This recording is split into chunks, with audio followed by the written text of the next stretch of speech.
content is bursting the seams. Politics, being and plenty more. Your sense of fashion you'll adore. So grab your stuff and hop aboard. We're going straight to Jack's Discord. Viva Jack, Viva Jack, Viva Jack, Viva Jack, Viva Jack, Viva Jack, Viva Jack, Viva Jack. That's what I'm talking about. First time singing the songs for Viva Jack. Shout out. I don't know what I'm doing really, but I got passion. And that's what it's about. It's all about passion.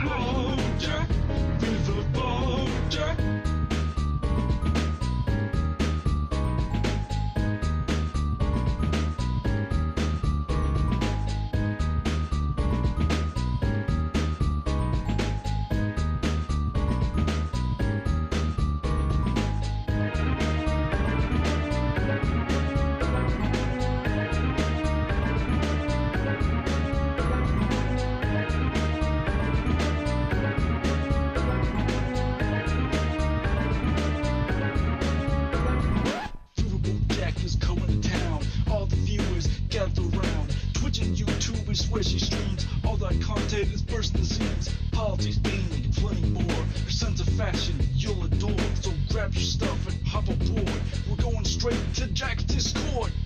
Viva Jack, Viva Jack, Viva Jack, Viva Jack, Viva Jack, Viva Jack, Viva Jack, Viva Jack,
He called himself a hillbilly, wrote an elegy. His problem and his trouble is he went back and he doubled down on the fascism and the lies, and then he made a fatal crime. Couch fucker, what's your deal? J.D. Vance is cut by Peter Thiel. Couch fucker, why must he lie? We must stop Project 2025.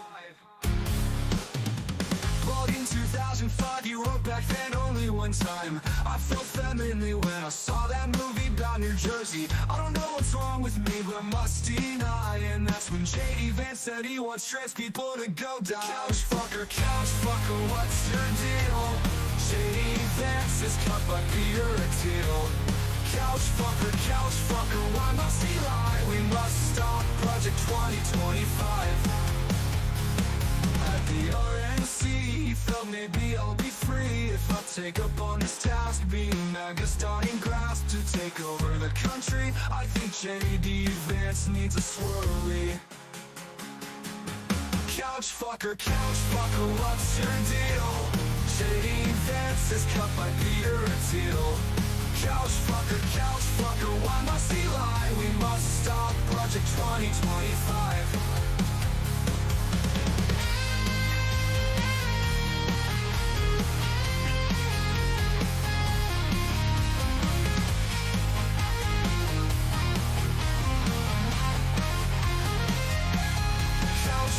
Couch fucker, what's your deal? JD Vance is cut by Peter Thiel. Couch fucker, why must he lie? We must stop Project 2025.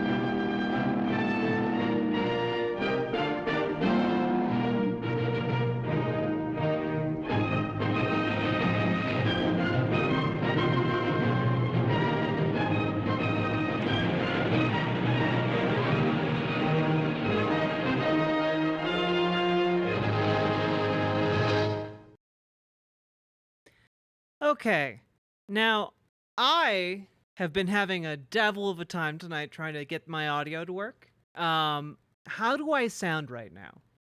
Because I've been having a problem with like growing feedback and I just haven't had the time to fix it today. But hello everybody. Hello Twitchy Paws. Hello KBS. Hello Calame. Hello, Olive Rider. Hello, Mr. Miyagi. Sounds good? Good. Hello, Tipster. Hello, Metal Kitty Mom. Hello, Four Frogs in a Beanie. Hello, Punky Gal. Hello, Eddie666. Hello, Ashley J. Curtis. Thank you for helping to invent the internet, by the way, and good evening to you as well, and Salmon Moose. How can we all have died at the same time? A salmon moose. Hello, WJ Adam. Hello, Insilco. Hello, Gnarly Charlie. Hello, I wanted to say Jupiter, but that's not correct. Juniper Jupiter. Hello, Rhapsody Septagonopus. Hello, Draconics. Hello, Forlorn79. Hello, Ronwid. Hello, Danger Days. Hello, Elaine Malachite. Hello, Vintage Parent. Hello, Legala DeVille. Hello, Preston 577. Hello, Kev from Mars. Hello, Omega Star. Hello, a very knifey duck. Hello, German Cow JJ. You're in. Hello, Old Fact. Hello, Snoogan. Balance seems fine. Good. Yeah. Hello, Lady Raincloud. Hello, Jazz Dog. The jazziest dog I know. Howdy, folks. Hello, Banana Brains. Hello, one and all. I am sorry. Hello, Reed. Hello, everyone. Hello, Paladin Lost. Do you want a tank? Do you want to fight? Do you want a class that'll instill fright? Take up some plate and keep the goblins in sight, because you want to make sure they eat this Paladin smite! Fuck you, gods. If you want me to play your game of ethics, you can kiss my shiny plate mail. Alright, fine. Wait a minute, what the hell is that noise?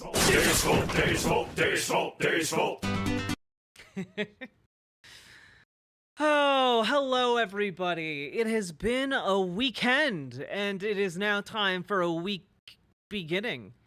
So, we have a very large show tonight, and I have no dono incentives. I still owe you guys several Peepo's quartz. I'm sorry about that. Sorry about that, everybody. I will get to them. It's just this week's a very big one. You know, we got our debate tomorrow night, and we're gonna be doing some special stuff for that. Joe Cat's back streaming. Hell yeah, let's go. And yeah, it's debate time. It's busy. It's busy. So we're gonna be doing that tomorrow night. So just clear your dockets. You know. We have a bunch of like small stories to cover tonight, including debate stories. Before we get to our main event, the debate has me tense, even though it's not Biden. Yeah, there's, we'll see how it goes.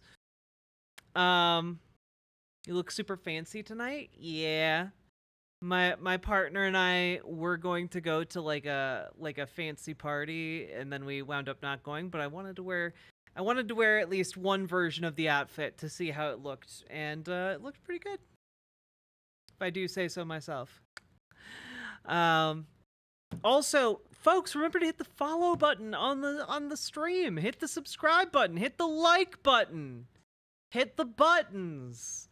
And I haven't done any content yet today, but hey, if you're enjoying the stream, consider dropping those subs and donos. It was not a fancy party. It was just a themed party, and I decided to get fancy with it.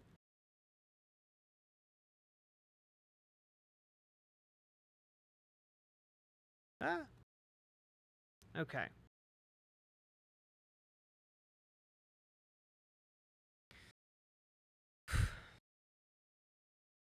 Okay. Also, Paladin, thank you very much for being subscribed for 12 months, 36 months over on twitch.tv. Thank you for being subscribed for a full 3 goddamn years. You get another one of these. Do you want to tank? Do you want to fight? Do you want a class that'll instill fright? Take up some plate and keep the goblins in sight, because you want to make sure they eat this paladin smite! Fuck you, gods. If you want me to play your game of ethics, you can kiss my shiny plate mail. Alright, fine. Wait a minute, what the hell is that noise? And very knifey duck, thank you for subscribing earlier tonight. Thanks to the both of you for getting us kicked off. Let's go! And with that, folks, we of course have to talk about the biggest news of the night right up front.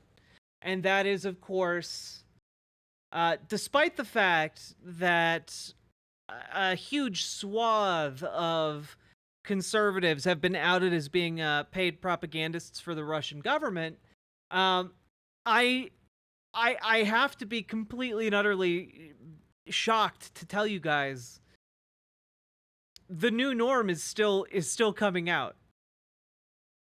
I know, I didn't think that we would ever hear about this show again. I gotta be honest with you, whenever we saw the trailer for this, I never thought we would see a full episode.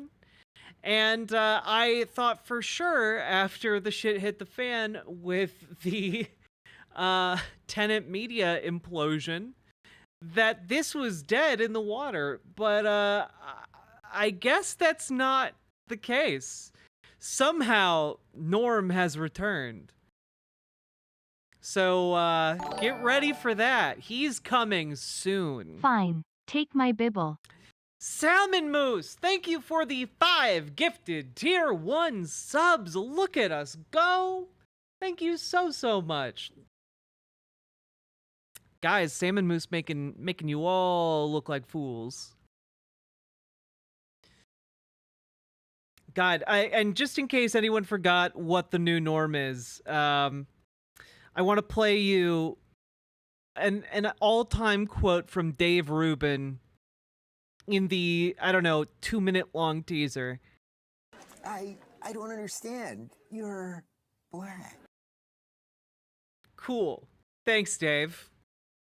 Top 10 line deliveries of all time. And with that, look at that. We just a little bite-sized segment for you guys to enjoy.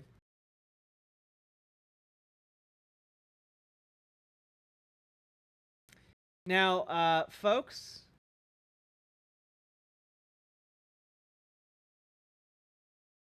additionally,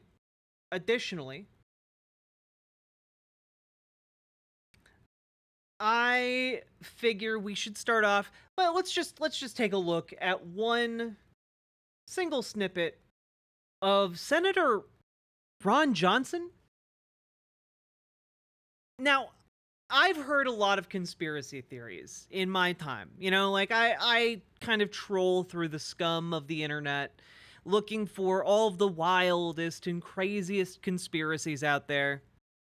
And I gotta be honest, I have never encountered this one.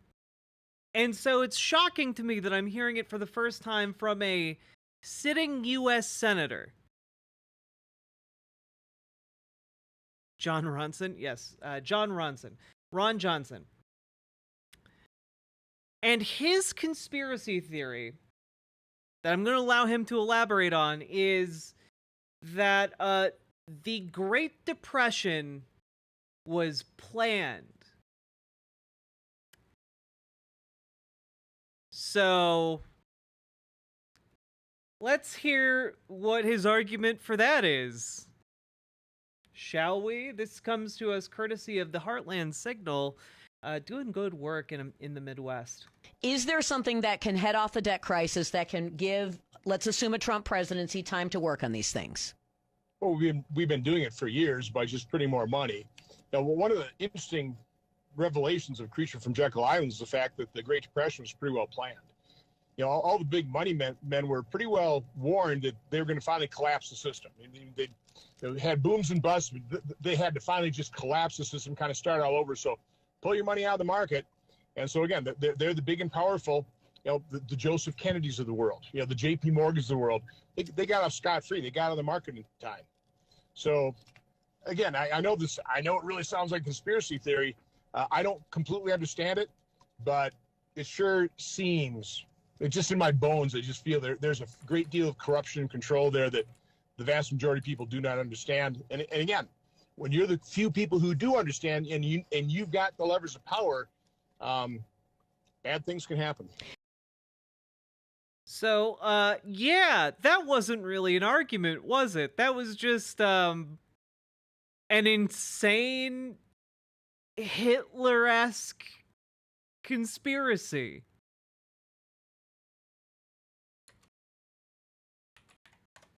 Like,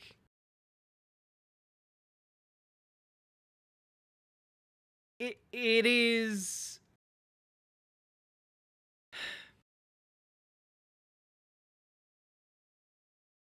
Guys, let me tell you that there are only, like, 2 groups. Okay? There are, like, a total of 2 groups. That when someone says, oh, the Great Depression was planned, it refers to 2 groups. These are the only options. It is either, you know, communism, which... not really that influential in the United States in the early 30s. Or Jews. They're talking about the Jews. When Ron Johnson says, oh, they planned the Great Depression. Okay? That when he says that, he's saying that the Jews did the Great Depression. This is like saying, well, the Jews did 9/11, but like instead of choosing 9/11, you're choosing an event 100 years ago. That's like you already had a conspiracy theory from modern day. You think it's like a centuries-long conspiracy. The Jews are playing the long game here. That's what Ron Johnson is alleging here. Now, you might say, oh, but Jack, Ron Johnson didn't say the Jews. Then who was he talking about? Just the rich and powerful? Just the rich, it was just the rich and powerful? Oh, are you saying Ron Johnson, an agent of the rich and powerful in Washington, is an anti-capitalist? Dude, he works for those people. He's not saying the rich and powerful. He is drawing on one of the oldest conspiracy theories out there. The same conspiracy theory parroted by fucking Hitlerites. It's just the same thing. It's the same thing, in fact, that Hitler was doing during the time of the Great Depression. Oh yeah, just the global elite. You know, parenthesis, parenthesis, parenthesis. Yeah. God. It's so... They can't be naked about their bigotry and their insane conspiracy theories, so instead they have to, like... Is there something that can... Take them, like, one more step removed. The Jews don't run the world now, but 100 years ago they did. Is insane to me. Goodness.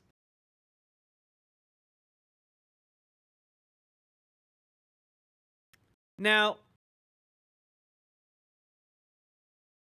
we do, however, have other folks to talk about. And that is specifically a candidate for, well, Montana's Senate seat.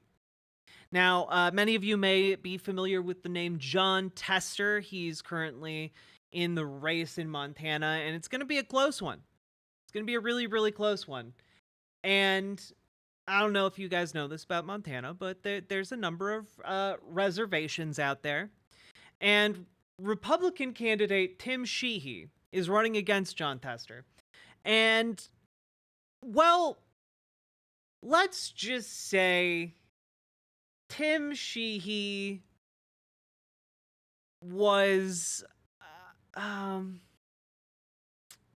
caught on camera doing some racism. Yeah, let's say that because that's exactly what happened. Now, the official publication of the Flathead Indian Reservation, Charcusta News, published this story titled Senate Candidate Tim Sheehy makes questionable racially tinged remarks about the Crow Reservation. And they actually got the audio of him making these observations. So how bad is it? How bad? Yeah. So my ranching partner and one of my really good friends is Turk Stovall. He's a Crow Indian. We ranch together on the Crow Res. So I'm pretty involved down there. Rode through their Crow Res, their annual Crow Fair Parade this year. And I rope and ran with them every year, down there. So great way to bond with all the Indians to be out there while they're drunk at 8 a.m. and you're roping together. Every heel shot you miss, you get a Coors Light can on the side of your head. So that's him talking about having very close relations with members of the Crow Reservation and talking about how they're all drunk at 8 a.m. and throwing cans at him. Now, did he refer to drunken Indian? Why, yes, he did. Why, yes, in fact, he did. And, well, it wouldn't be the first time either. Here's some older audio. Veterans, young people, women, and the tribes. 6 weeks after our launch, one of the first things I did was I strapped a Sheehy sign to a horse and rode through the Crow Res parade. And if you know a tough crowd, you want to go to the Crow Res. That's, they let you know whether they like you or not. There's Coors Light cans flying by your head riding by, but they respect that. You go with you go with the action, and they say, hey, that guy's not that bad, Yeah, a horse rode through the parade. Yeah, that's pretty cool. Man, I threw a beer at his head, didn't even flinch. I'll go with that guy. It's like, all right. For the first time. So, haha. Native Americans, alcohol, hilarious. No, it's just racism.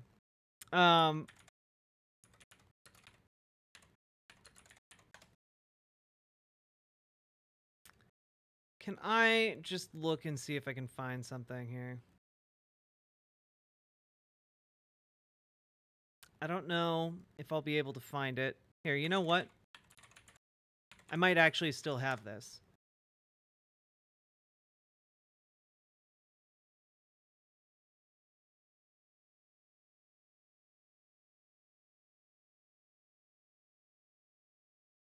Ah, yes, I do actually. So, folks, there are very few things like that get under my skin quite like this. But one of the few, disgustingly, acceptable mainstream vehicles for racism in mainstream American society. And I'm not saying it is acceptable, I'm just saying that, like, society seems to accept it with relatively minimal criticism, is, like, racism towards indigenous people. And unfortunately, like, Tim Sheehy's racist comments about indigenous people are, like, not something that would put off a lot of white voters. And that is deeply, deeply, deeply unfortunate given how close this race is. But it reminded me of just how complicit our society is with this particular type of bigotry. And it reminded me, and I know that this is a bit of an off-topic veer, I guess, but still sadly on topic. There was a time in my life where I wrote about video games. And at one point, I got a press release for a video game from a studio called... You know what? Let's... Oh my god. Yep, nope, it's still up.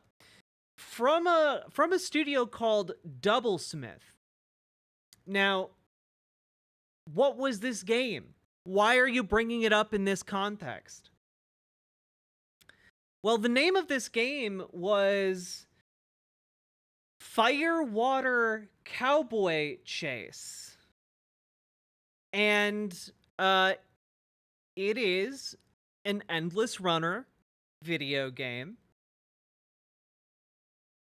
wherein a cowboy with a bunch of alcohol needs to run away from a group of Native Americans because they want to kill him because he has stolen their liquor.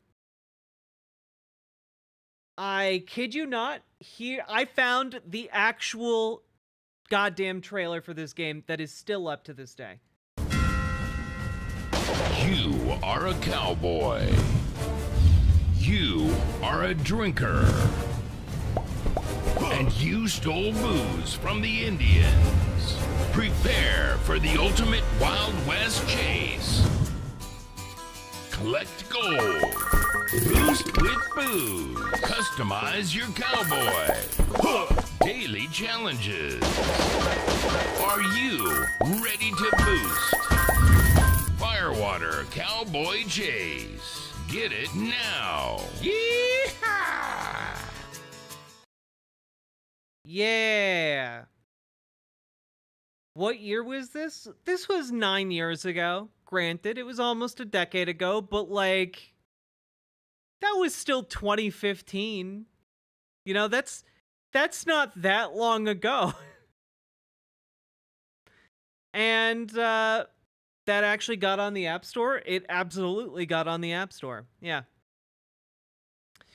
But this is what I mean. Like, somehow this type of racism is just like people don't bat an eye. And again, specifically, mostly white people don't bat an eye at this. And it's kind of insane. It's kind of insane, right?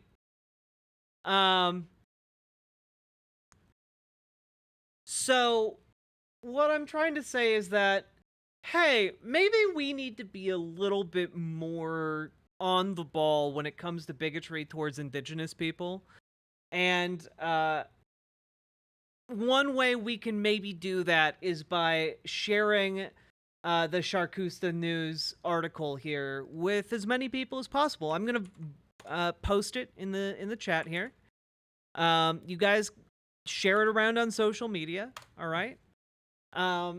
Because hey, I think that more people should know that we have a Republican Senate candidate in Montana in a close race who is just going around and not even like accidentally doing a racism. He repeated the same talking point twice. The second clip I played was from last November. Okay? That has been a planned talking point, like a funny, haha little goof that he has told multiple times on the campaign trail. That is how accepted it is. Tim Sheehy is just going around dropping, man, all those indigenous people, they're drunk all the time, am I right? As like a funny story on his campaign trail. All right, I think more people need to know about that. I think you should all share that as much as possible because there is no possible realm in which that is acceptable behavior. Except for, except if you're like a hood-wearing member of the KKK. I mean, I guess any member of the KKK, even if you don't wear a hood. You know what I mean. You know what I mean.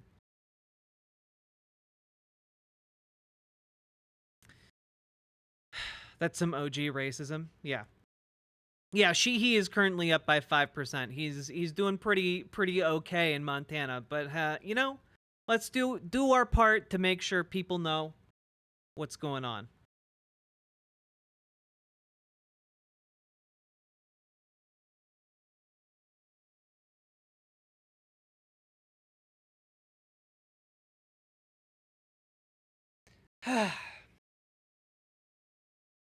Let's keep chugging along.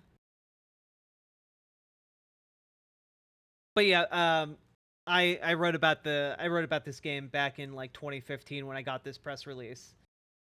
Yeah, it's pretty disgusting.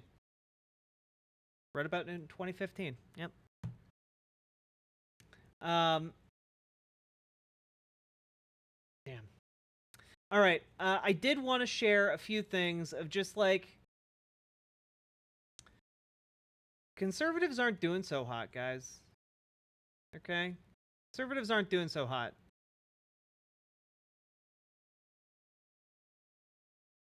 Now, folks, there is a guy named Ron DeSantis, right? Ron DeSantis is the governor of a mythical land called Florida. And apparently, they put abortion on their referendum. So, on the ballot in Florida, you can actually vote to make abortion legal in your state.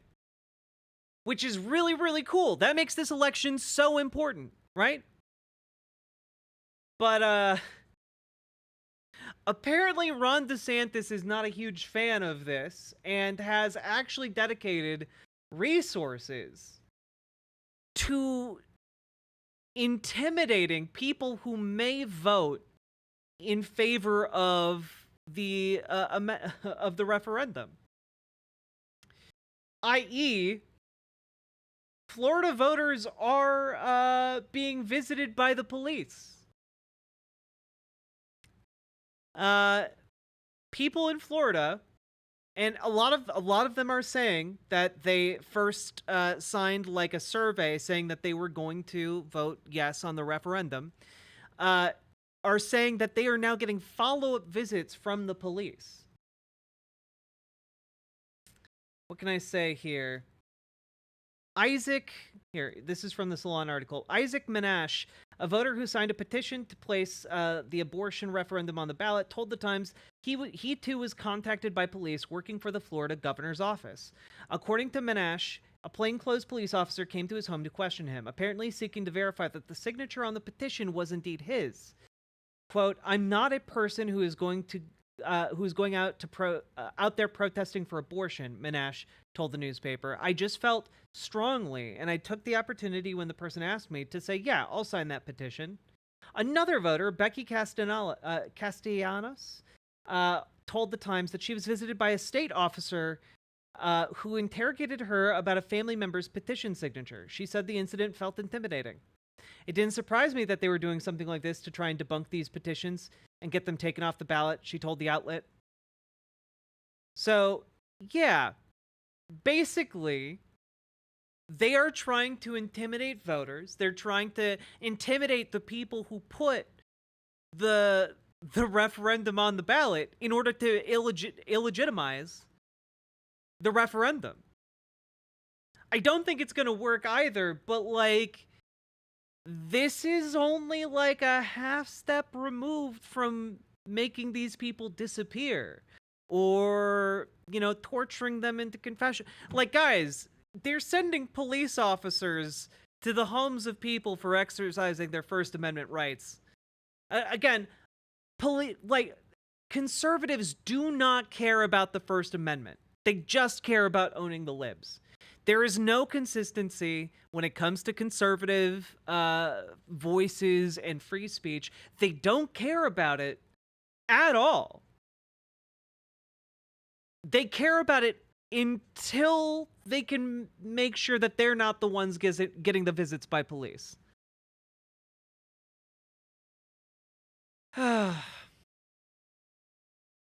Disgusting stuff. But it is an indicator that conservatives are really desperate. And I want to play you guys another clip that shows just how desperate conservatives are right now. Okay? And now I will preface this by saying it is a clip of Nick Fuentes. So slurs might be there. I haven't watched the clip in full, but they might be there. However, I want you to know that Nick Fuentes is incredibly angry, and I really want to emphasize desperate. They know they're not in a good spot right now. Sold out. They sold out. Everything that MAGA represented at one point and everything that it was is no longer. It's just really sad. And the 2020 comment, it's like, wow, that's how pathetic it's gotten. He's talking about Donald Trump. He's talking about Donald Trump. Nick Fuentes is really, really mad at Donald Trump here for accidentally admitting that he lost the 2020 election. Hope all is well. People hug politics is exhausting, so I'm taking a breather until tomorrow. Hope y'all are all having a great night. Good night, OS Crane. Thank you for the $5 dono. I appreciate you. And thank you for feeding the dono ghost. But, yeah, Donald Trump admitted to losing the 2020 election by a whisker. And in response, Nick Fuentes is just devastated, would be an understatement. Admitting, he says, oh, I lost by a whisker. So what was the point? Like, what's the point of any of it? You lost in 2020? Seriously? This twink is having an existential breakdown. What are we even doing anymore? Then you're a loser. Then you're a loser. You just lost. Then you lost to Joe Biden. You deserve to be charged. If he admits that he lost, then that actually vindicates the DOJ charge against him. Yeah. Because the charge is that he knew he lost. That wouldn't, it would indeed, wouldn't it, Nick? Almost like you've been taken for a ride. Which, I've heard Nick doesn't mind doing, but, that's just the scuttlebutt. Not that there's anything wrong with that. Now, Mr. Anderson, thank you for the 10 gifted memberships over on YouTube. YouTube showing up all the other chats today. My God. But he lied to defraud the people. That's the DOJ's charge. So why did we do Stop the Steal? Why did anyone go to January 6th? Why is anyone sitting in jail? Why did anything bad happen to anybody? Why did everyone get censored? Why is everything bad that has happened to the people that are involved, why did that need to happen if you're just going to walk it all back and say, oh, I lost? Well, it would have been good to know that before 1,600 people got charged. It would have been good to know that before I had all my money frozen, put on a no-fly list, banned from everything, lost all banking and payment processing. Yeah, it would have been really nice to know that before you became a full-on Nazi, my guy. Yeah, I bet. I bet that would have been really good to know, my guy. Yeah, almost like you just threw away your life for nothing because you decided you wanted to join a death cult instead of just, I don't know, coming out as a gay man and living your best Twinkie life as a not Nazi. But no. Would have been good to know that before I, in 2017, dedicated my life to this as an 18-year-old in college. Just feels like a big ripoff. And don't get me wrong, I'm an adult. It's not whining. I'm not complaining about it. I'm saying you can't say those things for that reason. Are we the baddies? Like, don't get me wrong. I don't regret anything, and we all make our choices. And look, it didn't work out. It is what it is. So I'm not saying... We all make our choices, and mine was just really, really bad. I'm not mad saying I want those years back. I want those decisions back. I'm not... I want those back. I want those back. Okay, I'm done. I'm sorry. Saying that. I'm saying that just... Okay, you're just doing my bit, Nick. Stop it. Stop it.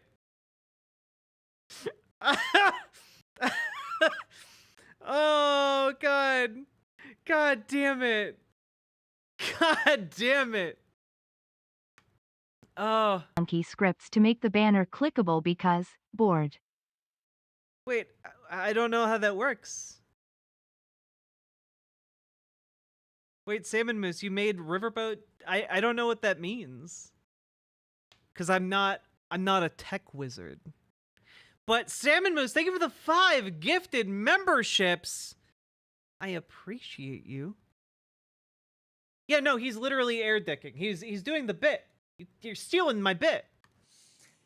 I'm saying that just goes to show what a tremendous betrayal it is.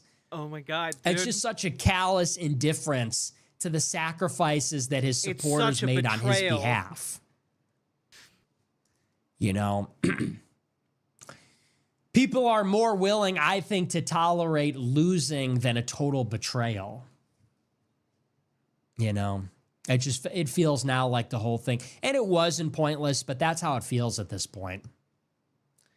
So, I know everyone considers me to be an extremist, but I'm the logical conclusion of Trumpism from 2016.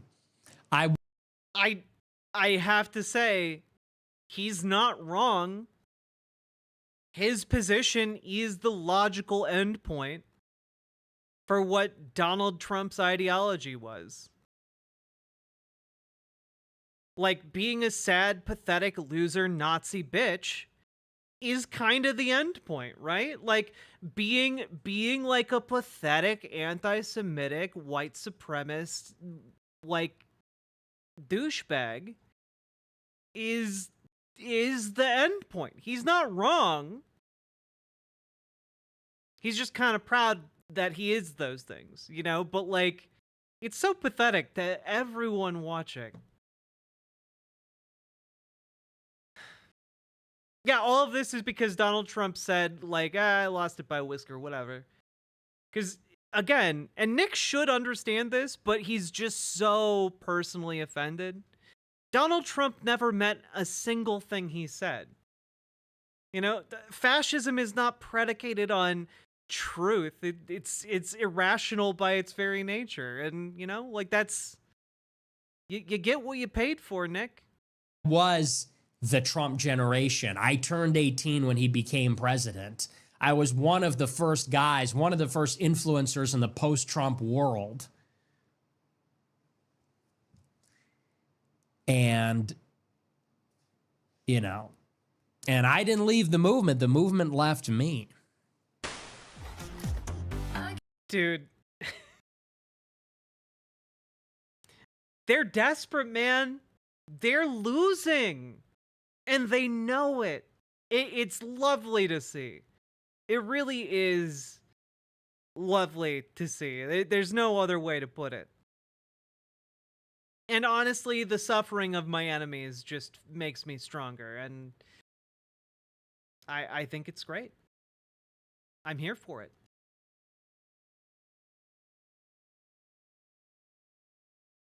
But of course, I have one more clip for you guys. And that is, we are seeing truly bottom of the barrel behavior now, and there's really no getting around it. You just saw Nick Fuentes, Trump's strongest soldier, have a complete and utter breakdown at having thrown his life away for nothing. And now you're about to see one of Trump's favorite far-right influencers, surrogate hybrids, Laura Loomer, hit possibly her lowest point, and that is truly saying something. This isn't a gimmick. This is not just... If they're this mad now, imagine when they lose in November. Go VO TBWA. Thank you very much, Gamergy, for the $5 dono. But let's restart this. You know, this isn't a gimmick. This is not just you know, some trash dog food from China. Okay, these are supplements and these are products that are so healthy and natural that you could actually eat it yourself. So you could see here, positive bison. It clearly says dog food topper, and I'm gonna put this in my mouth right now.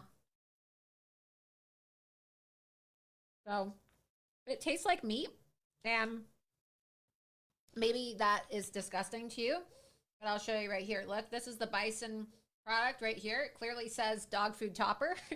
She's trying to sell this.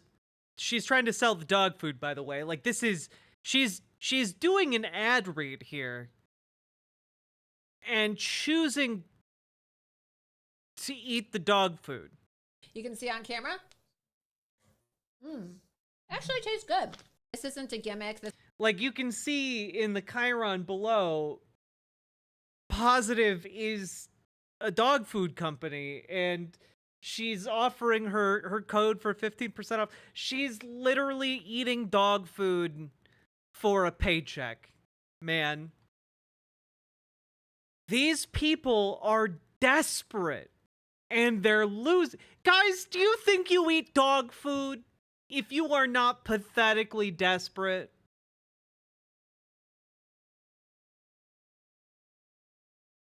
Is there a world in which you would eat dog food for money if you didn't have to take that money? There are fist fights breaking out on the GOP. I mean, sure.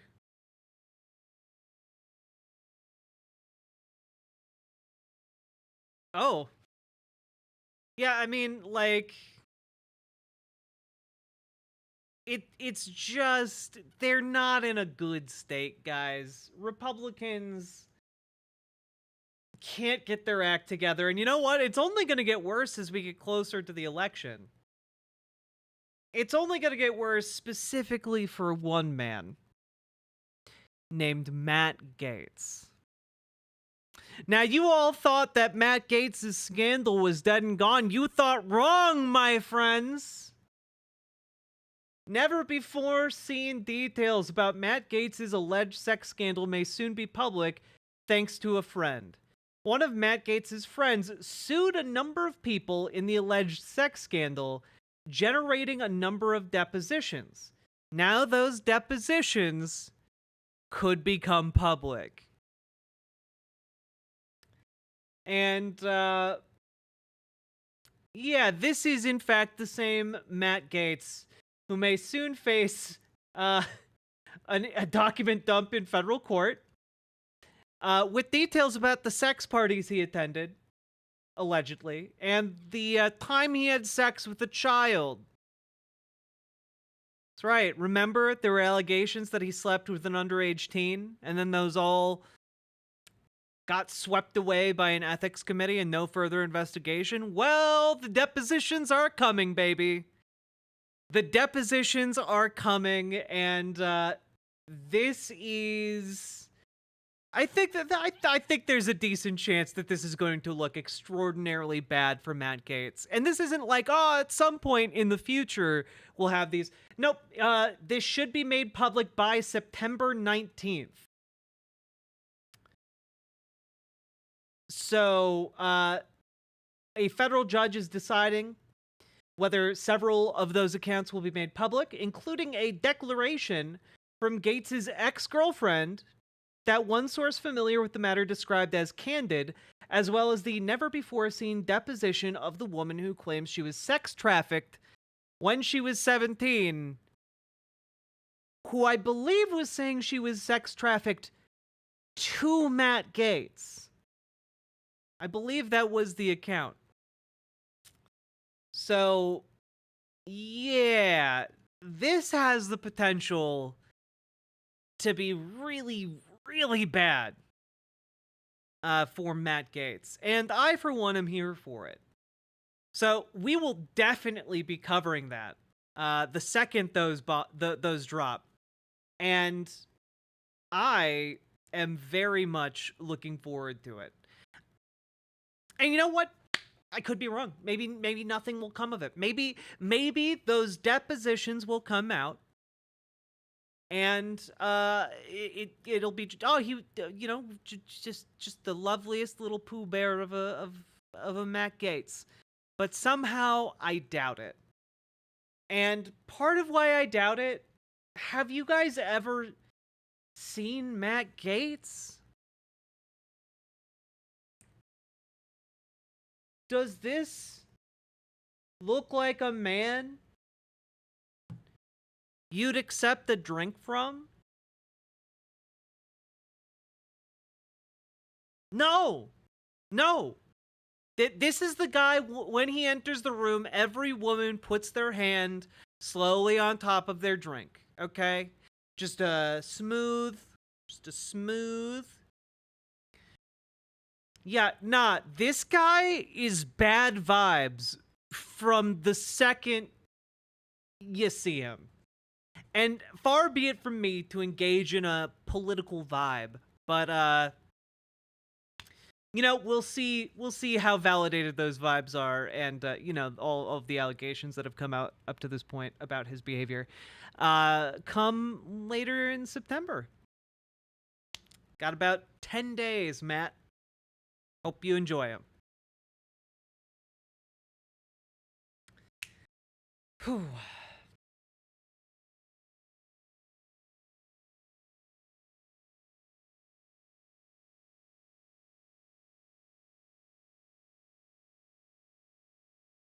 Now, folks, we have been going for over an hour now.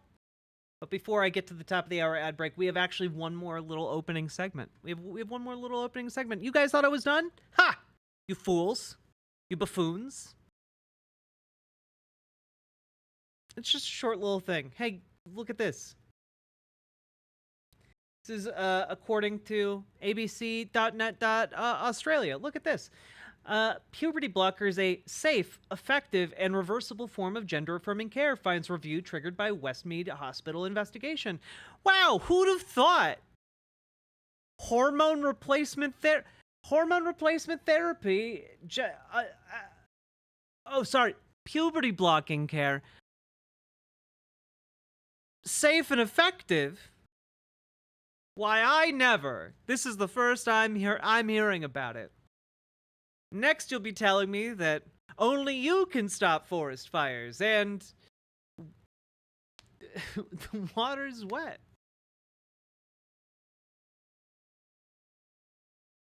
God. Anyway, good job, Australia.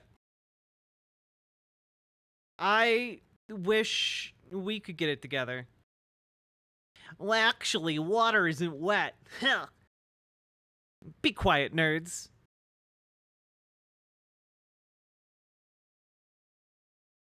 Go fuck yourself. And that was told to you by a real nerd. I'm kidding. I love you all, okay? I love you guys. Don't go anywhere, please. Please.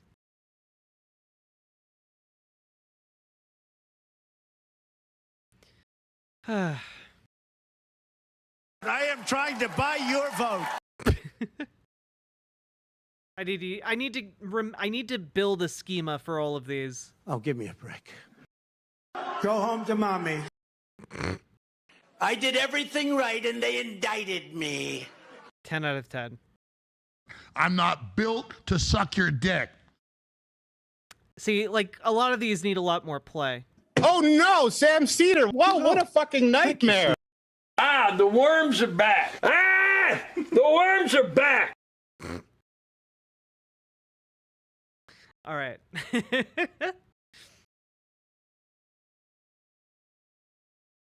All right. Folks, we've done it. We made it to the top of the hour. All right, we did it. Hello. Folks, if you've been enjoying the stream, hit the follow button on Twitch, hit the subscribe button on YouTube, like the goddamn YouTube stream, and please consider taking up arms in the dono war, okay? YouTube is currently doing very well, only recently overtaken by riverboat.gg, and frankly, Twitch is barely in the game, okay? You guys need to do a little better, all right? Or choose a side, you know, which side are you on, Twitch? Which side are you on? And anyway, consider dropping those subs and donos, because this show is brought to you by you guys. Like, I couldn't do this show without you guys. So thank you, viewers like you.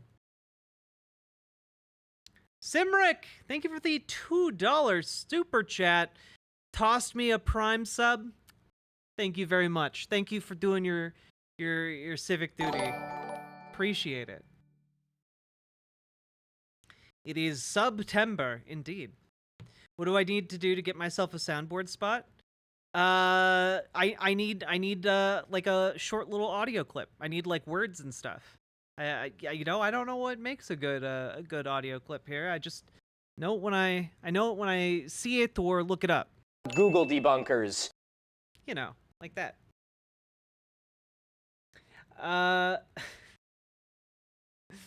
And oh, I do have one more story, and I think a lot of you will like it. Everyone in my chat, I know you all are gay. For one, Kyle Clark, everyone's favorite newsman from Colorado.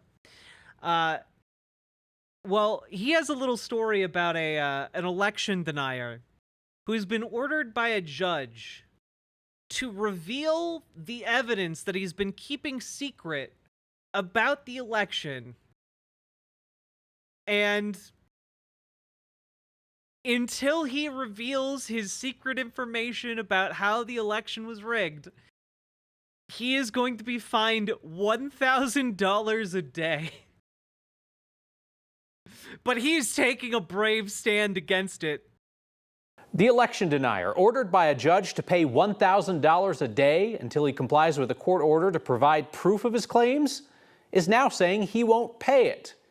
But podcaster Joe Altman also suggested that he's likely to be asking his supporters for financial help. They said, we're going to find you in contempt. Joe Altman does a lot of talking, mixing calls for executions of his political opponents with predictions of coming political violence. I said I want to send the media to the gallows, the mainstream media to the gallows, radical leftists to the gallows, traitors to our nation to the gallows. Just send the media to the gallows. I guess this was the guy at January 6th shouting "Hang Mike Pence," huh? Like he was one of those guys. My goodness.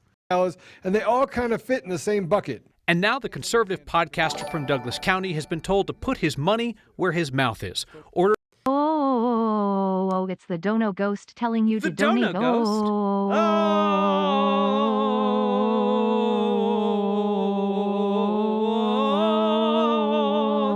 Dono Ghost. Oh no, chat. If I don't have the funds to pay the Dono Ghost, it will eat me. And because I'm so woke, I'm going broke. Go woke, go broke, go woke, go broke, go woke, go broke, go woke, go broke, go woke, go broke. It's true. Go woke, go broke, go woke, go broke. I went woke and now I broke. There's a ghost now? Yeah, it lives in that little closet behind me.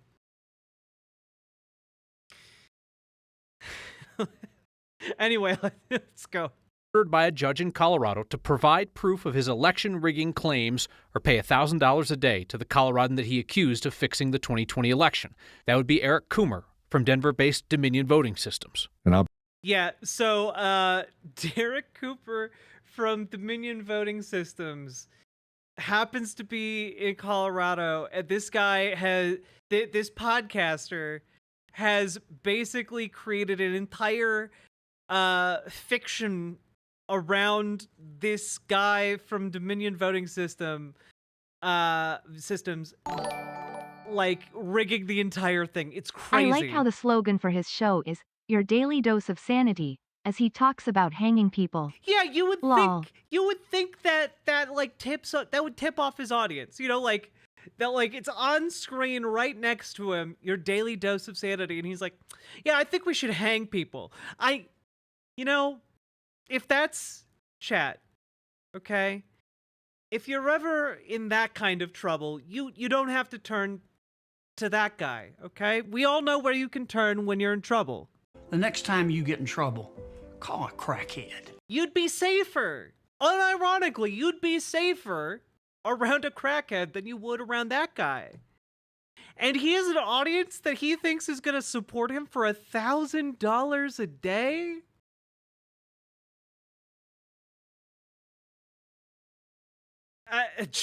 No, my goodness. No. Bless his heart. I wish him well. I wish him good luck. I'll be damned if I'm going to write a check to that piece of This week on his podcast, Altman suggested he would defy the court order, but also said this guy is going to prison. Like, I'm sorry, he does not have enough money and is not a big enough deal for a judge to hesitate throwing him into prison for contempt, dude. He might hit his listeners up for money. Yeah, probably put out something that asks for your support.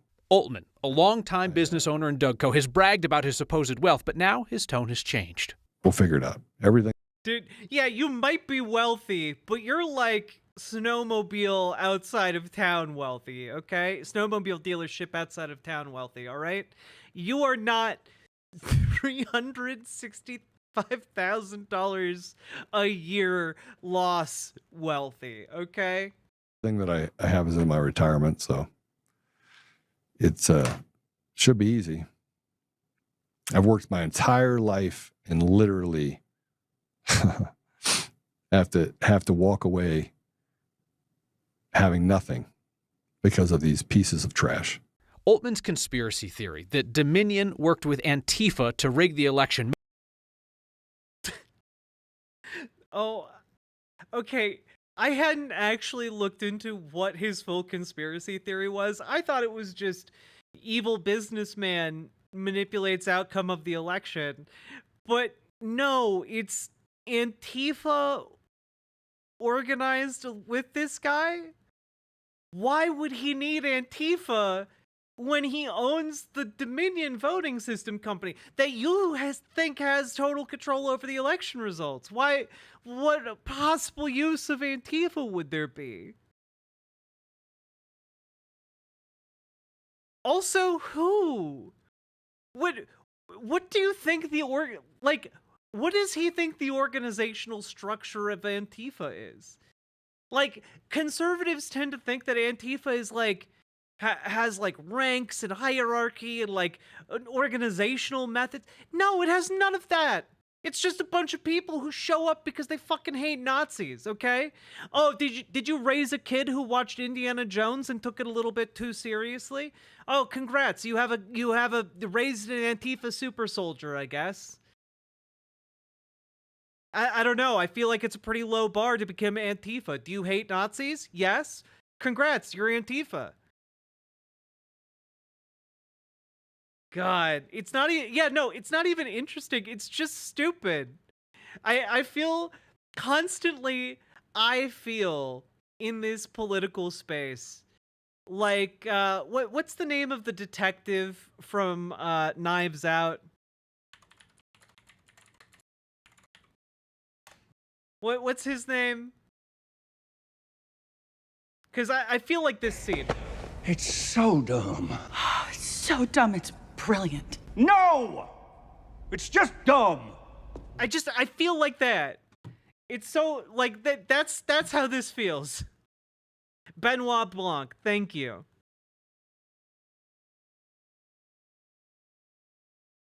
Made it all the way up to Donald Trump, where it was repeated. But Oltmann refused to provide proof, going so far as to walk out of a deposition in Denver to avoid questions, hence the contempt. He walked out of a deposition. Dude, you are going to jail. Contempt of court order, the daily fine, and this comment that he made. Also, Knives Out 3 allegedly has a budget of over $210 million, and I am so curious to know where all that money is going. About judges this week. But did you know that judges actually remove their names and information from anywhere That's probably to avoid, weird podcaster guys calling for their, their hanging, my guy. It's probably why. They can literally hide their addresses as if they don't exist. Dude, he's getting so close to saying on his show that he wants his audience to kill the judge who's overseeing his case. Scrubbed. Altman closed his program with another prediction of coming violence. And November is going to be the start of something very, very, very, very, very, very kinetic. Now, do I want that to happen? No, I don't. I mean, kind of seems like you want it a little bit, to stop you from going to jail. But I don't want my children to be groomed either. I don't want perverts and I got bad news for you, guy. You're already grooming your kids.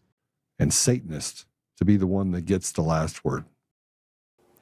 Oltmann's extremism and talk of violence has not caused him to be shunned by other Colorado Republicans. He was nominated for governor from the floor of their 2022 state assembly.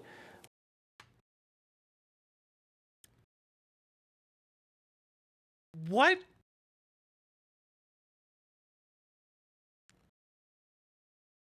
What? I always assumed Colorado kind of had its act together. That's crazy. What do you mean? How? He was nominated for governor. Gubernatorial nominee Heidi Ganahl went on Oltmann's show to accept his endorsement that year. And Congresswoman Lauren Boebert recently held an event at his gun store. Oh, he has a gun store. The guy who makes his living selling guns does a show where he tries to make people as scared as possible about a coming shooting war in America. That's actually kind of genius as like a marketing tactic. Like, oh yeah, everybody, there's gonna be a civil war real soon. By the way, we're having a 20% off sale if you come in the next 3 hours. Get here before the shooting starts, am I right? It's honestly shocking how naked the association between just like moneyed interest and these small business guys are. I'm in Colorado. They don't represent most of us. There's just a loud minority of Republican nutjobs here. The asshats that elected Boebert. Yeah, no, I think it's very similar to a lot of other places. I guess I just assumed there was less of that happening. I assumed there was less of it in Colorado, just by reputation alone. But like, you know, Minnesota's fairly progressive, but as soon as you get outside of like, relatively metropolitan areas, it gets kooky out there. So I know how it goes. It's just I assumed Colorado was slightly better than this, but nope, not even close, baby. Anyway, yeah, I do like seeing bad things happen to bad people. It is nice.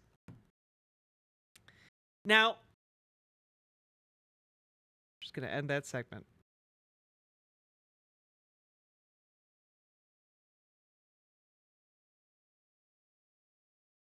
Also, Celestial Heart, thank you for gifting a sub to Transgirl Jade, and Tipster, thank you for the $10 dono as well.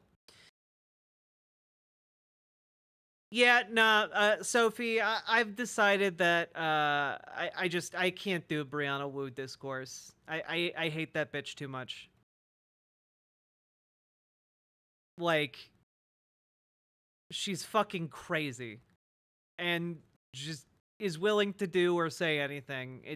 I don't think she has an ideological center.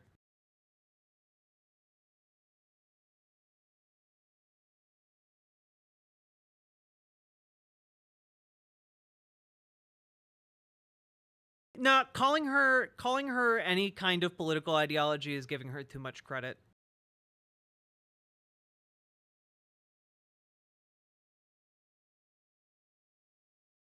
Could I interview Forrest Valky?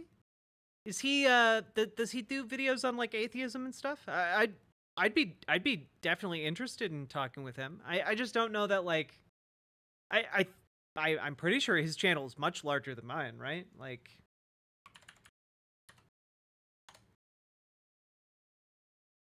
yeah, he has 276,000 subscribers. I don't think he wants to talk with me, frankly.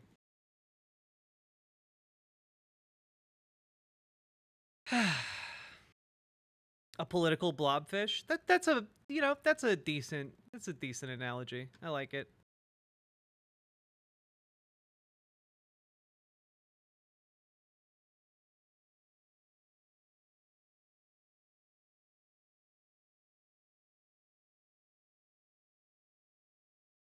Talk with you even if I had 1 billion subscribers. Thank you. All right. We're making our way through content.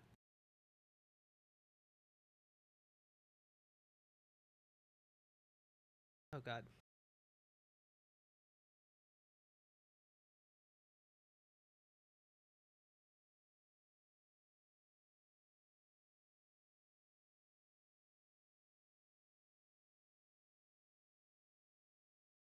I feel really cute today.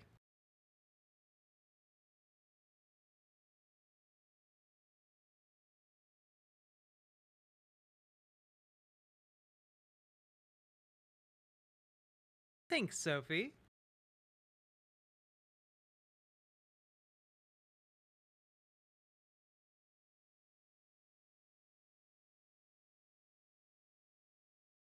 Special occasion? Nah, there was a party I was going to go to this weekend and didn't wind up going, and instead smooched my partner and cuddled up. It was really nice, but I decided I'd wear the outfit today.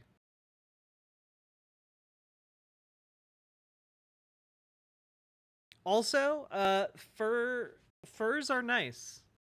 But go thrift them. Don't buy new furs. Just thrift the furs, okay? There are plenty of old furs out there.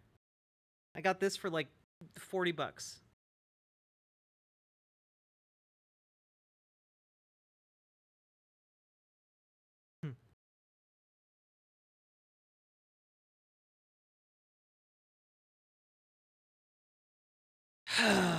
All right. I'll rock your grandpa's clothes. They looking incredible.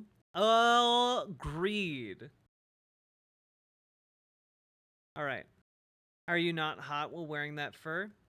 Well, I get really stressed out when I'm trying to start streams, so I make my apartment very cold by whatever means I have available, and then I wind up kind of settling into the workday, and I get cold, and so I have a little jacket on.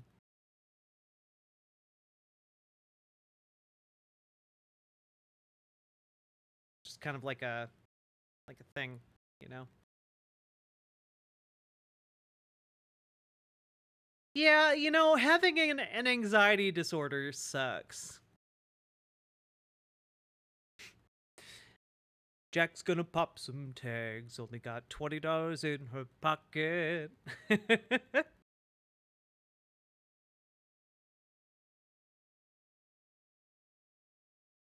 God. All right. Now, I don't really want to talk about Matt Walsh, but I did see a video of his that went up earlier today, and we're gonna go over it, all right? You guys, we're going over it. It's content, baby. It's content. So, folks, there's a guy named Matt Walsh, and he has some thoughts about Tuah girl, okay? As we all know, the woman who got famous for telling you how to spit on a dick, and is for some reason becoming a media sensation. So that's what we're going to be learning. We're going to be learning about Matt Walsh's feelings about that woman. I bet you will never be able to guess what he thinks.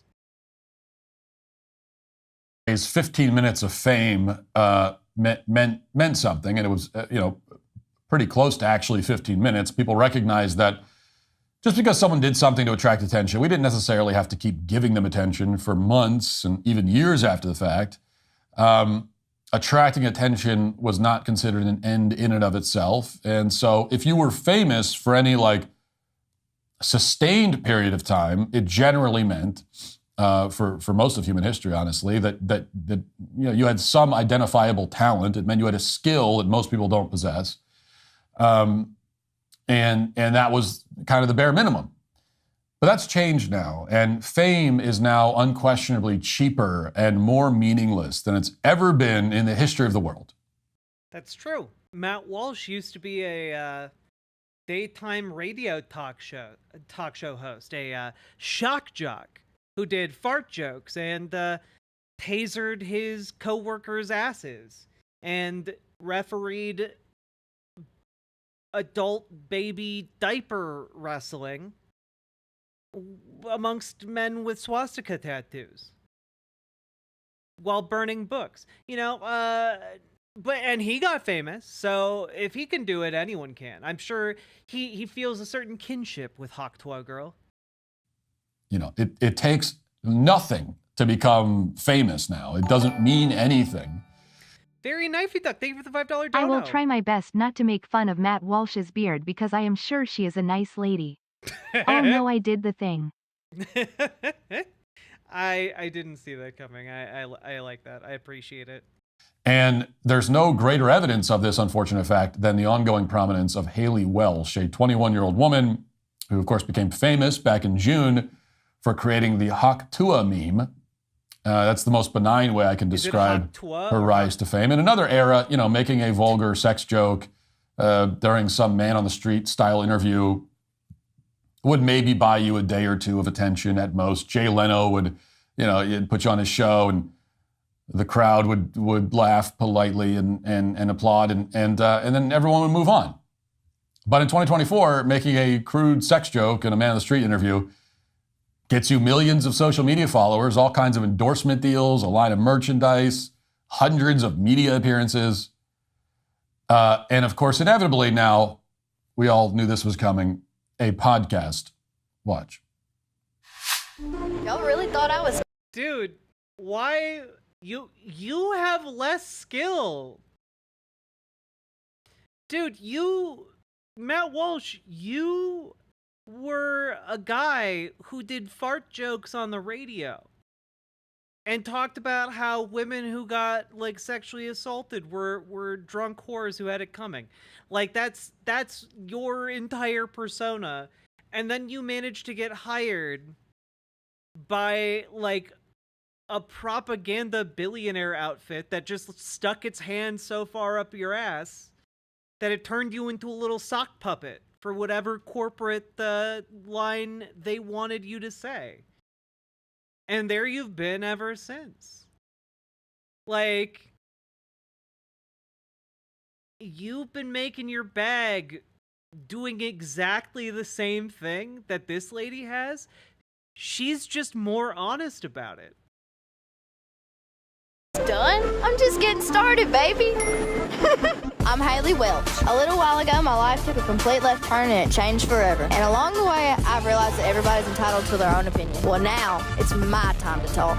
Check out my podcast every week, Talk Tuah, where I'm sitting down with the coolest guests and having actual conversations with them. She's like 22 years old. I mean, Talk Tuah is a pretty good name for the podcast, I have to admit. I hate that I have to admit that. It's clever. Can I say something else too? And no one, the guy who interviewed her when she made the Hawk Tuah comment, why isn't he famous? Who is that guy? I don't even know. I can't even picture what he looks like. I don't know his name. Because He's really the one who got scammed in this whole deal. Like he got no. If he had more riz, people would remember him, bro. He fumbled the bag. There you go. There's your answer. Managed to create and produce one of the unfortunately, one of the most viral pieces of content of the year. That made its way into the kind of cultural zeitgeist. And he gets nothing out of it. No one even knows that guy. I mean, if I was him, I'd be pretty, bitter. Matt, you have a platform that can reach, millions of people. You could have interviewed that guy. You could have invited him. You could have invited him on your show or learned what his name is. But instead you're complaining about him not knowing who he is. You have millions of dollars, Matt, an entire team of people. You could get him on your show. About that. Anyway. Why are the women who hawk Tuah on that thing? Why are they getting famous? Not the men who get hawk Tuah on, huh? It's about time those of us on the receiving end of hawk Tuah got what was coming. Got our due. Anyway, to be as fair as possible to this whole idea. Hawk Tuah of the world, unite! You have nothing to lose.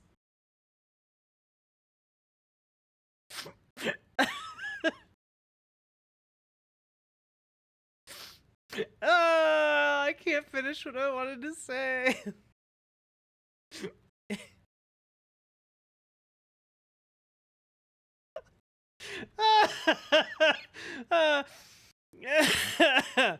Yeah, it's clear what they're going for. They're leaning into the idea that Welsh shouldn't be famous, but she is.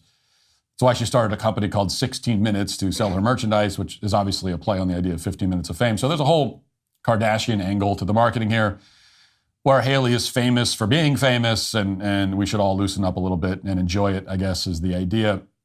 What's left unanswered in that teaser, though, is what exactly would this podcast be about? I mean, what do you have? She says that she's going to talk to the coolest people and give her own opinion in actual conversations, as opposed to what? Okay, y'all want to know. I was going to say you have nothing to lose but your loads, and then I did not want to finish that. I couldn't. It got too funny. Fake conversations? What do you mean? Oh, this podcast. You got to listen to this podcast. Have you heard the Talk Tuah podcast? Oh, you haven't? You got to hear this one. This one's different. She's having actual conversations. No. Actual, not fake. No, they're not pretending to have it. They're actually having they're having a conversation. Dude, Matt Walsh is so fucking bitter that it took him like 20 years to build this career that this young woman did in like, I don't know, 3 weeks. It might not be an interesting conversation, but it's a conversation. It's happening. Matt, have you watched your own content? So she's not more specific than that. Is it going to be a podcast where they just make sex jokes the whole time? Is she going to talk about jet skis and mountain biking and all the exciting stuff she's doing in the trailer there?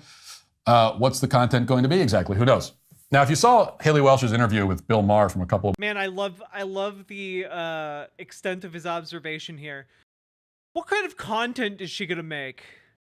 Well, I don't know. Moving on. What scintillating insight from Matt Walsh, one of the foremost conservative minds of our age. DSAL River Bait People Comfy.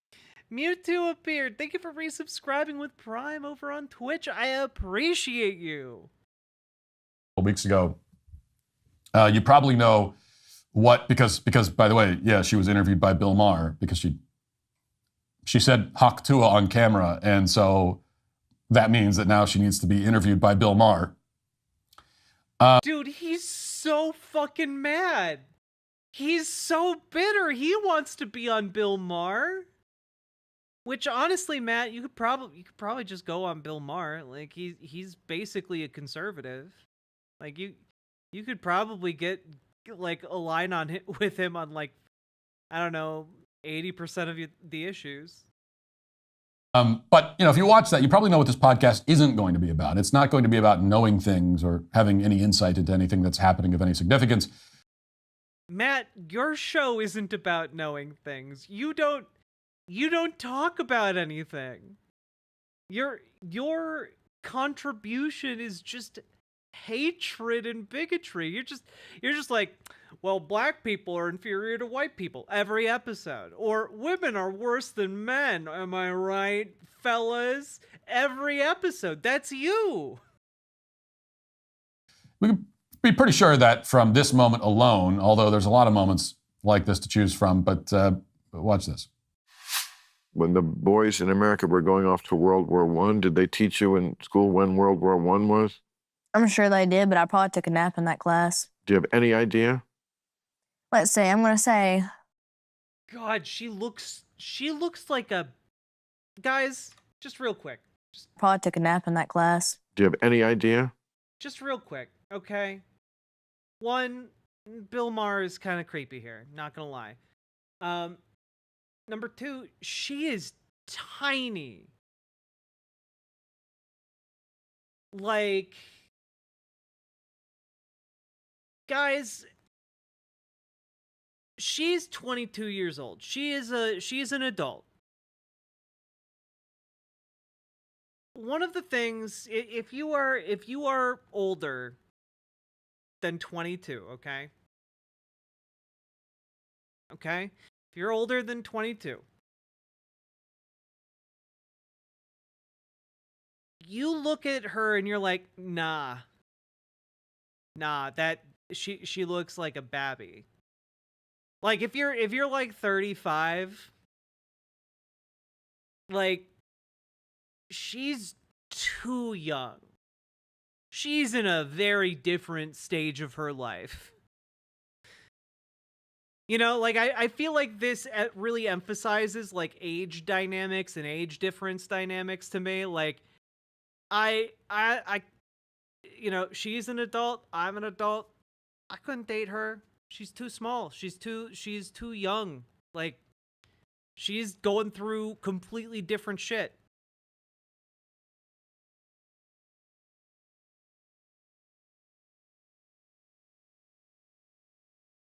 Ugh. I'm barely older than 22 and it still feels weird. Yeah, I mean, that's also true. Like, when you're younger, like, smaller age differences seem like they matter a lot more. Yeah, Bill Maher is 3 times her age. Jesus. Let's see, I'm going to say... is in the 1914 to 1918 was World War I. World War II was the 1940s, the first half of the 19. You weren't born yet. I was not. But it's important that you know these basic markers in history. I know I'm the grumpy old man here, but I can't. I can't even laugh at it.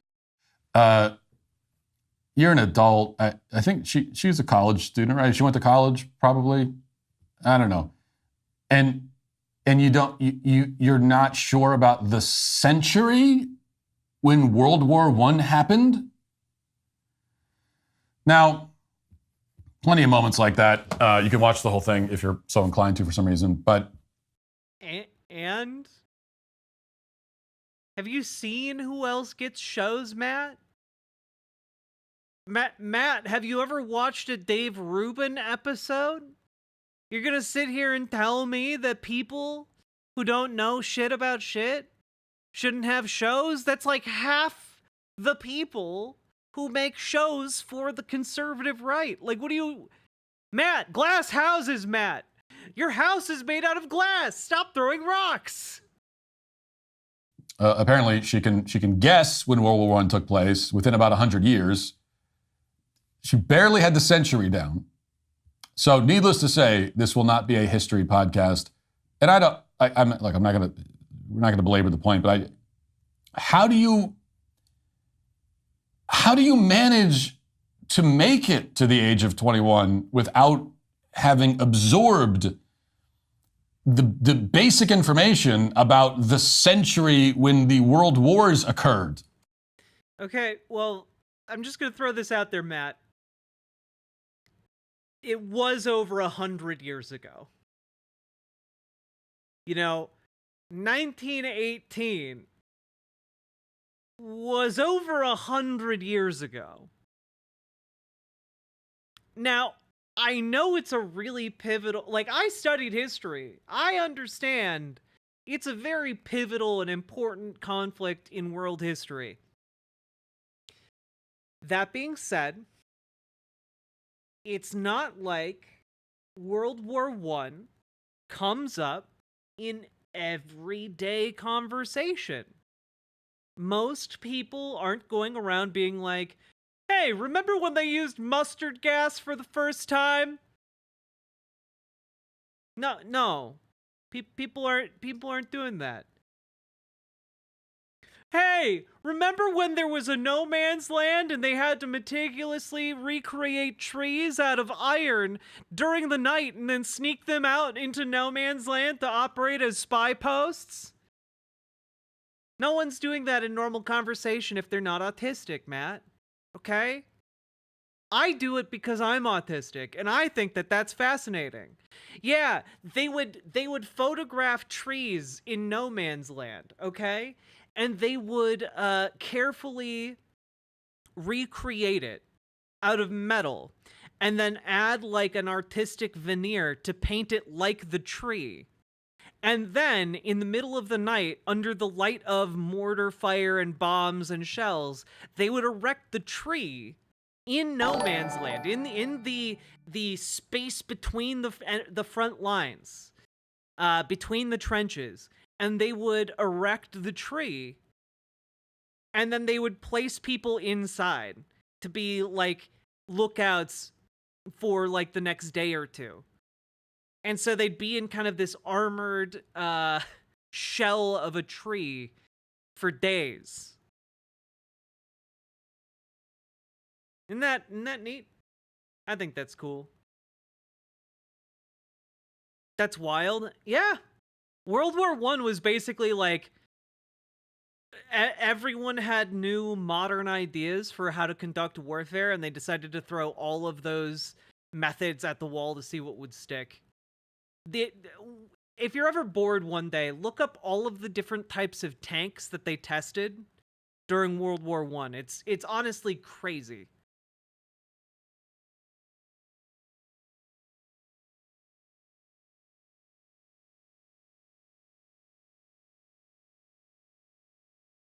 Also, Odd Spectre, thank you for resubscribing with Prime. I appreciate it. Thank you so much.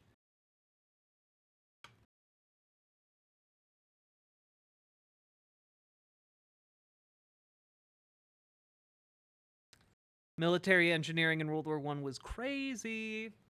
But let's get back to this. Sorry. Even if you're not paying attention in school, it seems like just by accident you would at some point encounter that and it would seep into your brain somewhere. So this leads us to a problem is how do you make a podcast when the host doesn't know anything at all about anything? Well, according to Yahoo, after much consideration, a genre for this podcast has been identified. Here's the headline, quote, Hawk Tuah girl Haley Welsh will give relationship pointers in new podcast Talk Tuah. Yahoo goes on to report that, okay, but like, that's what like 90% of new men entering podcasting talk about. That's like 90, that's the vast majority of new podcasts. It's like red pill incel content. Quote, Talk Tuah is a part of the Better banner, the media company founded by Jake Paul. It will be a weekly podcast showcasing a mix of different personalities and interviews. So this is now a very well-funded relationship podcast where the Hawk Tuah girl will be talking to guests about how to fix their problems with their boyfriends or spouses or whatever. It's launching in a few days. Now, admittedly, as of right now, it's not clear if this is just some elaborate prank. It's possible that callers are going to ask Haley Welsh what they should do in their relationship, and she's just going to respond with the same two-word catchphrase that made her famous over and over again. And the crowd will go wild because that joke just can't possibly ever get old, apparently. But maybe there's going to be more to the podcast than that. Maybe Haley will seriously try to assess other people's relationships, try to offer them advice, as Yahoo reported. And if that's the case, it's actually even more ridiculous. There is no universe in which a 21-year-old girl should be offering relationship advice to anyone for the simple reason that she doesn't have meaningful experience in adult relationships. As you know... I mean, Matt, you do a show where you offer like parenting advice and relationship advice, and you don't really parent your kids, Matt. You've bragged about not knowing how to do laundry. Like you don't do that. You leave it to your wife. You tell us this. You wrote a column once, Matt, about how if your son sexually abused your daughter, you wouldn't report it to the police because you wouldn't want to ruin his life. Like, and you still give parenting advice. Oh yeah, you guys don't know about this? I thought I'd talked about it before. Guys, Matt Walsh used to write for The Blaze.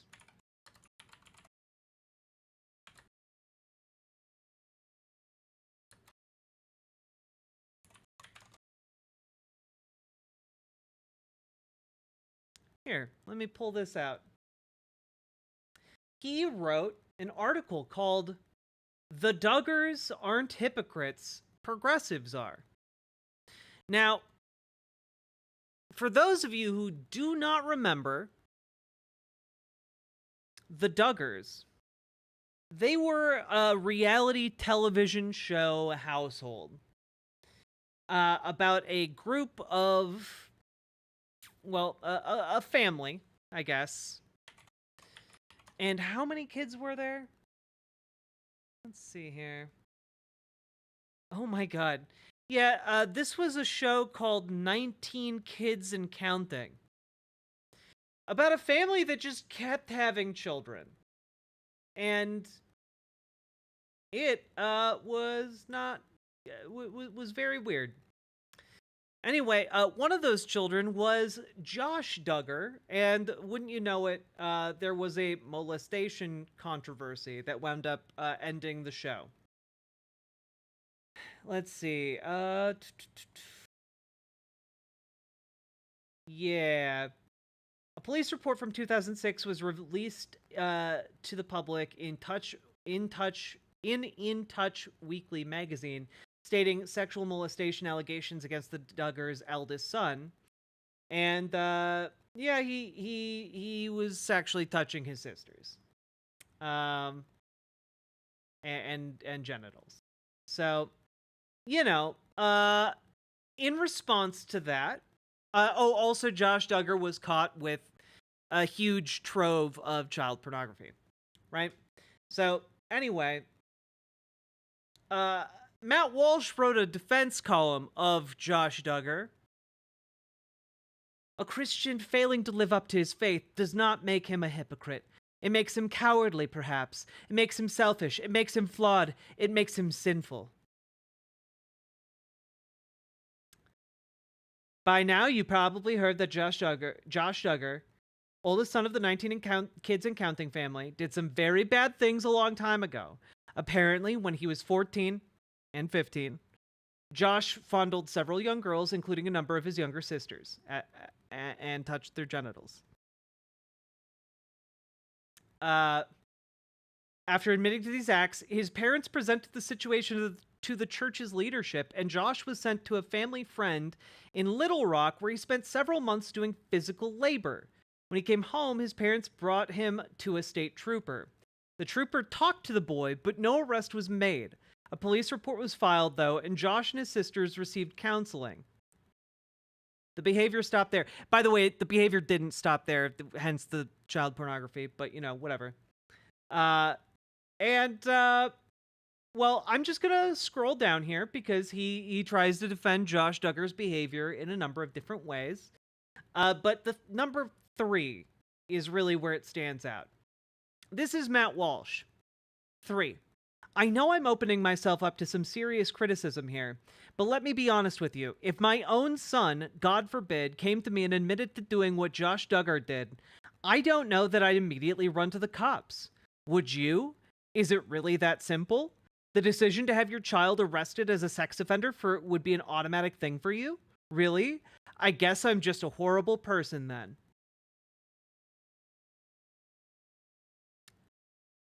Yes. Yes, you are. If you know that your son is sexually assaulting your daughters and you choose not to report it, yeah, you're a monster. Weren't his sisters like 5 or something? Yes. There were 18 of siblings, so I assume a wide range of ages there. Yeah. So Matt Walsh is willing to write something like this and then go on to give parenting advice. And I just want you all to know that's insane. He has no high ground to stand on here.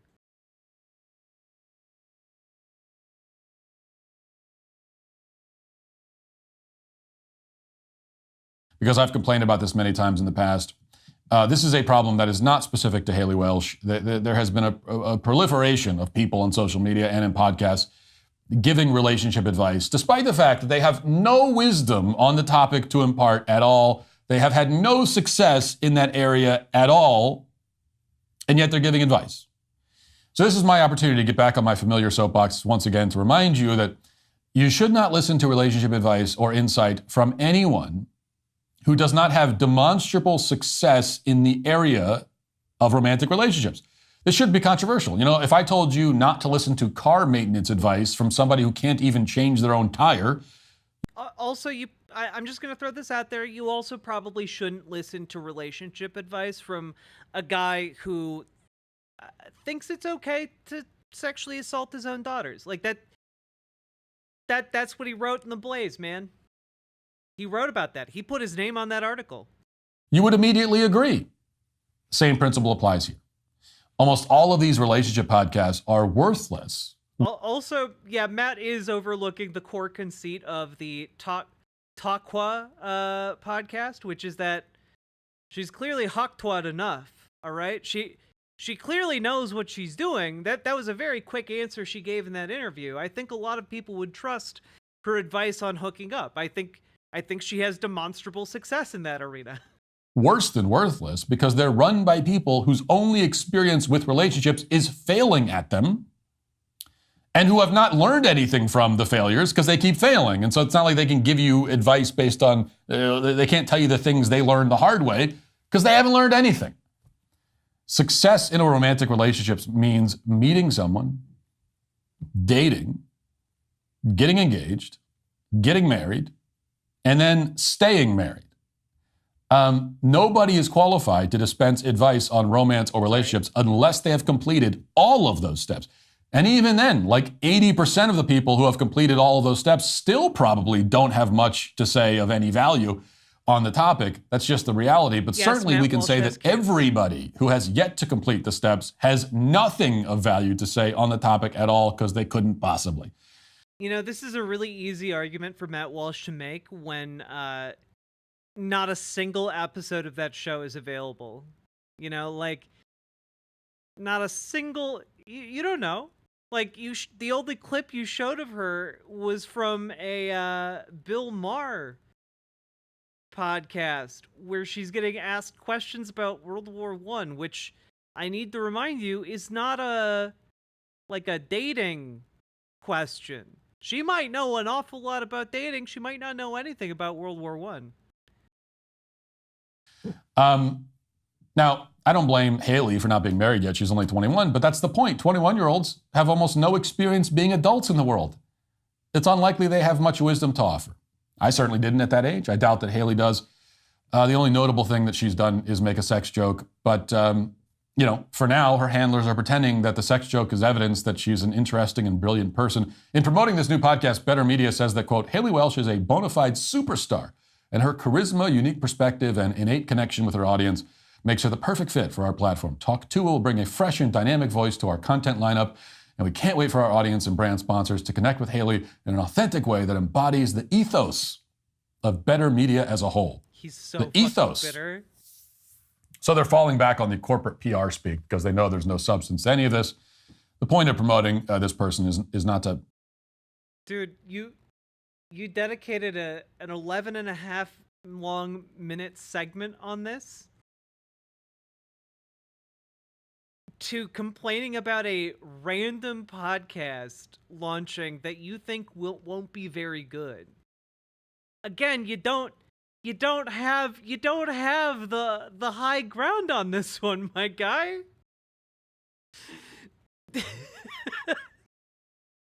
Salmon and Trout, this is a almost 12-minute long segment about how an upcoming podcast that he doesn't care about, he thinks it's just not going to be very good with no evidence whatsoever. Like you couldn't even wait for the podcast to come out, Matt. You had to do it now. Help anyone through their marital problems or give them guidance on finding a spouse or anything else. The point of promoting her is to turn her 15 minutes of fame into a lot of money. And if that means giving a lot of very bad advice to a young, impressionable audience, then that's what they'll do. And they'll do it as shamelessly as possible. And that is why... Dude, Matt, that's like your entire shtick. Your entire shtick is like, hey, are you depressed? Don't go to the hospital. Just make the decision to not kill yourself, stupid.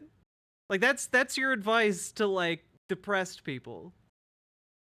Like, I don't think you give great life advice, Matt. I'm afraid to say Haley Welsh, the Hawk Tuah girl, and everyone promoting her podcast and anyone involved in it, and anyone who listens to it, and just everybody, they're all today canceled. Damn, Matt. Meanwhile, your best bud Ben Shapiro over at the Daily Wire, telling all of his all of the people in his audience that they need to get some of that wet ass P word. P word is female genitalia. You know, like they're being debauched over there. Amazing stuff from Matt Walsh. And folks, we are at the top of the hour. We've been going for over 2 hours now. If you've been enjoying the show, please hit the follow button, hit the subscribe button, hit the like button, and please consider dropping those subs and donos. We are a relatively small channel, so every like, every follow, every sub helps a lot. And also, this show's brought to you by viewers like you. I don't make enough money off of the ad revenue to keep this show going, so You guys are literally the ones who make this show possible, and I couldn't do it without you fine folks. So please consider dropping those subs, those donos, those super chats, those bits. Whatever you got. Top of the hour? By the top of the hour, I mean I've been officially streaming for over 2 hours now. Because we had technical difficulties that delayed stream till to not being at the bottom of the hour start. Wet ass pterodactyl. Who topped the hour? Me. I topped the hour.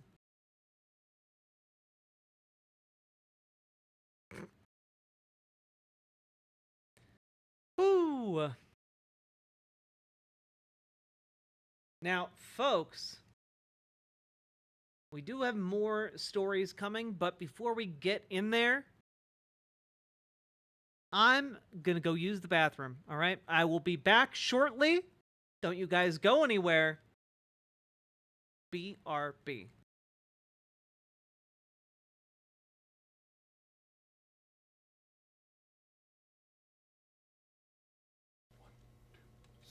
When the union's inspiration through the workers' blood shall run, there can be no power greater anywhere beneath the sun. Yet what force on earth is weaker than the feeble strength of one? But the union makes us strong.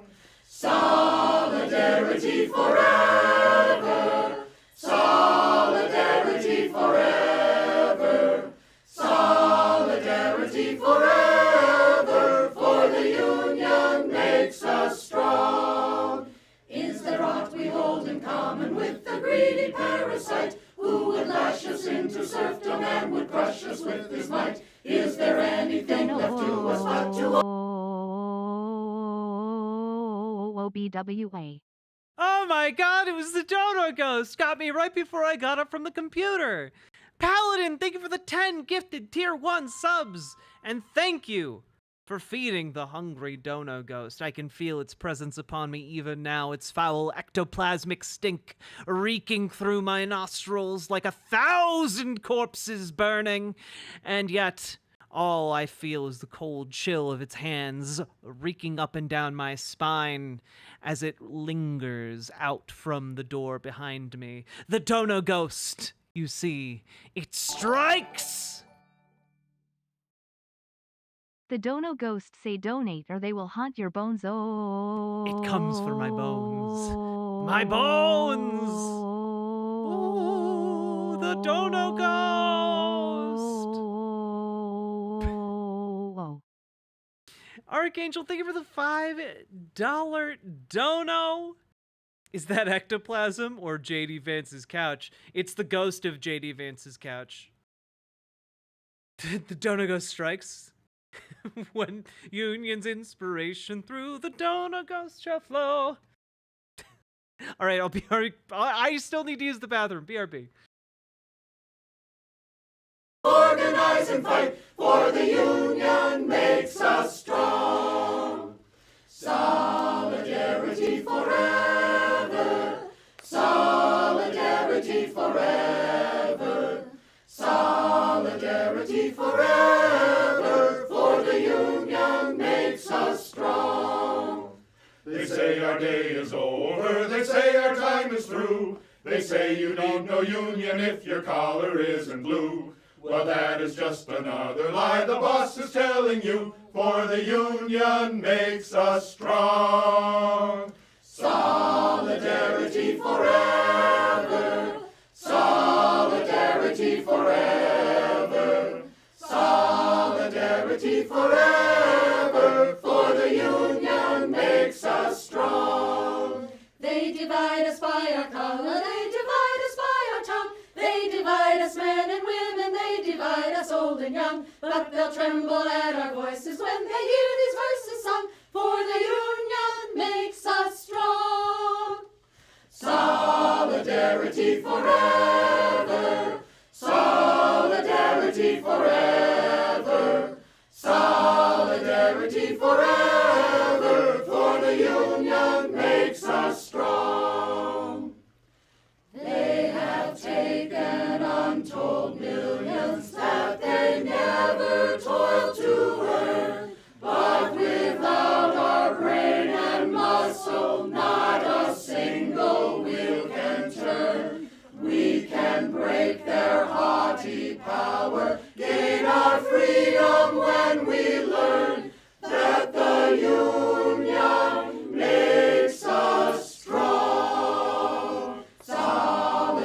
Solidarity forever. Solidarity forever.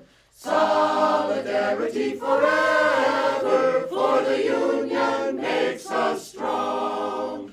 In our hands is placed a power greater than their hoarded gold, greater than the might of armies magnified 1,000-fold. We can bring to birth a new world from the ashes of the old, for the Union makes us strong.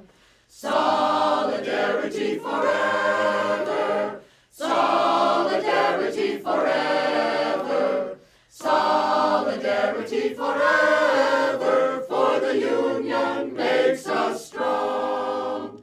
Solidarity forever. Solidarity forever. Solidarity forever. For the Union makes us strong.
Hello, everybody. I had to change out of my outfit. I apologize for the long delay.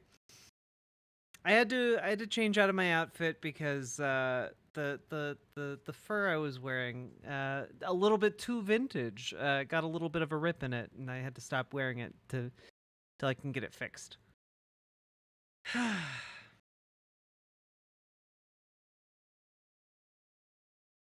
What? I didn't see what your ask was, Valerian Damocles Marcellus. Oh, can you have a link to the Couchfucker song? Yeah, of course. He called himself a hillbilly road. I don't know why this is playing, but here's the Couchfucker song. The trees are painted, their leaves in the wind. Why is this playing? My heart's gone cold. He called himself a hillbilly. Thank God.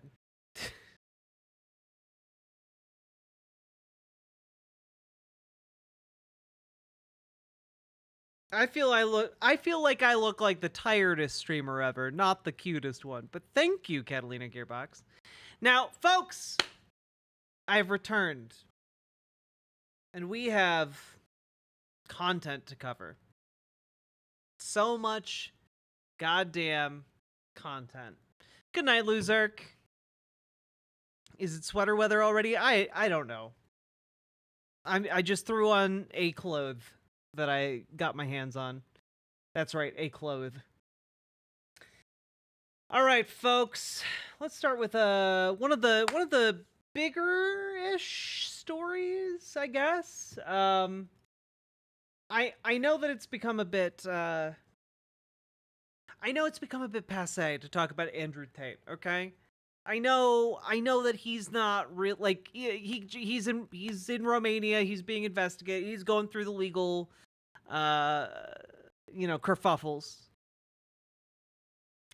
And well, it just keeps getting worse for him. You know, the allegations were that he was sex trafficking women in Romania, and he said at one point, I moved to Romania because they have lax rape laws. And that's a really weird thing to say apropos of nothing. And it turned out it wasn't really apropos of nothing. It was apropos of something. Specifically, he's currently suspected for, and I believe wanted in England for, sexually assaulting women. And, well, this story came out today. Andrew Tate texted woman, "I love raping you," after violent assault.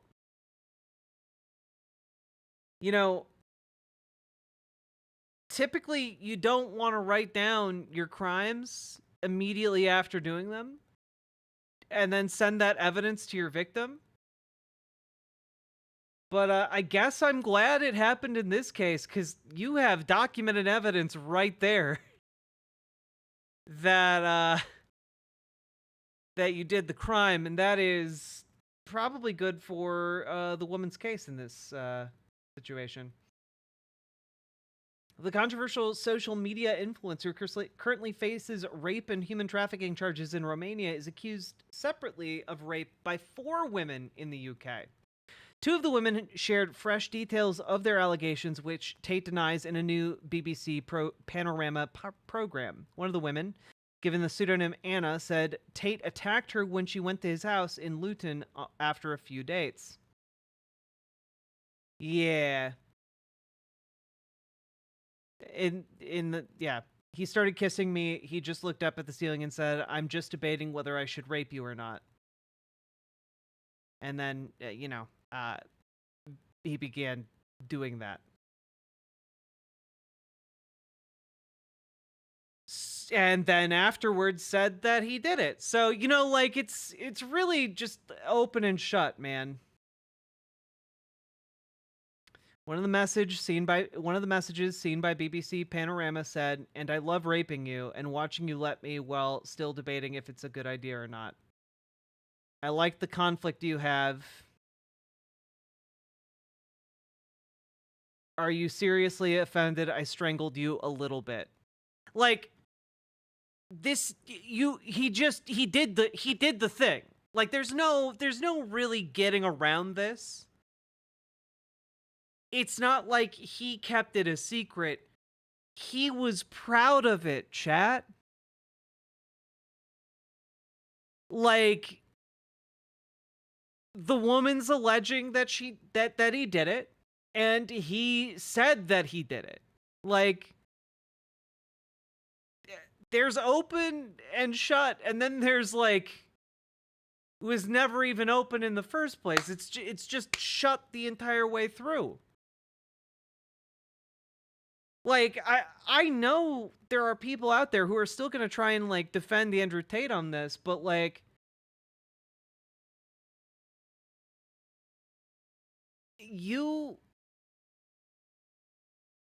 I don't really understand how you can, outside of like just pure irrationality, you know? And yeah, it's pretty shocking, you know? The Tate brothers both are facing charges of human trafficking and rape. Oh wait, Andrew Tate, sorry, is charged with rape. Tristan Tate, oddly enough, not charged with that.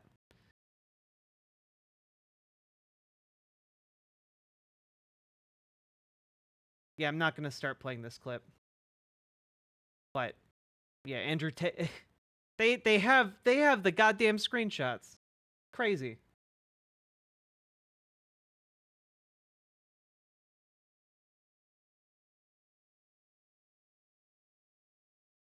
In 2014, Anna told Bedfordshire police about the alleged attack. 2 other women made similar allegations, and the investigation was taken over by Hertfordshire police. In 2019, a file was sent to Crown Prosecution Service, but was decided there was not enough evidence to bring charges. And I just have to stress, they literally had documented evidence of him saying, yeah, I did that thing, haha. Like, absolutely insane.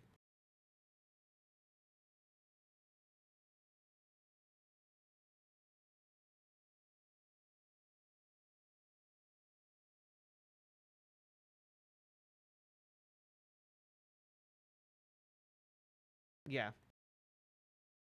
Absolutely wild stuff out of this case.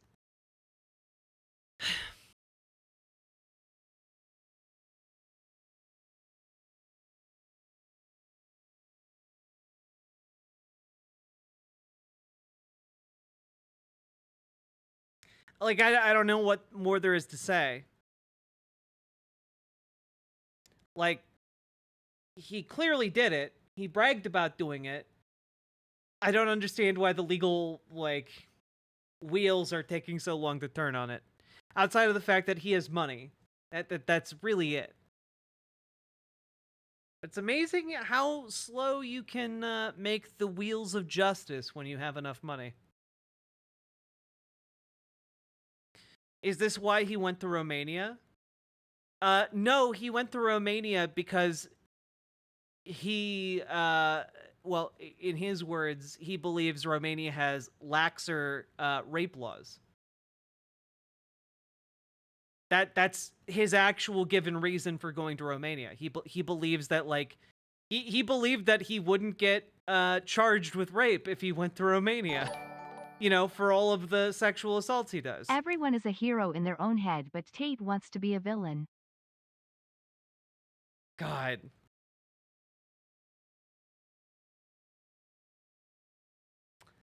All right.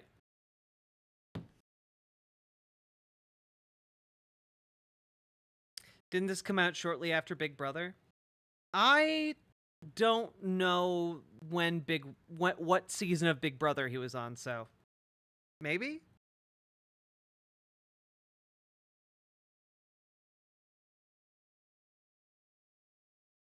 He's fake rich, as in exploited workers made all of his money for him. That's most rich. That's most rich people.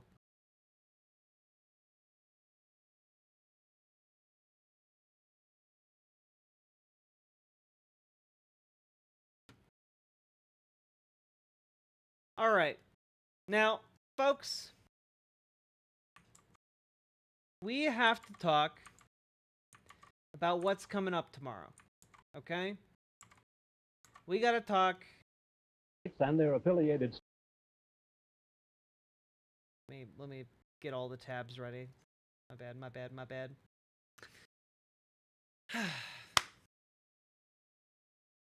Here, I'm going to put on my glasses so I look even more serious.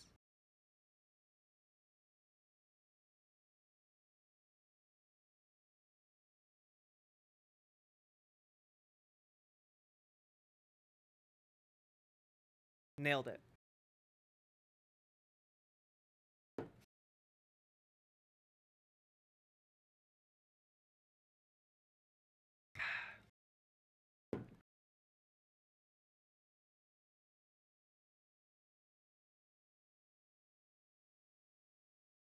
So, there's an event happening tomorrow, chat, which is the presidential debate.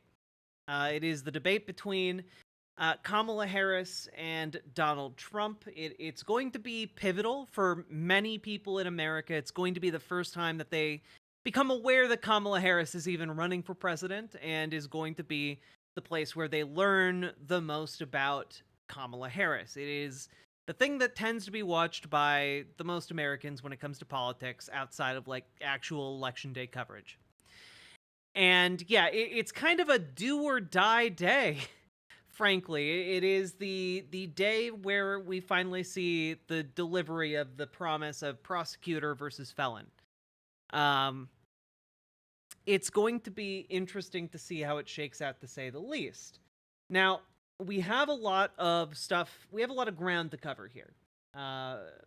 And I figure we'll start with the ad that has been released by the Harris campaign that is going to play prior to the debate. So let's take a look at that.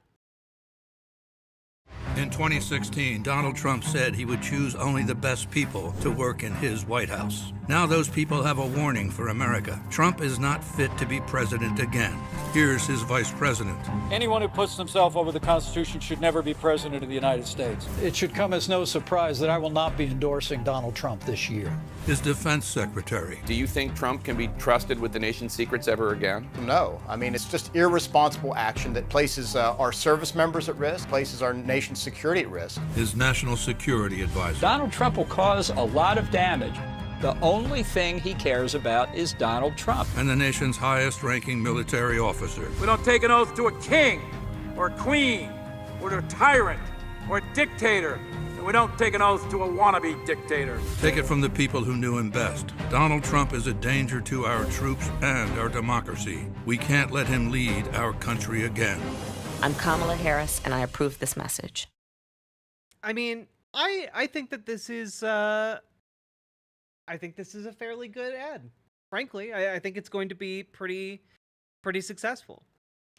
It is, I think, going to be most successful on independents and on like maybe moderate Republicans,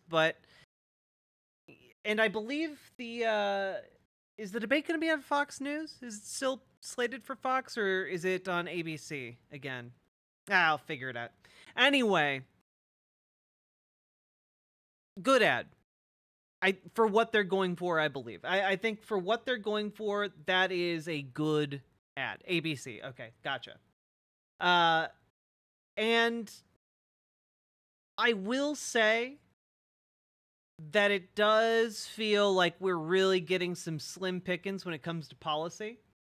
But frankly, well, Kamala Harris dropped her policy page like today, or yesterday maybe. Cut taxes for middle-class families.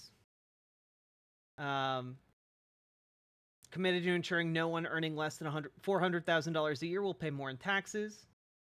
And, yeah, rolling back Trump's tax cuts for the wealthiest Americans, billionaire minimum tax, quadrupling tax on stock buybacks, other reforms to ensure the very wealthy are playing by the same rules as the middle class. You know, this is fine, I guess, but I really wish there's more talk about the working class. You know, the Democrats really are for like this imagined gigantic middle class of American society, and most people in America are working class, you know? Which this does go towards helping right here, making rent more affordable and home ownership more attainable. But like, it'd be really nice for a little bit better here. Like, this is mostly geared towards homeowners. Yeah.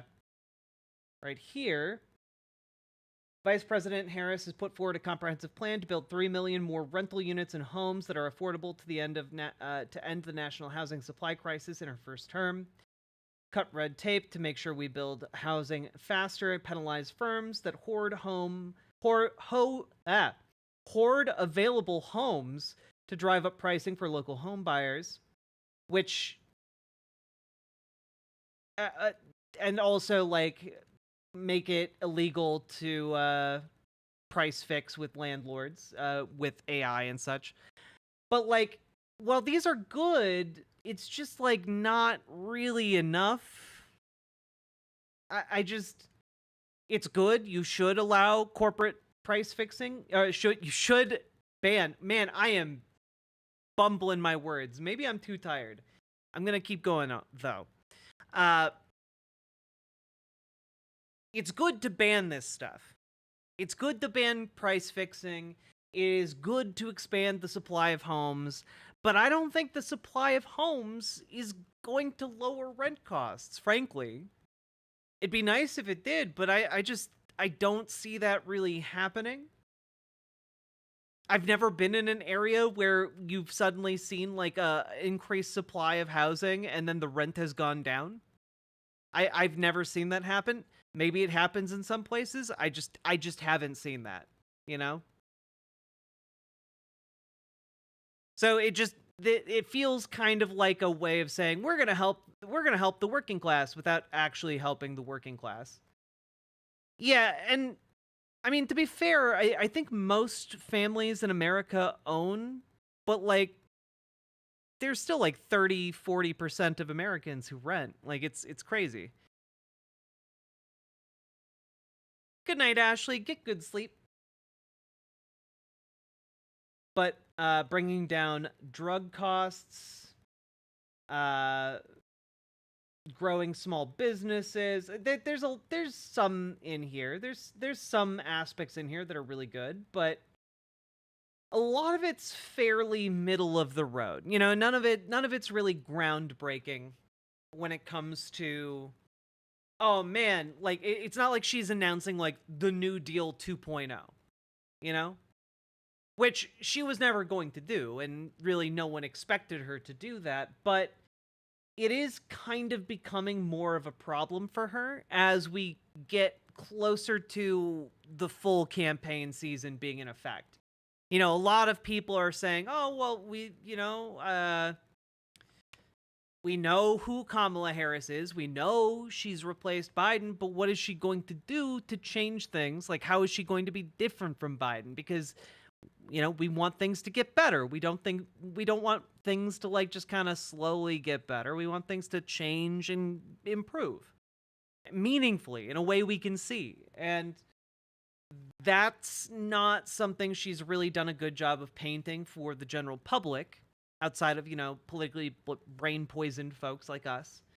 And frankly, Fox News still doesn't really know how to attack her. Here's a segment from Fox where they are Spock's. God, I can't talk today. Where Kamala Harris visited a spice shop, and they just get really weird about it. So couldn't wait to get out of that hotel there. But it's not just any spice store, you guys, that she stopped at. The vice president stopped at Penzeys Spices in downtown Pittsburgh. What's Penzeys? It's a nationwide chain that's become pretty well known for posting about politics, often attacking the GOP. Take a look at this, okay? Penzeys just recently offered customers a discount to celebrate Trump's indictment. They sent that out in an email, branding the spice justice, saying re-indicted and it feels so good. But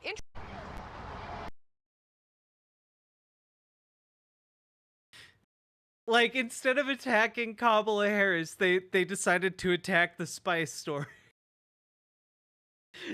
Like, do you have any idea?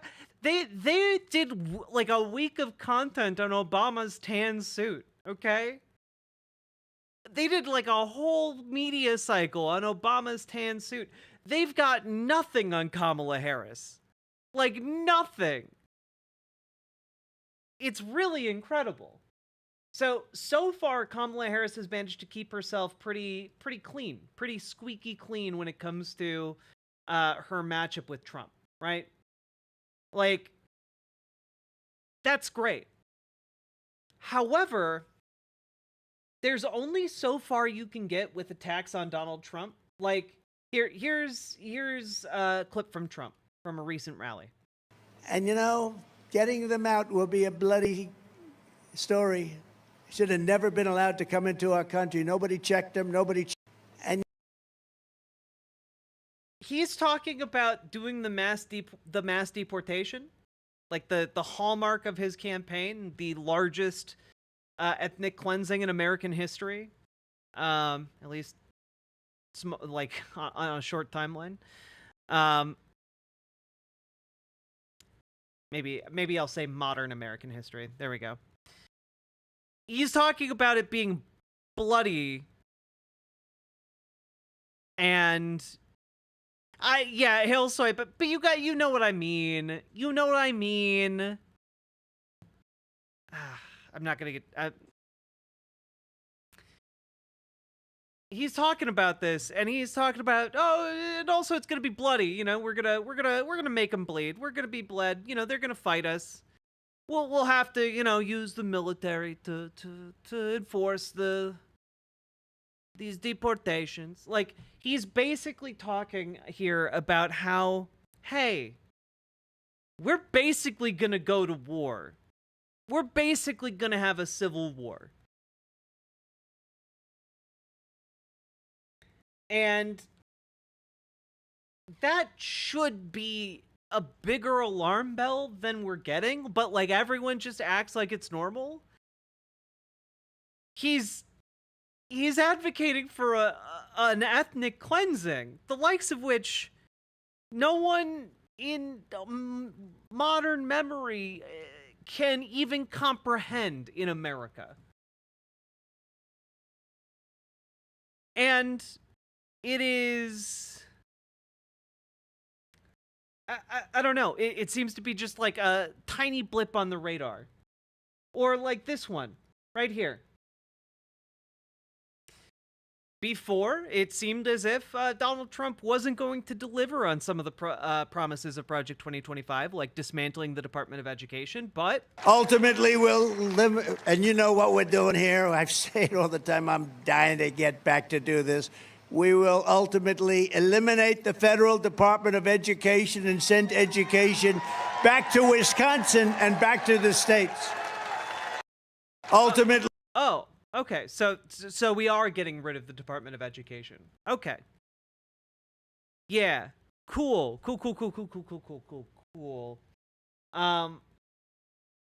So these are all things that he should be getting attacked for, right?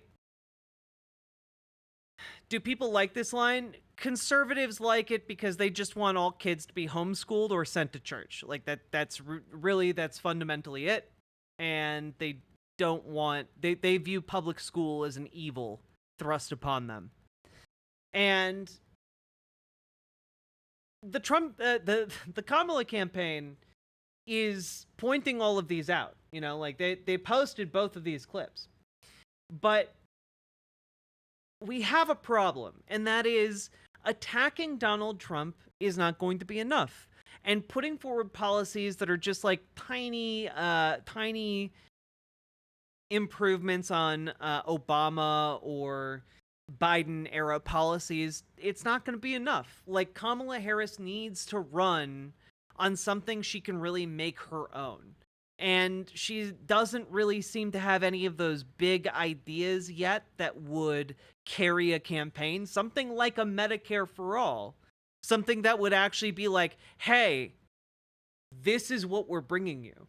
If you vote for Kamala Harris, you will see a world where no one is denied like access to medical care.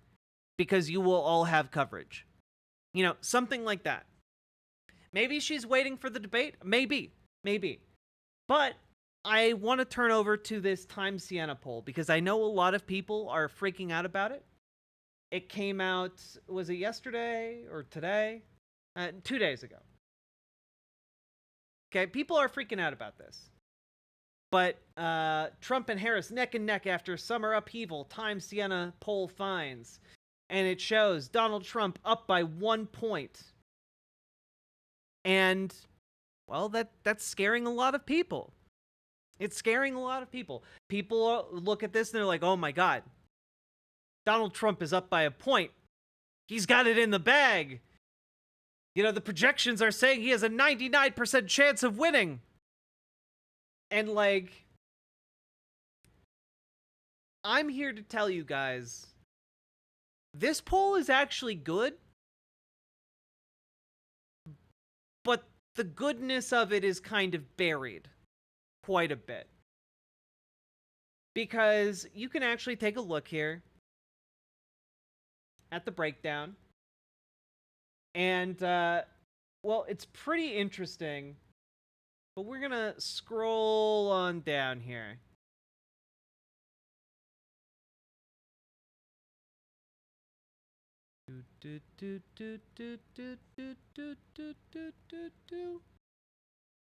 Now, I do want to say that it does kind of look like the poll underweights Black or African Americans, as well as Hispanic or Latino folks in America. Looks like it underweights both of these, underrepresents both categories. Just throwing that out there. Not by a whole lot, but by enough where it could skew the results.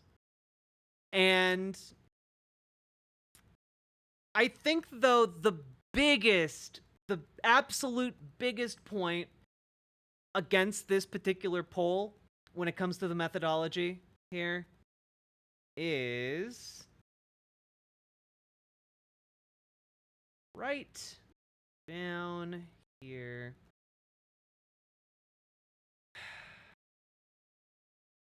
Oh my God.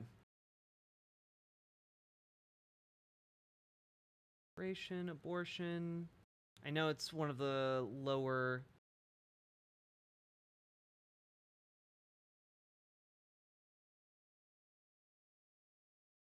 Excellent. Here we go. Second to last question. If Protestant, Christian, Mormon, Greek, Russian Orthodox, or some other religion, do you consider yourself an evangelical or born-again Christian? Like, my God. The weight of this is crazy. We got like 26% here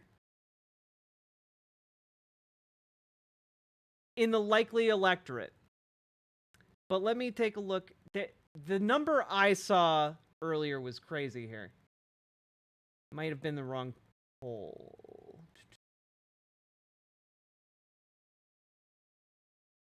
I'm just gonna open the data from this. There we go.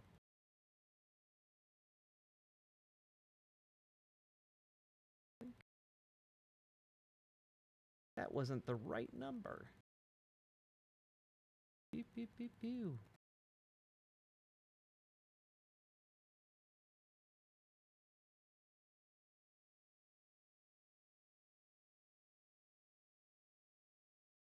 Yeah.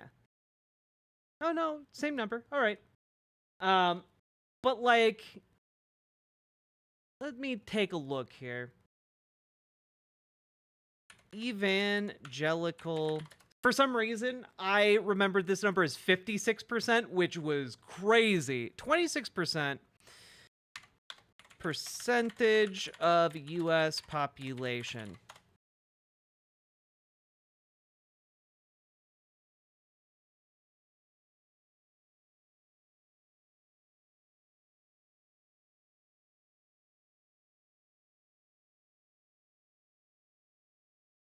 Okay, so this is actually extremely unhelpful.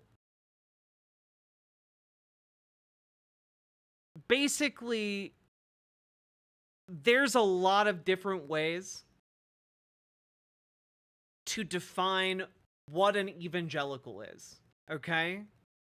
So depending on how you define evangelical, anywhere from 6 to 35% of the country is evangelical Christian, right? And the average of what is thought to be like the core demographic is around 12%. And what I'm trying to get at here is that if that average is correct, then 26% of respondents considering themselves evangelical or born again would be like a doubling of the demographic, right? And if that is the case, most evangelicals vote conservative, right? So the point I'm trying to make here with this particular number is that I think it weights the poll. I think it weights the poll, and I think that I think that these poll results are skewed. Okay? Now, what I'm trying to say here also is that if that is the case, it is actually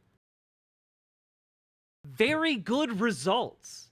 If this is a skewed poll that doubles the representation of evangelicals in the poll in the American population, the poll is showing us that Trump is having a hard time winning over evangelicals.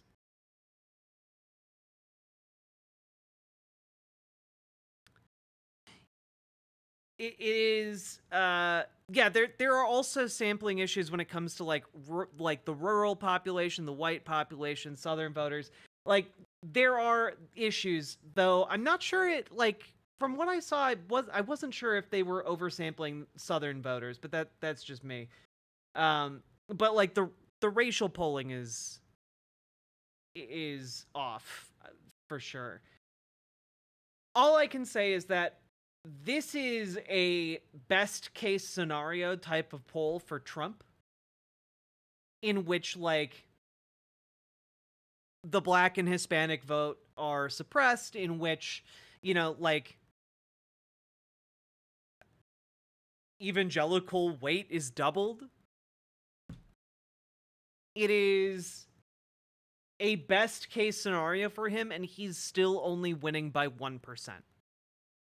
So when I look at this, what I see is actually good news, because there is no possible way that he is able to get more popular than he is right now. Kamala Harris, as long as she doesn't completely beef it tomorrow night, as long as she is able to put a better spin and like introduce herself well to the American public, is going to only get more popular.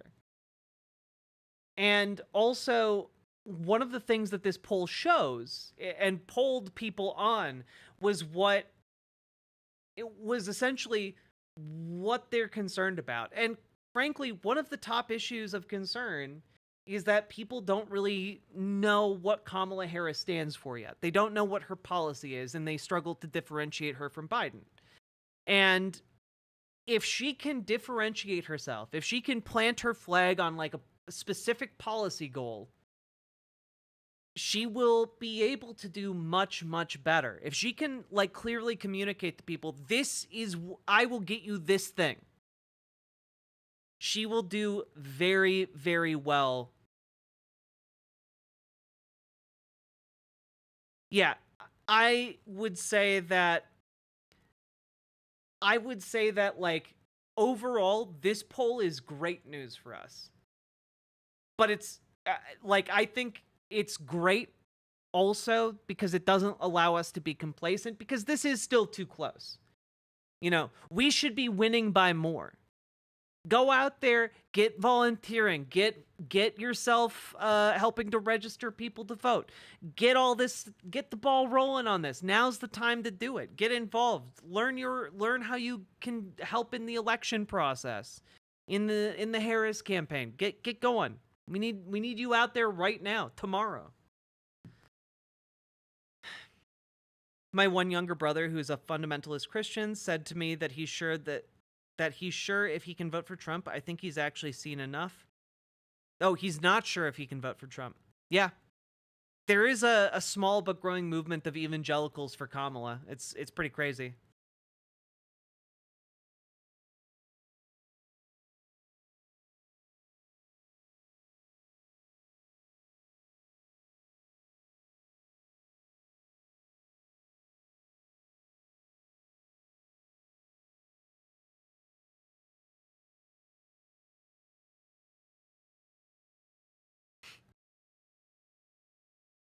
But also, like, we can't also pretend we have to acknowledge that, like, the New York Times has been kind of shit lately when it comes to politics.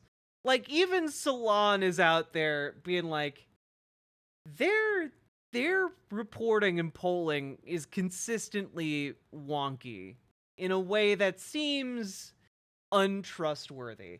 And this entire article here by Lucian K. Truscott IV, what a name, is pretty good at going over a lot of issues with the polling at the NYT. You know, it's weird that there's a lot of weirdness in their polling, and there has been for a while now. But it is, it's interesting to say the least. Something to be aware of. I don't think it's necessarily like I don't think, I'm not here to tell you polling's fake, don't trust the polls. But you should look at the methodology of the polls. Like, always take a look at that, because it's weird.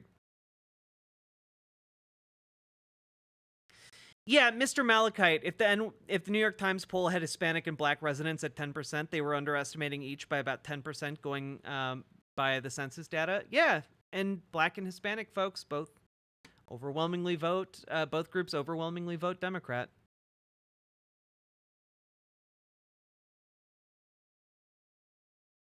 A dandy goon? Best of luck to you.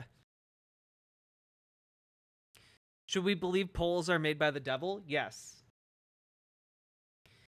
And also, just like, this is what Kamala Harris is up against, man. Like, she needs to, like, figure out how to communicate, plant her flag, and also, like, make fun of this asshole. Cease and desist. Cease and desist. Nope, that's not the right. I need to channel it.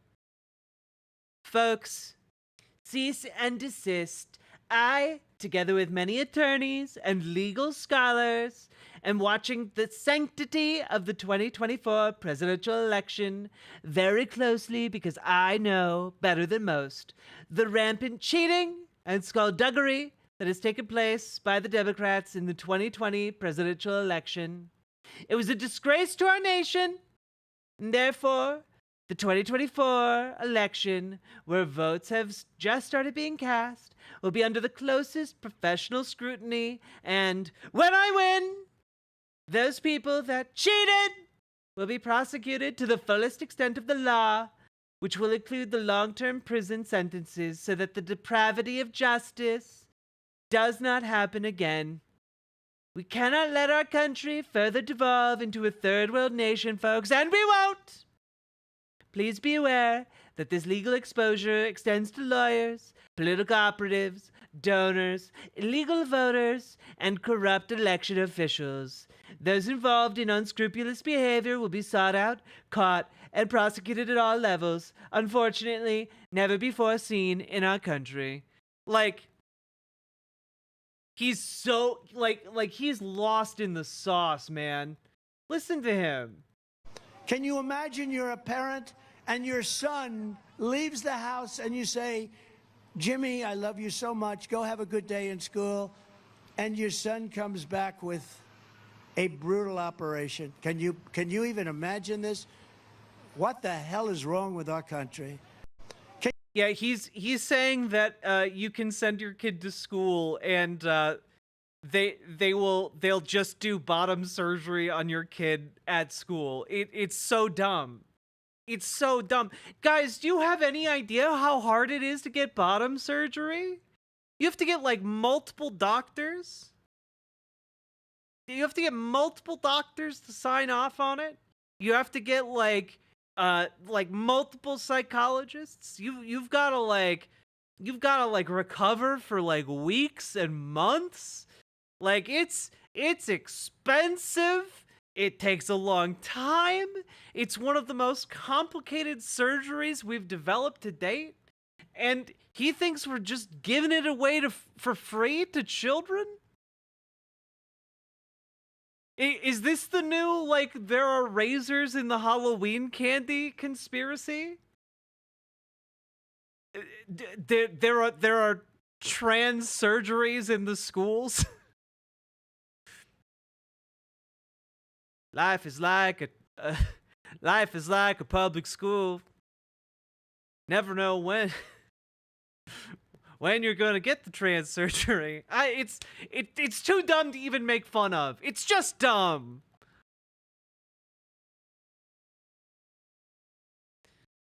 God. And then meanwhile, like, remember how he was like talking about how for a bit like Republicans were like, the left wants political violence. Remember that? It was like a recent arc. Look at this. Force anarchy on the American people while they live in safety, in many cases behind walls. You know that? Nancy Pelosi has a big wall wrapped around her house. Of course, it didn't help too much with the problem she had, did it? But she had a big wall wrapped around her house. But then she says, we don't want to, you have no idea what it was, force anarchy.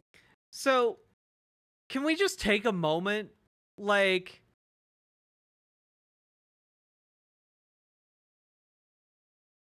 we all know Trump is full of shit when it comes to like saying that, oh, I'm not violent. I don't believe in violence. Like, he clearly believes in violence. He tells people to beat the shit out of other folks at his rallies. Like, he's in this clip, he's talking about the attempted assassination on Nancy Pelosi when a crazy guy showed up at her house with a hammer to bash her skull in and instead found her husband, who he then had a struggle with when, like, the police came. Like, but then he also throws in the fact that Nancy Pelosi's house has a wall around it, and the wall didn't work, which undermines his entire point about how we should have a wall along the southern border. Like, you went to try and make fun of Nancy Pelosi's attempted assassination, but in the process of doing so, you undermined your wall narrative. Your entire wall narrative, the entire thing, you fucked it. You fucked it all over like it was a couch in J.D. Vance's house. And you were J.D. Vance. God. Well, no, Nancy Pelosi probably actually has a wall around her house. She's rich enough to probably have that for real.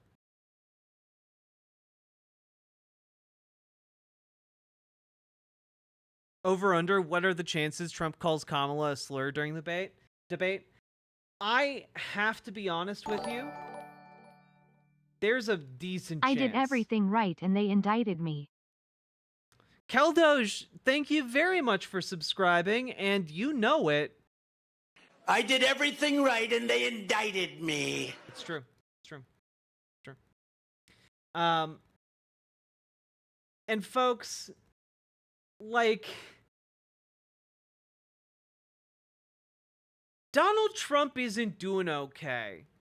Like, I think that there's a decent 50-50 chance he drops a slur. And not even necessarily on purpose. You know, like, this is an actual story from yesterday. This is a real story. His own niece, who is a trained and licensed psychologist, believes that he is undergoing the process of falling into dementia.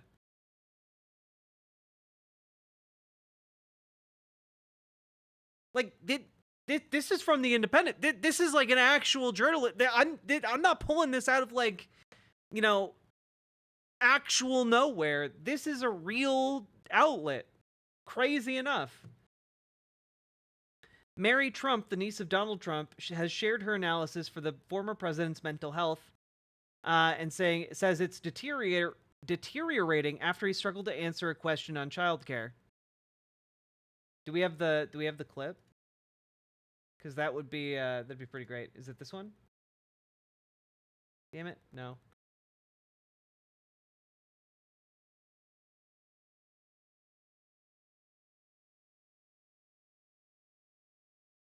I did everything right, and they indicted me.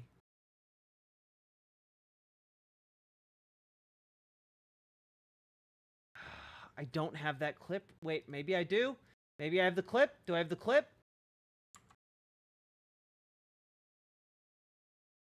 Yes, I do have the clip.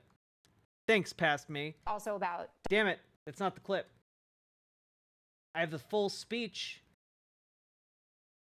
Damn it. How long is this speech? Maybe we can go through it quick.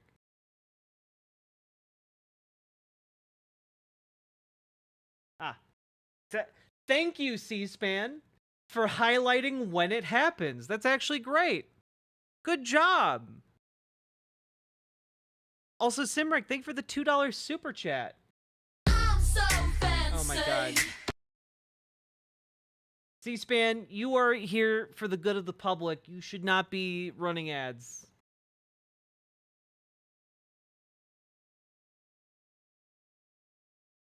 For President Donald Trump. But the real cost that's breaking families' backs and preventing women from participating in the workforce is childcare. Childcare is now more expensive than rent for working families and is costing the economy more than $122 billion a year, making it one of the most urgent economic issues that is facing our country. In fact, the cost of childcare is outpacing the cost of inflation, with the majority of American families of young children spending more than 20% of their income on childcare.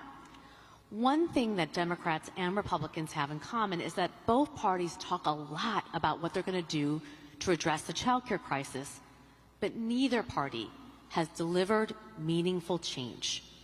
If you win in November, can you commit to prioritizing legislation to make childcare affordable? And if so, what specific piece of legislation will you advance?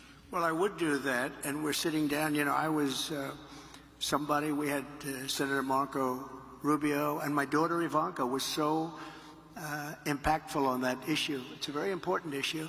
But I think when you talk about the kind of numbers that I'm talking about, that, because look, childcare is childcare. There's something, you have to have it. In this country, you have to have it. But when you talk about those numbers compared to the kind of numbers that I'm talking about by taxing foreign nations at levels that they're not used to, but they'll get used to it very quickly. And it's not going to stop them from doing business with us, but they'll have a very substantial tax when they send product into our country. Those numbers are so much bigger than any numbers that we're talking about, including childcare, that it's going to take care. We're going to have, I look forward to having no deficits within a fairly short period of time, coupled with the reductions that I told you about on waste and fraud and all of the other things that are going on in our country, because I have to stay with child care. I want to stay with child care, but those numbers are small relative to the kind of economic numbers that I'm talking about, Garbage. including growth. Pure, growth also undiluted garbage, meaningless, drivel, nonsense. We're going to be That's all they taking in were. trillions of dollars. Junk. And as And, much and as when I thought childcare, this is what these talked kids about in as this being preschool expensive, are seeing, it's relatively speaking not very expensive compared to the kind of numbers we'll be taking in. We're going to make this into an incredible country that can afford to take care of its people, and then we'll worry about the rest of the world. Let's help other people. But we're going to take care of our country first. This is about America first. It's about make America shit, great dog. again. We have to do it because right now we're a failing nation. So we'll take care of it. Thank you. Very good question. My God, dude. I'm living in a make-believe world. That wasn't even, you can't even argue that was stream of consciousness, because that would imply that that demonstrated any level of consciousness. Like, that was actually like 2 minutes of nonsense. None of that made any sense whatsoever. Like, at all. Like, when... Now I hadn't actually watched that. I had heard about it. But now having seen that, I understand his niece's comments even more. Like, this does seem like sundowning. Yeah, he's not doing okay. I think at the very least we can all kind of agree on that, right? He's not doing okay. If Kamala Harris can just go into the debate tomorrow, string words together, and like make an argument about why she should be president and how she's going to be different from Biden, and like have like one policy she can like lay her flag on, she will come out looking better than ever. Like it is really her debate to lose here.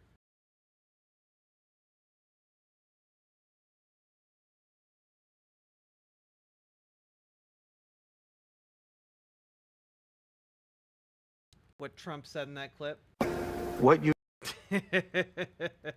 Is this too long? I know I'd get DMCA clap for this, but yeah, everyone in the room is now dumber. It's true.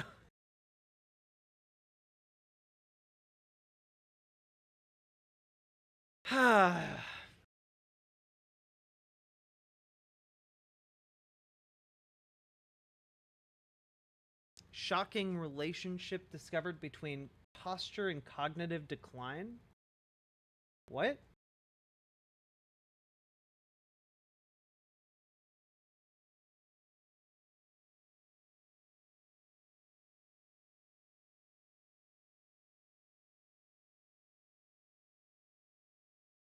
Huh. Okay.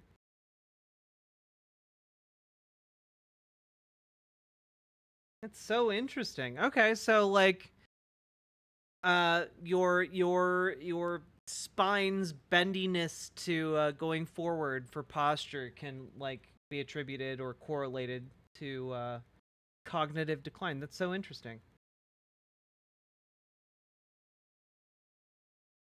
Wait, the way Trump stands is literally called the dementia pose? This is not actually definite, but you should do follow-up tests, but it is a sign. Okay, that's crazy. Yeah, all I'm saying is that I'm not an expert, and I'm not personally going to speculate, but I do think it's telling that his niece can, like, look at him and, as a trained psychologist, say, or psychiatrist, be like, yeah, that doesn't look great.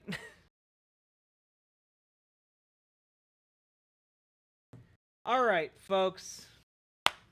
We have now been going for 3.5 hours. if you have been enjoying the stream, please hit the follow button on Twitch, hit the subscribe button on YouTube, like the goddamn YouTube stream, because how many of you have hit the like button? Only 118 of you. Good job for getting it over 100. I appreciate that, but you know what? We're going to gun for 150 now, okay? We're coming for you, 150. You know why? You know why we're coming for you? Because we currently have 240 people watching over on the YouTube, and I know you guys can get like another 25 likes on that, okay? I know you can do it. And folks, please consider dropping those subs, those donos, those memberships, because we're still growing. I need the cheddar to actually become a bigger channel. And you know what? We've been doing a really good job. You know, we recently hit 6,000, and currently I think the YouTube channel is all the way up to 6,256. So we've actually gotten like 250 more subscribers in like the last week or so. And we want to keep that momentum going. Okay? Push them buttons.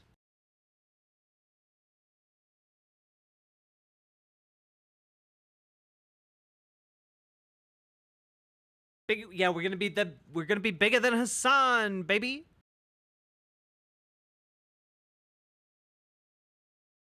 Now, let's see here. YouTube has been popping off. It's been a good time over there. Now, I am going to do a democracy, okay? I'm going to do a democracy. Because I was wondering if people would be interested in watching Kennedy v. Nixon, the very first presidential debate from 1960. Okay? I don't know if this would be good content or not. If not, I have plenty of more content to go over. But I figure, like, this, we're going into a debate, you know, getting a taste of what the first one looked like might be good. Okay, people are really excited about it. I think we're going to forgo the poll. So, folks, tomorrow is the Kamala Harris versus Donald Trump debate. And in the spirit of things, I mean, obviously, whenever someone's watching this segment, it's going to be either just before the debate tomorrow or after it. But in the spirit of it, we're going to watch the Kennedy versus Nixon debate. It's the very first televised debate. It's about an hour long, and I'm sure we'll have thoughts on it as we're going, but I want everyone to watch this and keep in mind, this is not how debates in 2024 go, and that might be for better and worse. We'll see what we think as we go. I've never actually sat down and watched all of it, so let's take a look at it, okay?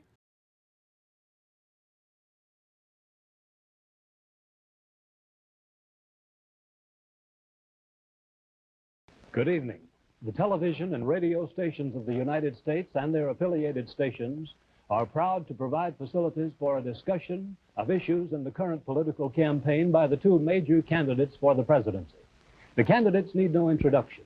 The Republican candidate, Vice President Richard M. Nixon, and the Democratic candidate, Senator John F. Kennedy. I would turn on subtitles, but they are not available. I'm sorry. According to rules set by the candidates themselves, each man shall make an opening statement of approximately 8 minutes duration and a closing statement of approximately 3 minutes duration. In between, the candidates will answer or comment upon answers to questions put by a panel of correspondents. Can I just say it was crazy, even in 1960, that you could, like, film the presidential debate and it would be, like, I don't know, at a Dutch angle the entire time. That's kind of crazy, right? Like, oh my god, that was so loud. But thank you, Stone Corbel, for resubscribing over on Twitch. I appreciate it. Thank you for answering my call for donos. But like, you know, like, even if you didn't have the technology at the time to make sure, just get like a little air bubble level. You know, you don't need to be fancy. You don't need laser technology. Feel like you could have done this. Respondents. In this, the first discussion in a series of 4 joint appearances, the subject matter has been agreed will be restricted to internal or domestic American matters. And now for the first opening statement by Senator John F. Kennedy. Smith, Nixon. In the election of 1860, Abraham Lincoln said the question was whether this nation could exist, half slave or half free. In the election of 1960, and with the world around us, the question is whether the world will exist, half slave or half free, whether it will move in the direction of freedom, in the direction of the road that we are taking, or whether it will move in the direction of slavery. I think it will depend in great measure upon what we do here in the United States, that we build, on the kind of strength that we maintain. We discussed tonight domestic issues, but I would not want that to be any implication to be given that this does not involve directly our struggle with Mr. Khrushchev for survival. Mr. Khrushchev... Okay, real quick. JFK, was JFK considered attractive at the time? Like, in his time period. Like, he was a womanizer, right? Like, that's kind of part of what he was known for? Okay, I'm bisexual, all right? I want to make that clear. I do not find him attractive at all. Like, it's really difficult. And I was watching him and thinking about that because, you know, I do that sometimes. And then I remembered he had like his womanizing ways, and I was like, really? Really? Girls, what were you doing? What were you doing? Job is in New York, and he maintains the communist offensive throughout the world because of the productive power of the Soviet Union itself. The Chinese communists have always had a large population, but they are important and dangerous now because they are mounting a major effort within their own country. The kind of country we have here, the kind of society we have, the kind of strength we build in the United States will be the defense of freedom. If we do well here, if we meet our obligations, if we're moving ahead, then I think freedom will be secure around the world. If we fail, then freedom fails. Therefore, I think the question before the American people is, are we doing as much as we can do? Are we as strong as we should be? Are we as strong as we must be if we're going to maintain our independence? And if we're going to maintain and hold out the hand of friendship to those who look to us for assistance, to those who look to us for survival? I should make it very clear that I do not think we're doing enough. That I am... honestly, Kamala Harris we should, as like a political movement of the left, demand that we go back to like 1960 debate rules, like having like a speech kick off the debate from each side. I think that's a great idea. Bring that back. I'm not satisfied as an American with the progress that we are making. This is a great country, but I think it could be a greater country.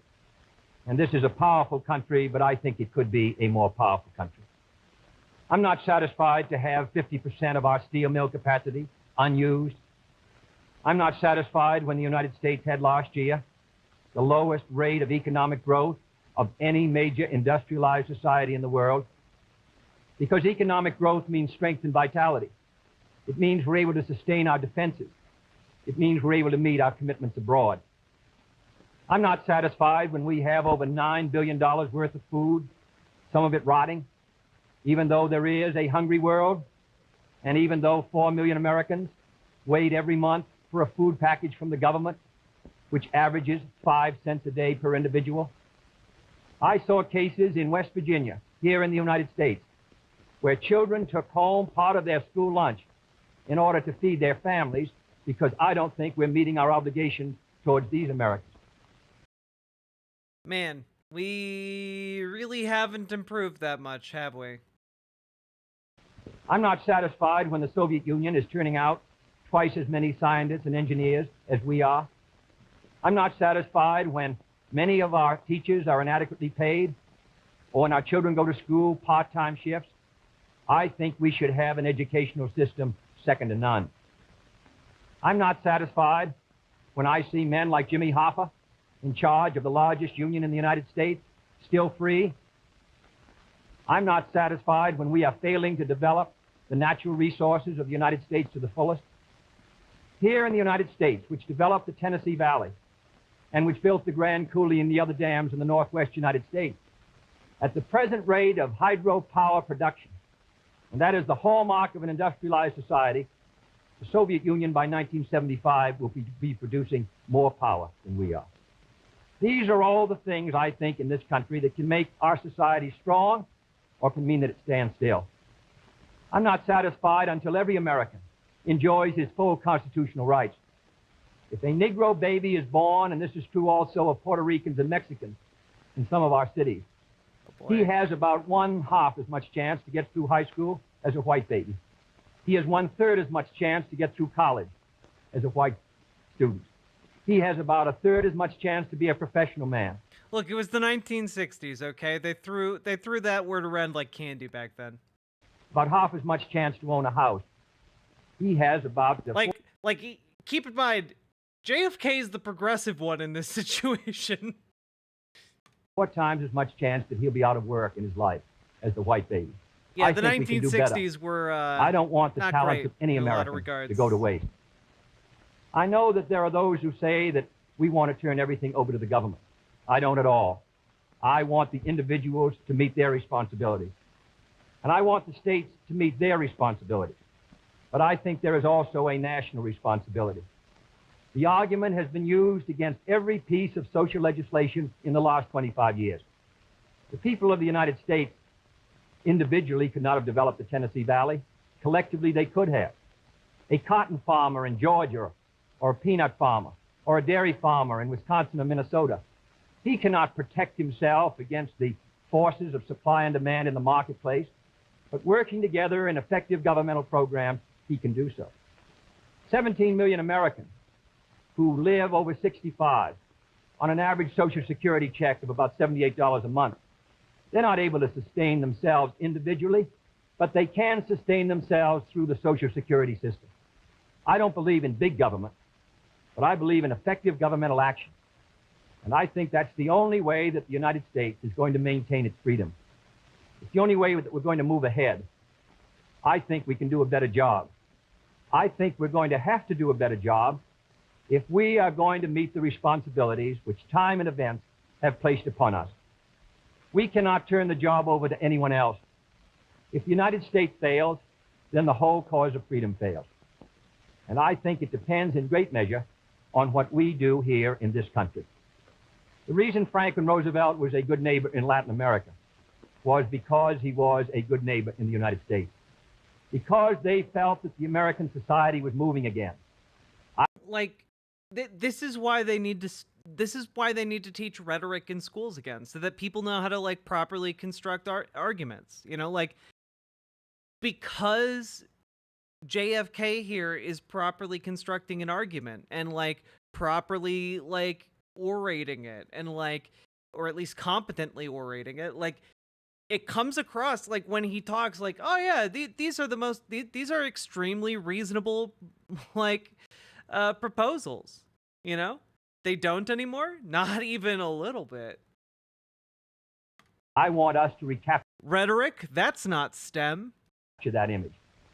I want people in Latin America and Africa and Asia to start to look to America, to see how we're doing things, to wonder what the President of the United States is doing, and not to look at Khrushchev or look at the Chinese communists. That is the obligation upon our generation.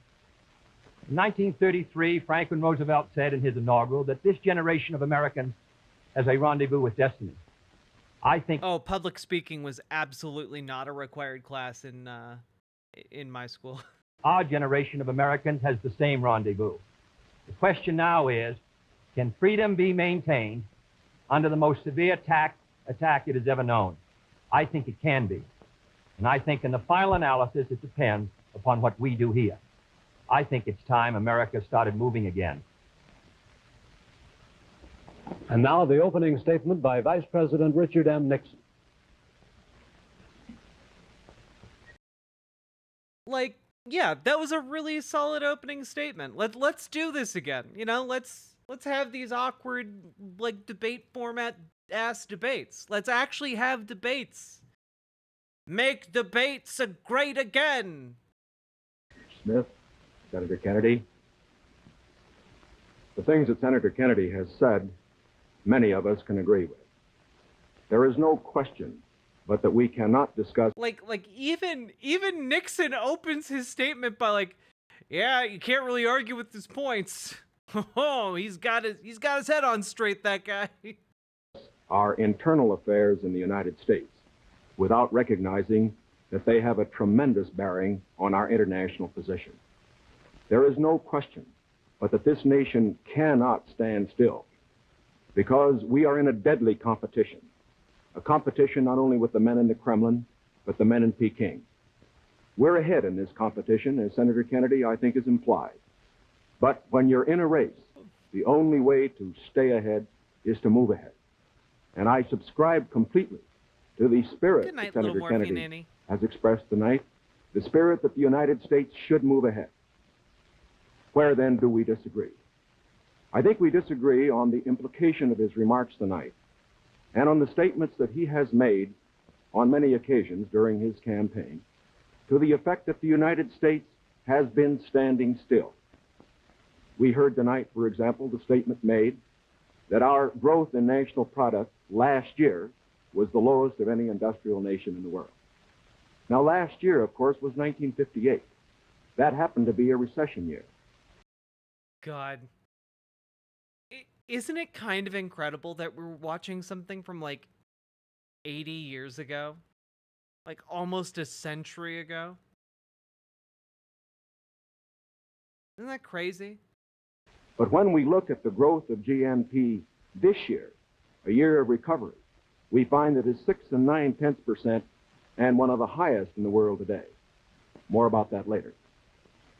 Looking then to this problem of how the United States should move ahead and where the United States... Yeah, 70 years, schmevity years. is moving. I think it is well that we take the advice of a very famous campaigner. Let's look at the record. Is the United States standing still? Is it true that this administration, as Senator Kennedy has charged, has been an administration of retreat, of defeat, of stagnation? Is it true that as far as this country is concerned, in the field of electric power, in all of the fields that he has mentioned, we have not been moving ahead? Well, we have a comparison that we can make. We have the record of the Truman administration of 7.5 years and the 7.5 years of the Eisenhower administration. When we compare these two records in the areas that Senator Kennedy has discussed tonight, I think we find that America has been moving ahead. Let's take schools. We have built more schools in these last 7.5 years than we built in the previous 7.5, for that matter, in the previous 20 years. Let's take hydroelectric power. We have developed more hydroelectric power in these 7.5 years than was developed in any previous administration in history. Let us take hospitals. Why are neither of them discussing their golf handicaps? What is this? Why aren't they calling each other stupid and trying to fist fight? Why isn't Nixon trying to curse out JFK and telling him his wife's ugly and his father was a serial killer? I don't understand. we find that more have been built in this administration than in the previous administration. The same is true of highways. Let's put it in terms that all of us can understand. We often hear gross national product discussed, and in that respect, may I say that when we compare the growth in this administration with that of the previous administration, that then there was a total growth of 11% over 7 years. In this administration, there's been a total growth. Also, Nixon, what's happening with your suit, man? It fits you so badly. Collar gap check. Growth of 19% over 7 years. That shows that there's been more growth in this administration than in its predecessor. But let's not put it there. Let's put it in terms of the average family. What has happened to you? We find that your wages have gone up 5 times as much in the Eisenhower administration as they did in the Truman administration. What about the prices you pay? We find that the prices you pay went up 5 times as much in the Truman administration as they did in the Eisenhower administration. What's the net result? He's actually taking real notes. Of this. This means that the average family income went up 15% in the Eisenhower years as against 2% in the Truman years. Now, this is not standing still. But oh my God. Okay, so I've always heard that Nixon looked sweaty as hell in this debate. We're not even through opening statements yet. He's literally dripping. He's like a slug. My God. Like, you could see it on his chin, his neck. What is happening to him? Good as this record is, may I emphasize, it isn't enough. A record is never something to stand on. It's something to build on. And in building on this record, I believe that we have the secret for progress. We know the way to progress. And I think, first of all, our own record proves that we know the way. Also, the cameras back then were good enough to see the fuzz on his ears. That's crazy. Senator Kennedy has suggested that he believes he knows the way. I respect the sincerity with which he makes that suggestion. But on the other hand, when we look at the various programs that he offers, they do not seem to be new. They seem to be simply retreads of the programs of the Truman administration which preceded it. And I would suggest that during the course of the evening, he might indicate those areas in which his programs are new, where they will mean more progress than we had then. What kind of programs are we for? We are for programs that will expand educational opportunities, that will give to all Americans their equal chance for education, for all of the things which are necessary and dear to the hearts of our people. We are for programs, in addition, which will see that our medical care for the aged is much better handled than it is at the present time. Here again, may I indicate that Senator Kennedy and I are not in disagreement as to the aim. We both want to help the old people. We want to see that they do have adequate medical care. The question is the means. I think that the means that I advocate will reach that goal better than the means that he advocates. I could give better examples, but for whatever it is, whether it's in the field of housing or health or medical care or schools or the development of electric power, we have programs which we believe will move America, move her forward and build on the wonderful record that we have made over these past 7.5 years. Now, when we look at these programs, might I suggest that in evaluating them, we often have a tendency to say that the test of a program is how much you're spending. I will concede that in all the areas to which I have referred, Senator Kennedy would have the federal government spend more than I would have it spend. I costed out the cost of the Democratic platform. It runs a minimum of $13.2 billion a year more than we are presently spending to a maximum of $18 billion a year more than we're presently spending. Now, the Republican platform will cost more, too. It will cost a minimum of $4 billion a year more, a maximum of $4.9 billion a year more than we're presently spending. Now, does this mean that his program is better than ours? Not at all. Because it isn't a question of how much the federal government spends. It isn't a question of which government does the most. It's a question of which administration does the right thing. And in our case, I do believe that our programs will stimulate the creative energies of 180 million free Americans. Yeah, they're gonna be spending a lot of money over there, okay? But we're also gonna be spending kind of a lot of money, and you know, we're gonna be spending it on the right things. They're gonna be spending it on the wrong things, all right? They're gonna be spending it on the blackjack and hooker programs. We're gonna be spending it on the lollipops for little children programs, okay? Which do you want? Do you want lollipops for the children, or do you want blackjack and hookers? Make your choice, America. I believe the programs that Senator Kennedy advocates will have a tendency to stifle those creative energies. I believe, in other words, that his programs would lead to the stagnation of the motive power that we need in this country to get progress. The final point that I would like to make is this. Senator Kennedy has suggested in his speeches that we lack compassion for the poor, for the old, and for others that are unfortunate. Let us understand throughout this campaign that his motives and mine are sincere. I know what it means to be poor. I know what it means to see people who are unemployed. I know Senator Kennedy feels as deeply about these problems as I do. But our disagreement is not about the goals for America, but only about the means to reach those goals. Like, it is kind of insane, right? Like, Richard Nixon is one of the most hated figures in modern American history. And, like, in this debate, he ends his opening statement by saying, like, hey, look, JFK and I, we disagree on the means to get to our end, but you know what?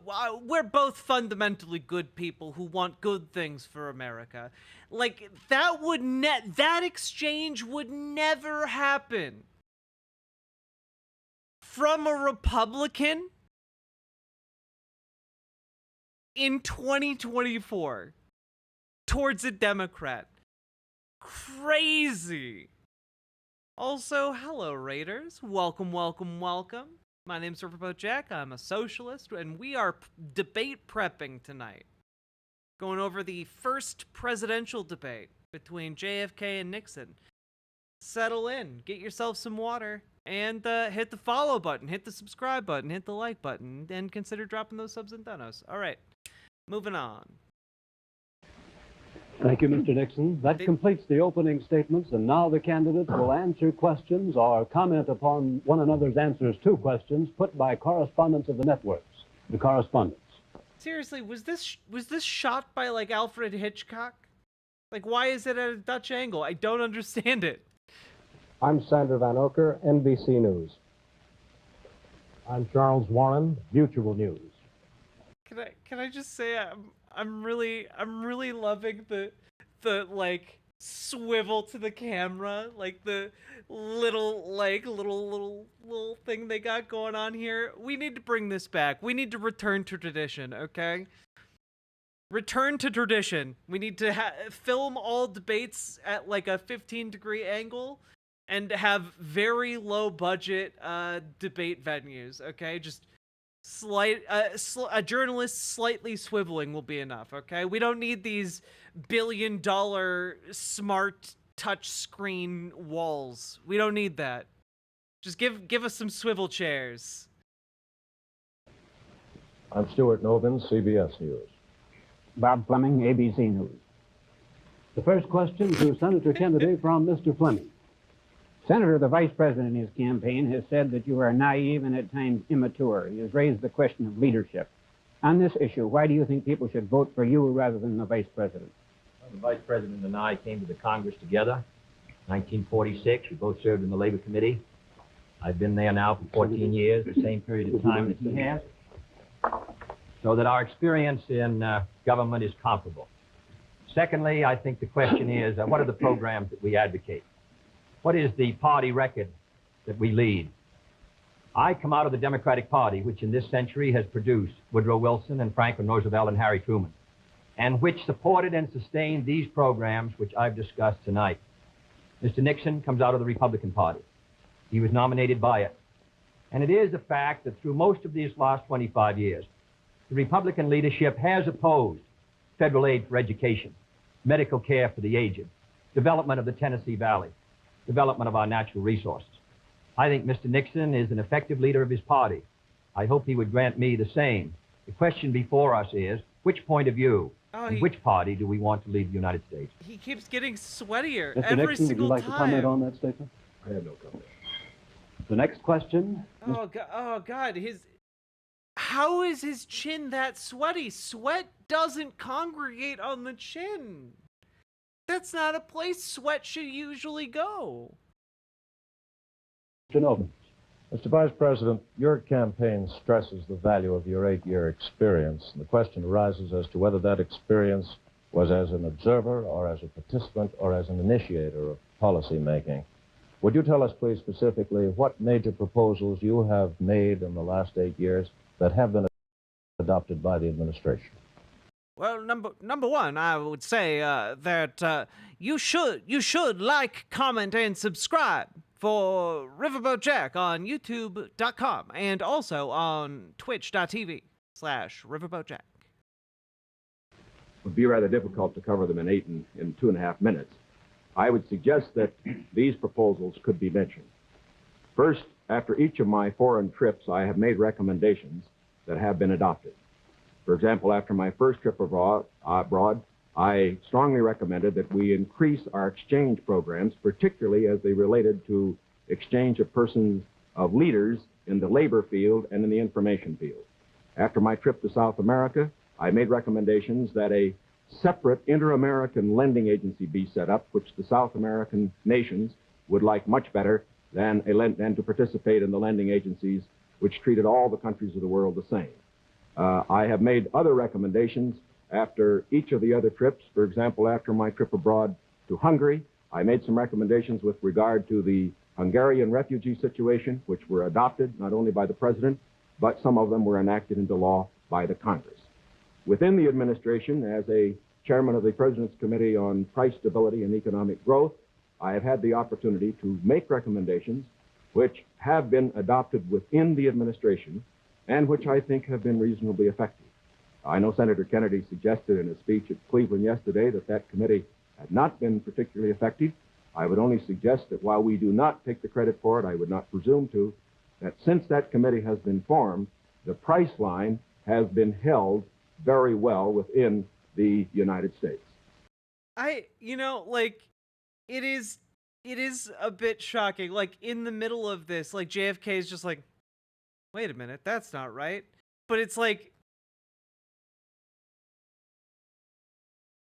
I don't know, the lack of, like, blood sport tactics and the amount of good faith on display here are kind of crazy. You know, like, at least the veneer of it is still here. Like, I don't doubt that they, like, rat-fucked each other all the time, but there's, like, a veneer of sincerity.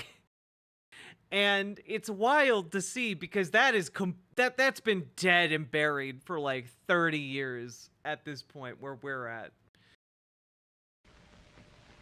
Well, I would say in the latter and that's what I found somewhat unsatisfactory about the figures, Mr. Nixon, that you used in your previous speech. When you talked about the Truman administration, Mr. Truman came to office in 1944 and at the end of the war, and difficulties that were facing the United States during that period of transition, 1946, when price controls were lifted. So it's rather difficult to use an overall figure of taking those 7.5 years and comparing them to the last 8 years. I'd prefer to take the overall percentage record of the last 20 years of the Democrats. Excellent debate find. How did things get so bad?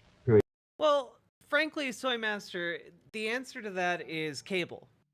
Cable news. Excellent debate find. How did things get so bad? Frankly, the answer to that is cable networks. The commodifying and gamifying of our political system and the buying of it and the wholesale sellout to lobbying really created a space in which posturing and essentially cornering the market on the narrative in the media is the name of the game. It doesn't matter what your actual policy are most of the time. Like, your policies could be anything, but as long as you present yourself well and speak with authority and have the backing of power, like, you're good. And so it became much more about posturing towards one another rather than actually communicating anything of substance.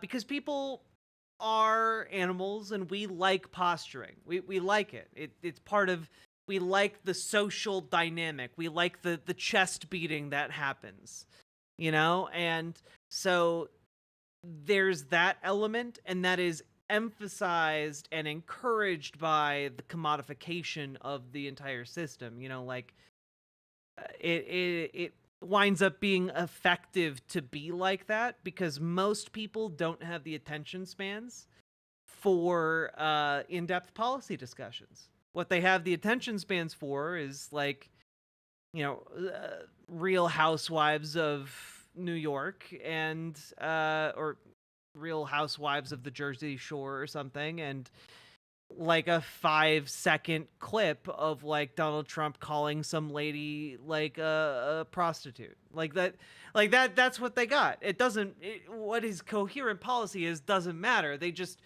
want to see him put someone lesser than him, you know, in their eyes, in their place.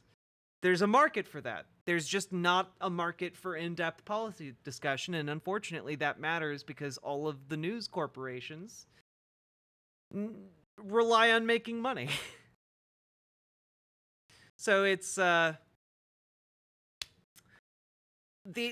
short answer is capitalism did it. Capitalism is murdering everything that's effective in our society and replacing it with sham copies that don't actually allow us to have the same level of utility. We had the enshittification of the internet, but before that we had the enshittification of news and the enshittification of politics. It's all capitalism, baby. There's a financial incentive to make shittier content. Rate of growth. In regard to price stability, I'm not aware that committee did produce recommendations that ever were certainly before the Congress. Oh yeah, there were also like more broadcasting regulations for sure, Distron. From the point of view of legislation in regard to controlling prices. In regard to the exchange of students, of labor unions, I am chairman of the subcommittee on Africa, and I think that one of the most unfortunate phases of our policy towards that country was the very minute number of exchanges that we had. I think it's true of Latin America also. We did come forward with a program of students for the Congo of over 300, which was more than the federal government had for all of Africa the previous year. So that I don't think that we have moved, at least in those two areas, with sufficient vigor. The next question to Senator Kennedy from Mr. Warren. Senator Kennedy, during your brief speech a few minutes ago, you mentioned farm surpluses. I'd like to ask this. It's a fact, I think, the presidential candidates traditionally make promises to farmers. Lots of people, I think, don't understand why the government pays farmers for not producing certain crops. Monica G., you know, it was the 1960s. Most Americans didn't know what Africa was. They knew it was there. They just, you know, didn't know a whole lot about it. Thistles for Eyes, thank you for the $5 super chat. We deserve this kind of debate after all these years of stand by your party no matter what BS and all the name calling. Donago says, boo, populism. I'm trying to think of what we could use instead of, like, Vox Populi. I feel like there should be a ghost version of that. But my brain is currently not grabbing the joke that I know is there. It will, of course, think of it in, like, an hour when it's no longer relevant. Or paying farmers if they overproduce, for that matter. Let me ask, sir, why can't the farmer operate like the businessman who operates a factory? If an auto company overproduces a certain model car, Uncle Sam doesn't step in and buy up the surplus. Why this constant courting of the farmer? Well, because I think that if the federal government moved out of the program, go. withdrew its support, We then deserve I this kind of debate after all these years of stand by your party no matter what BS and all the name calling. Dono Ghost says boo populism. Boo populism. think you would have complete economic chaos. The farmer plants in the spring and harvests in the fall. There are hundreds of thousands of them. They're not able to control their market very well. They bring their crops in or their livestock in, many of them about the same time. They have only a few purchasers that buy their milk or their hogs, few large companies in many cases, and therefore the farmer is not in a position to bargain very effectively in the marketplace. I think the experience of the 20s has shown what a free market could do to agriculture. And if the agricultural economy collapses, then the economy of the rest of the United States sooner or later will collapse. The farmers are the #1 market for the automobile industry of the United States. The automobile industry is the #1 market for steel. So if the farmer's economy continues to decline as sharply as it has in recent years, then I think you would have a recession in the rest of the country. So I think the case for the government intervention is a good one. Secondly, my objection to present farm policy is that there are no effective controls to bring supply and demand into better balance. The dropping of the support price in order to limit production does not work. And we now have... Like, this feels so nice on my brain, chat. Like, it's nice to just hear someone say things that make sense. You know, like, the idea that, yeah, we should support farmers because, hey, if their crops fail or, you know, they fail, we all die is, you know, just a common sense thing to say that feels nice to hear because we don't get it very much anymore. Most Democrats are terrified of talking about policy and would much rather talk about Donald Trump and how he's bad. And unfortunately, that's not good enough in this day and age. We need more than just Trump bad. We barely won on that messaging last time around. It's not going to work twice. Have the highest surpluses, $9 billion worth. We've had a higher tax load from the Treasury for the farmer in the last few years with the lowest farm income in many years. I think that this farm policy has failed. And my judgment, the only policy that will work will be for effective supply and demand to be in balance. And that can only be done through governmental action. Oh no, it's the Dono Ghost! Archangel, thank you for gifting Distler on a sub. I appreciate you. Thank you for supporting. Thank you with that BWA spirit. Let's go! I therefore suggest that in those basic commodities which are supported, that the federal government, after endorsement by the farmers in that commodity, attempt to bring supply and demand into balance, attempt effective production controls, so that we won't have that 5 or 6% surplus which breaks the price 15 or 20%. I think Mr. Benson's program has failed. And I must say, after reading the Vice President's speech before the farmers as he read mine, I don't believe that it's very much different from Mr. Benson. I don't think it provides effective governmental controls. I think the support prices are tied to the average market price of the last 3 years, which was Mr. Benson's theory. I therefore do not believe that this is a sharp enough breach with the past to give us any hope of success for the future. Mr. Nixon, comment? I, of course, disagree with Senator Kennedy insofar as his suggestion as to what should be done on the farm program. Yeah, like, Lanzetta, he didn't just, like, give an effective answer if you know about supply and demand, but, like, he actually, like, went and explained it. Like, JFK, if you didn't know what he was talking about, explained it well enough that you could follow along, even if you had no idea when he started talking about any of these things. And that's great.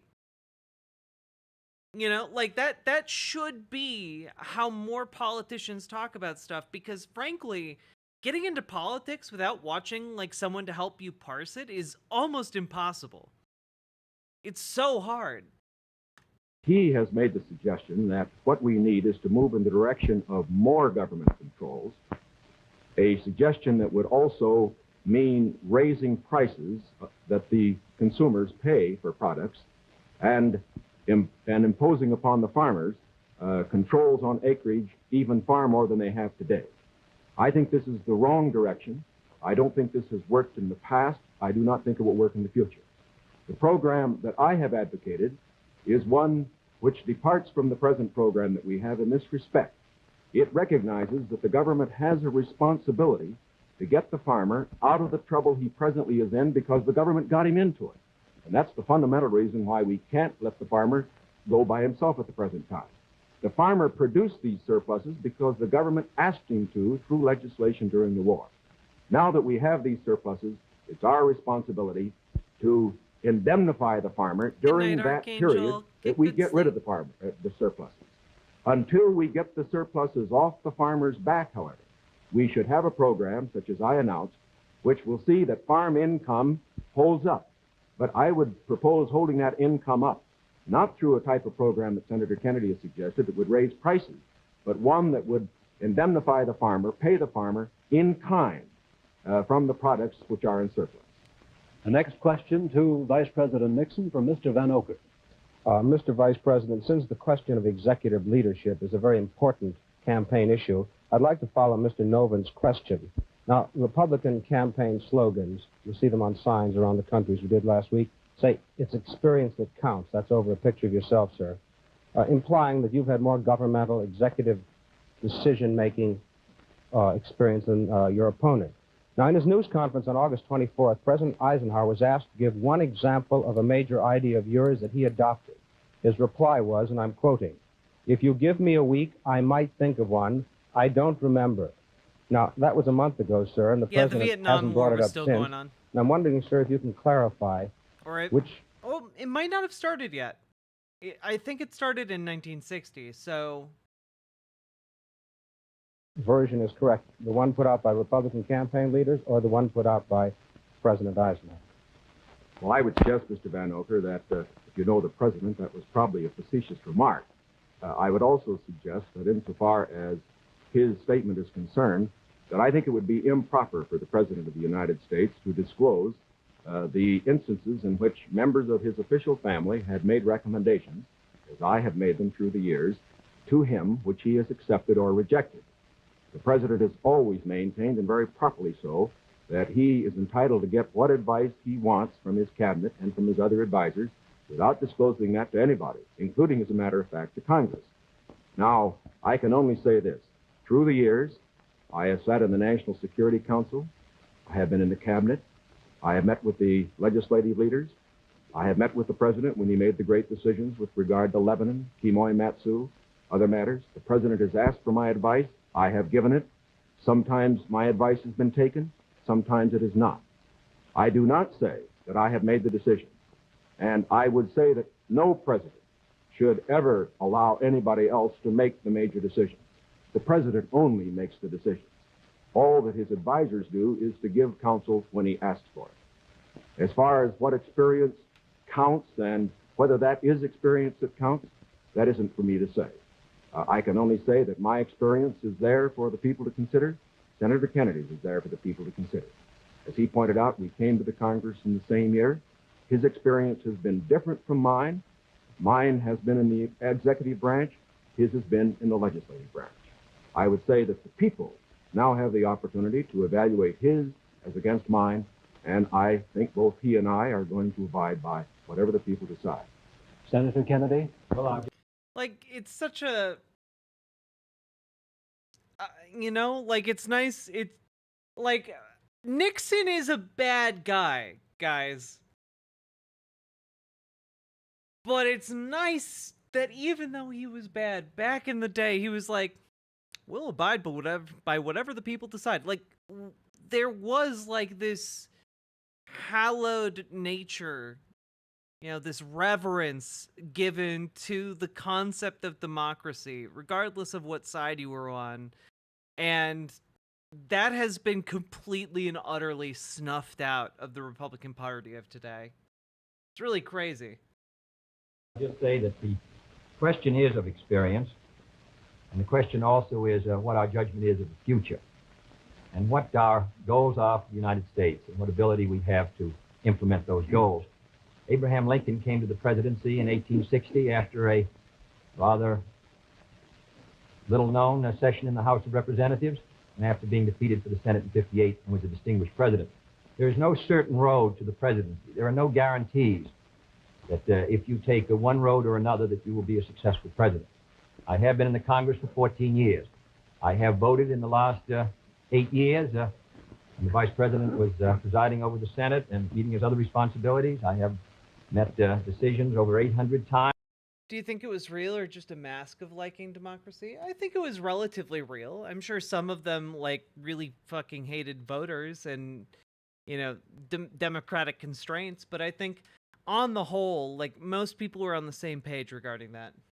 On matters which affect not only the domestic security of the United States, but as a member of the Senate Foreign Relations Committee. The question really is, which candidate and which party can meet the problems that the United States is going to face in the 60s? The next question to Senator Kennedy from Mr. Novus.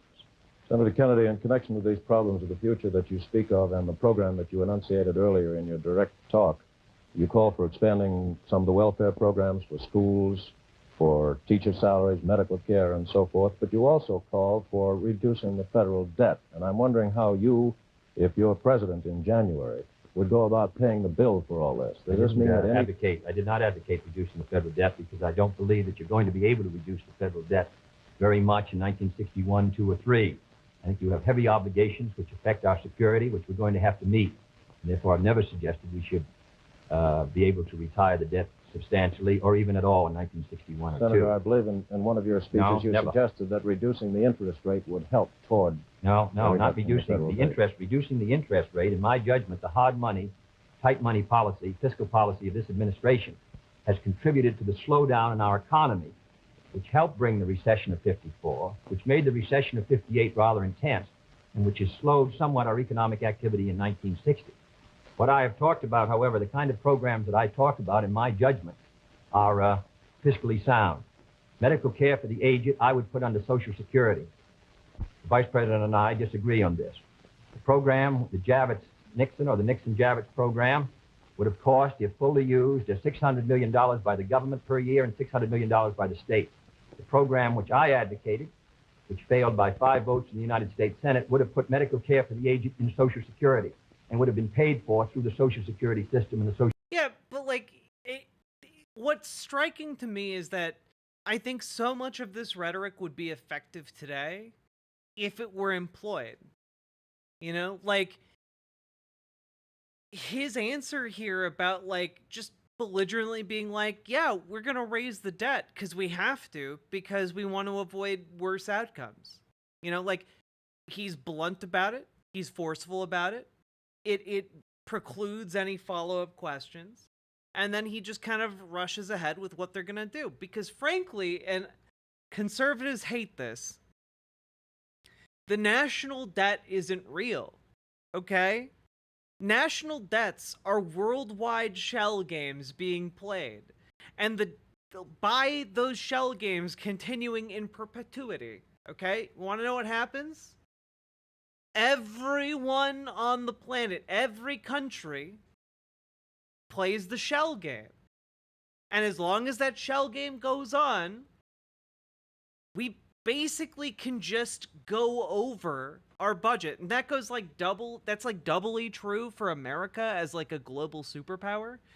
But like, the debt can keep getting bigger, but especially for us, because global currency revolves around the US dollar, we're especially able to like print our way out of it. We're especially able to do that because the world depends on our currency. Now, does that mean you should just like balloon the debt? No, of course not. But it does mean like you can increase the amount of debt and get more money to do more good stuff and actually like have better impacts on society.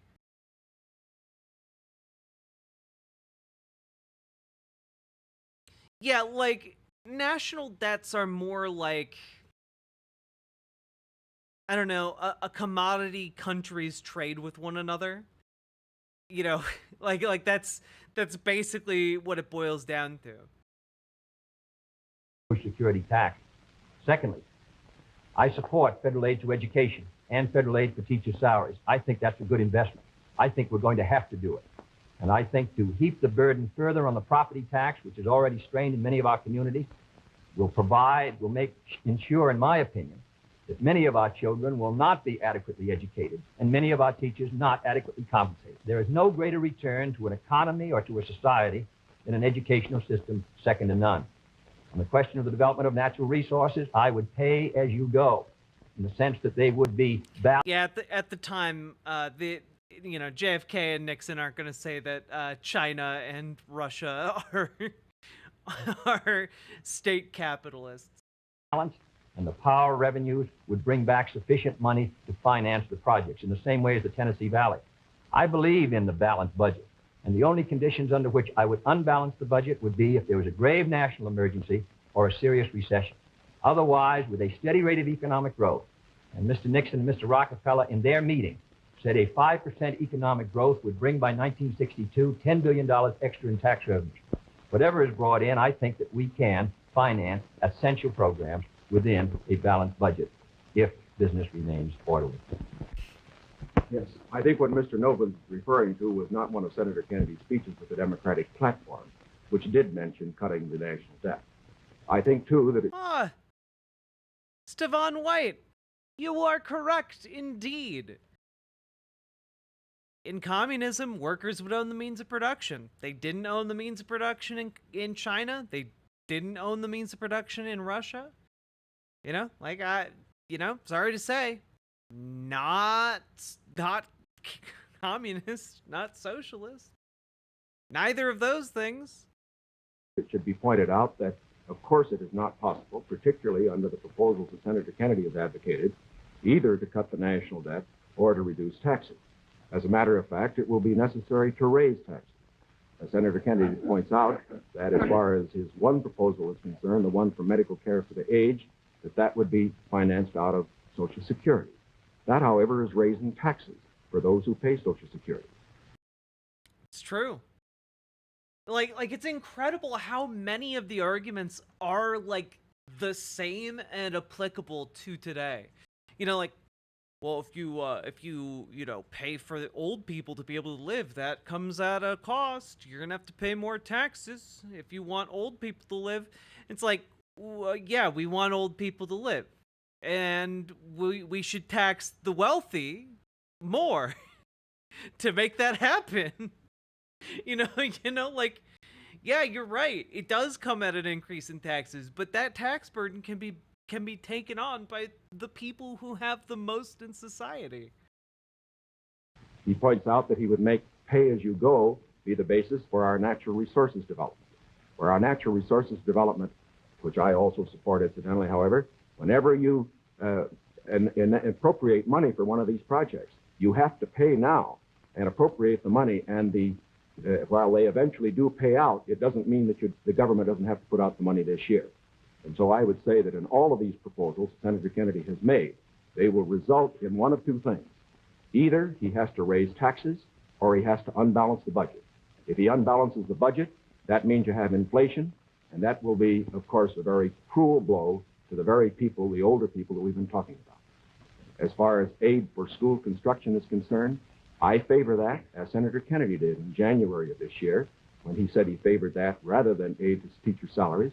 I favor that because I believe that's the best way to aid our schools without running any risk whatever of the federal government telling our teachers what to teach. The next question to Vice President Nixon from Mr. Warren.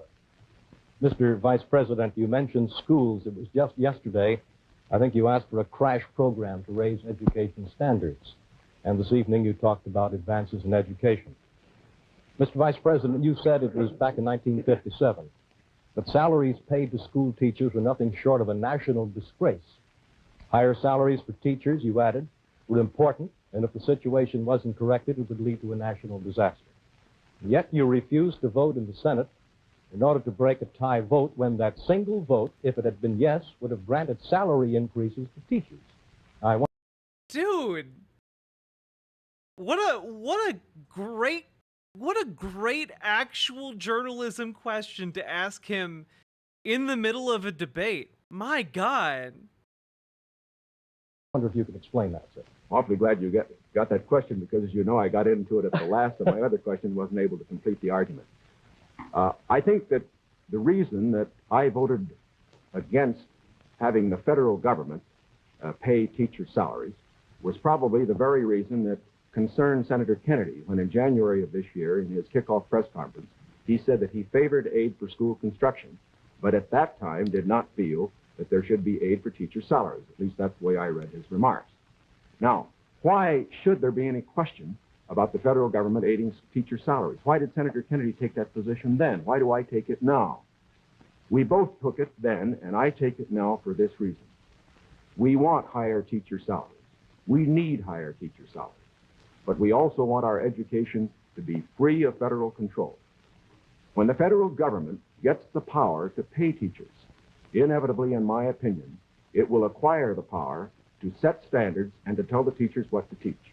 I think this would be bad for the country. I think it would be bad for the teaching profession. There is another point that should be made. I favor higher salaries for teachers. But as Senator Kennedy said in January of this year in the same press conference, the way that you get higher salaries for teachers is to support school construction, which means that all the local school districts in the various states then have money which is freed to raise the standards for teacher salaries. I should also point out this. I don't think it worked that way. Like, that doesn't really make a whole lot of sense to me. Just build more schools, Fivehead. Doesn't seem like a solution for teachers getting paid more. Once you put the responsibility on the federal government for paying a portion of teacher salaries, your local communities and your states are not going to meet the responsibility as much as they should. I believe, in other words, that we have seen the local communities in the states assuming more of that responsibility. Teacher salaries, very fortunately, have gone up 50% in the last 8 years, as against only a 34% rise for other salaries. This is not enough. It should be more.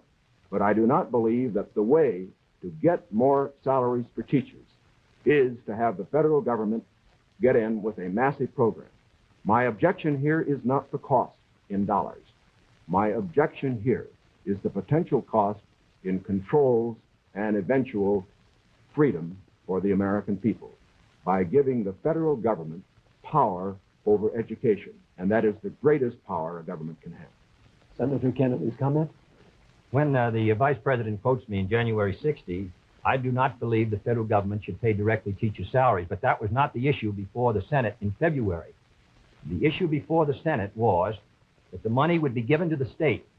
The state then could determine whether the money would be spent for school construction or teacher salaries. On that question, the Vice President and I disagreed. I voted in favor of that proposal and supported it strongly because I think that that provided assistance to our teachers for their salaries without any chance of federal control. And it is on that vote that Mr. Nixon and I disagreed, and his tie vote defeated. His breaking the tie defeated the proposal. I don't want the federal government paying teachers' salaries directly, but if the money will go to the states, and the states can then determine whether it shall go for school construction or for teachers' salaries, in my opinion, you protect the local authority over the school board and the school committee.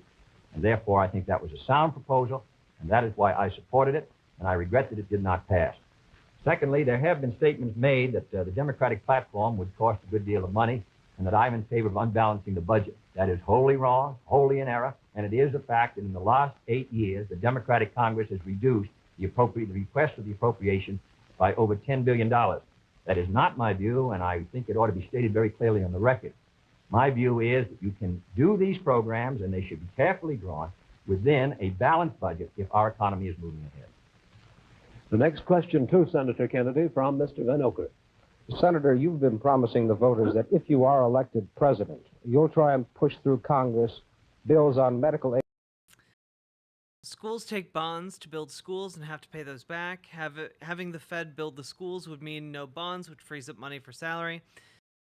Yeah. I mean, I guess that makes sense. But it doesn't seem like a long-term solution. Like I feel like that's not. I feel like that's a very poor solution to a relatively easy to solve problem, you know? Aid to the aged, a comprehensive minimum hourly wage bill, federal aid to education. Now, in the August post-convention session of the Congress, when you at least held up the possibility you could one day be president, and when you had overwhelming majorities, especially in the Senate, you could not get action on these bills. Now, how do you feel that you'll be able to get them in January if you weren't able to get them in August? If I may take the bills, we did pass in the Senate a bill to provide a $1.25 minimum wage. It failed because the House did not pass it, and the House failed by 11 votes. And I might say that 2/3 of the Republicans in the House voted against a $1.25 minimum wage. And $1.25. God. A majority of the Democrats sustained it. Nearly 2/3 of them voted for the $1.25. We were threatened by a veto if we passed a $1.25. It's extremely difficult, with the great power that the president does, to pass any bill when the president is opposing. All the president needs to sustain his veto of any bill is 1/3 plus 1 in either the House or the Senate. Secondly, we passed a federal aid to education bill in the Senate. It failed to come to the floor of the House of Representatives. It was killed in the Rules Committee. And it is a fact in the August session that the 4 members of the Rules Committee who were Republicans, joining with 2 Democrats, voted against sending the aid to education bill to the floor of the House. 4 Democrats voted for it. Every Republican on the Rules Committee voted against sending that bill to be considered by the members of the House of Representatives. Like, Nixon even looks guilty. Like, he looks like he got caught with his hand in the candy jar, and he's sweating profusely about it. Thirdly, on medical care for the aged. This is the same fight that's been going on for 25 years in Social Security. We wanted to tie it to Social Security. We offered an amendment to do so. 44 Democrats. Damn, that sounds like me for real. Voted for it. 1 Republican voted for it. And we were informed at the time it came to a vote that if it was adopted, the President of the United States would veto it. In my judgment, a vigorous Democratic president, supported by a Democratic majority in the House and Senate, can win the support for these programs. But if you send a Republican president and a Democratic majority, and the threat of a veto hangs over the Congress, in my judgment, you will continue what happened in the August session, which is a clash of parties and inaction. Mr. Nixon, comment? Well, obviously, my views are a little different. First of all, I don't see how it's possible for a 1/3 of a body, such as the Republicans have in the House and the Senate, to stop 2/3 if the 2/3 are adequately led. I would say, too, that when Senator Kennedy refers to the action of the House Rules Committee, there are 8 Democrats on that committee and 4 Republicans.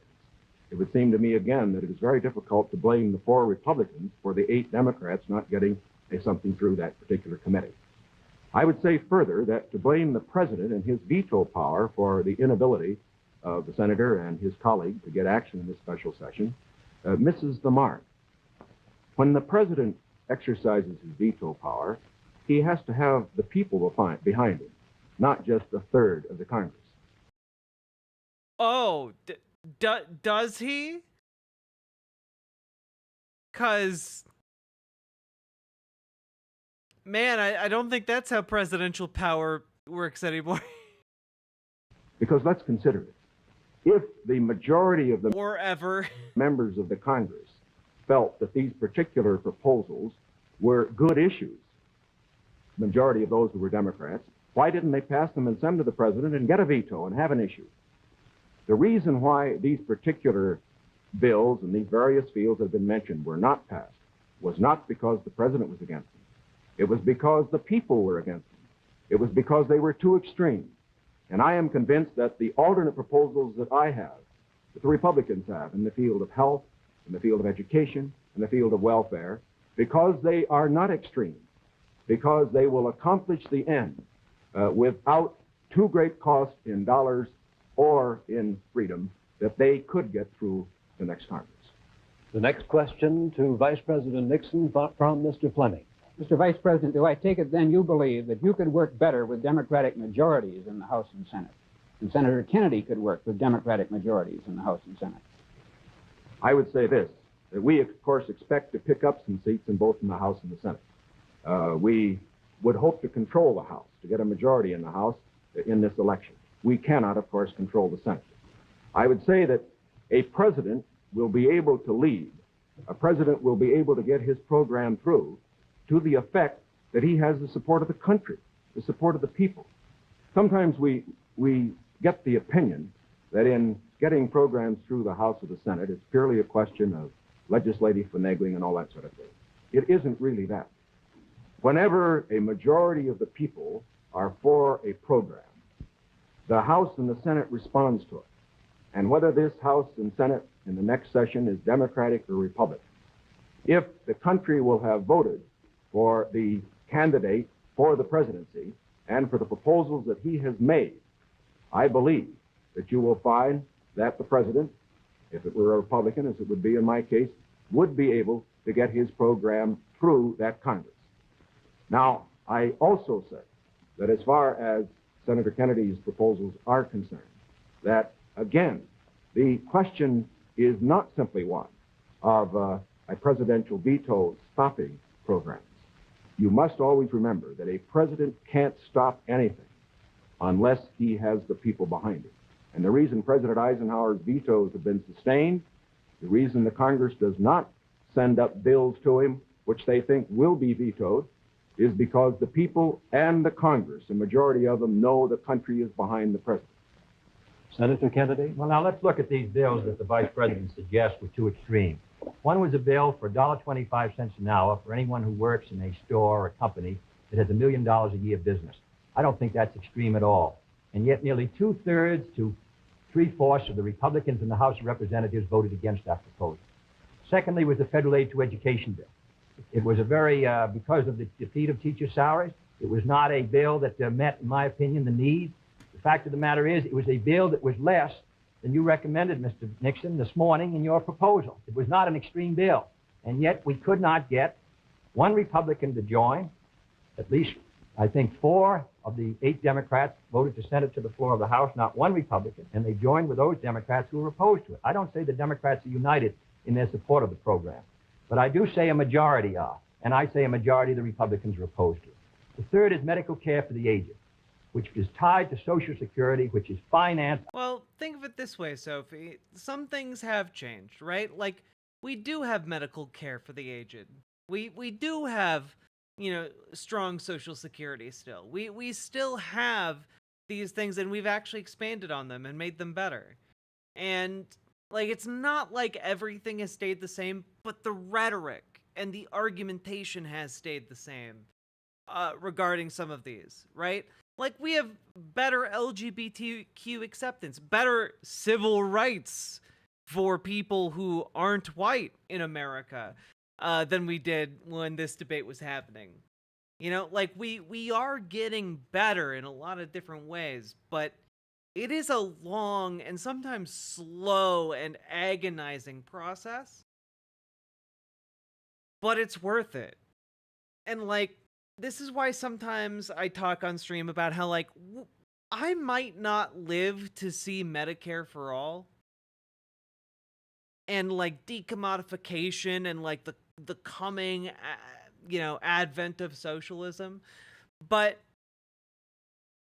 maybe, if I apply myself, if I do the thing I am good at, which is, talking with you people, doing education, and organizing. Maybe if I do that enough, if I put my nose to the grindstone and get us all to work together enough, we can build enough power to maybe get one of those policies, that's really where my heart is. I want to build power until we fucking win.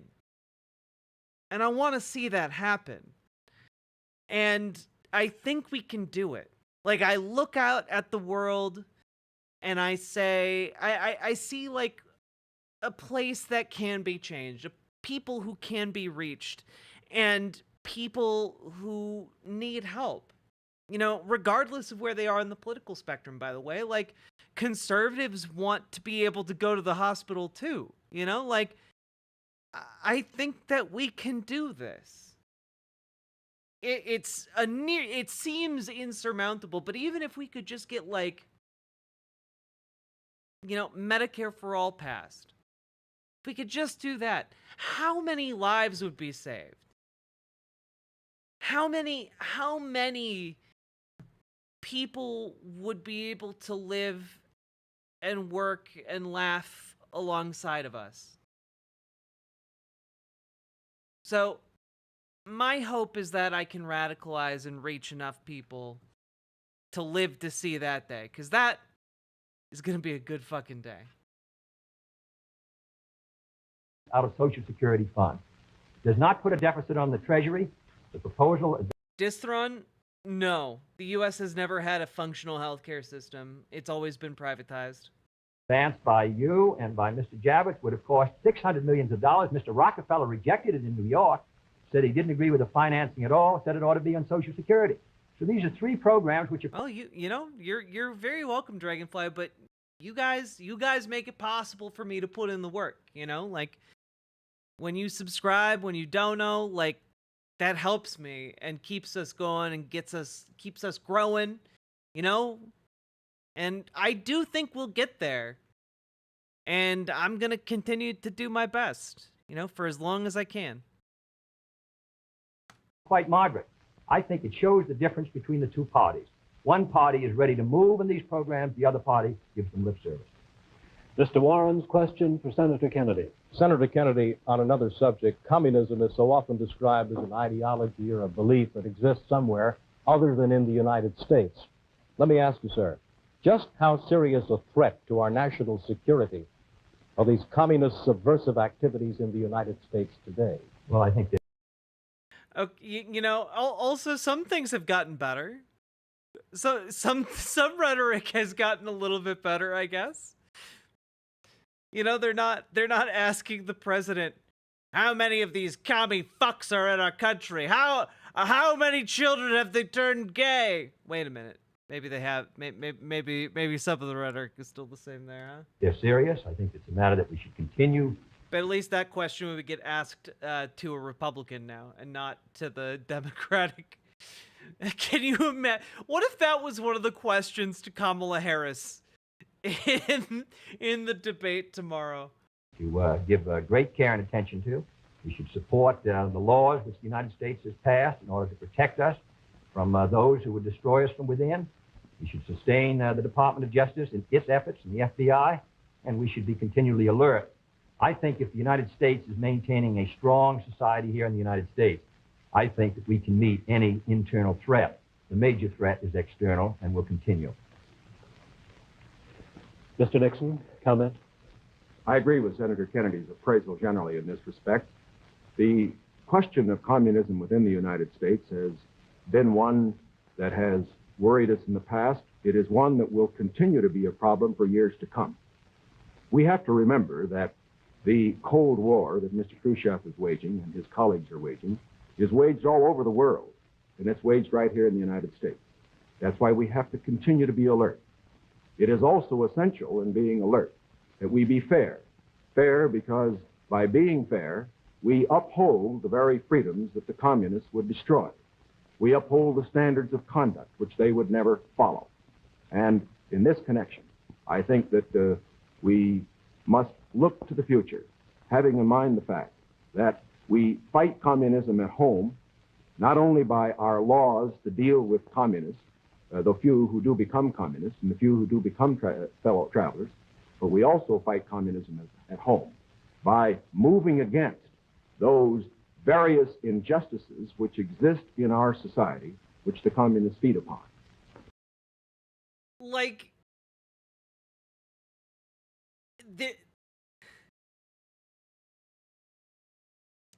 this is crazy, right?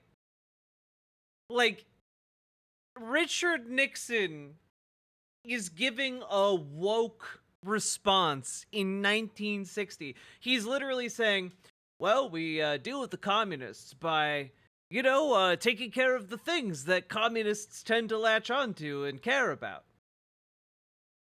Like, we need to really make sure that we address the societal concerns that they're bringing to us. You know, the homeless problem, wages, etc. Like,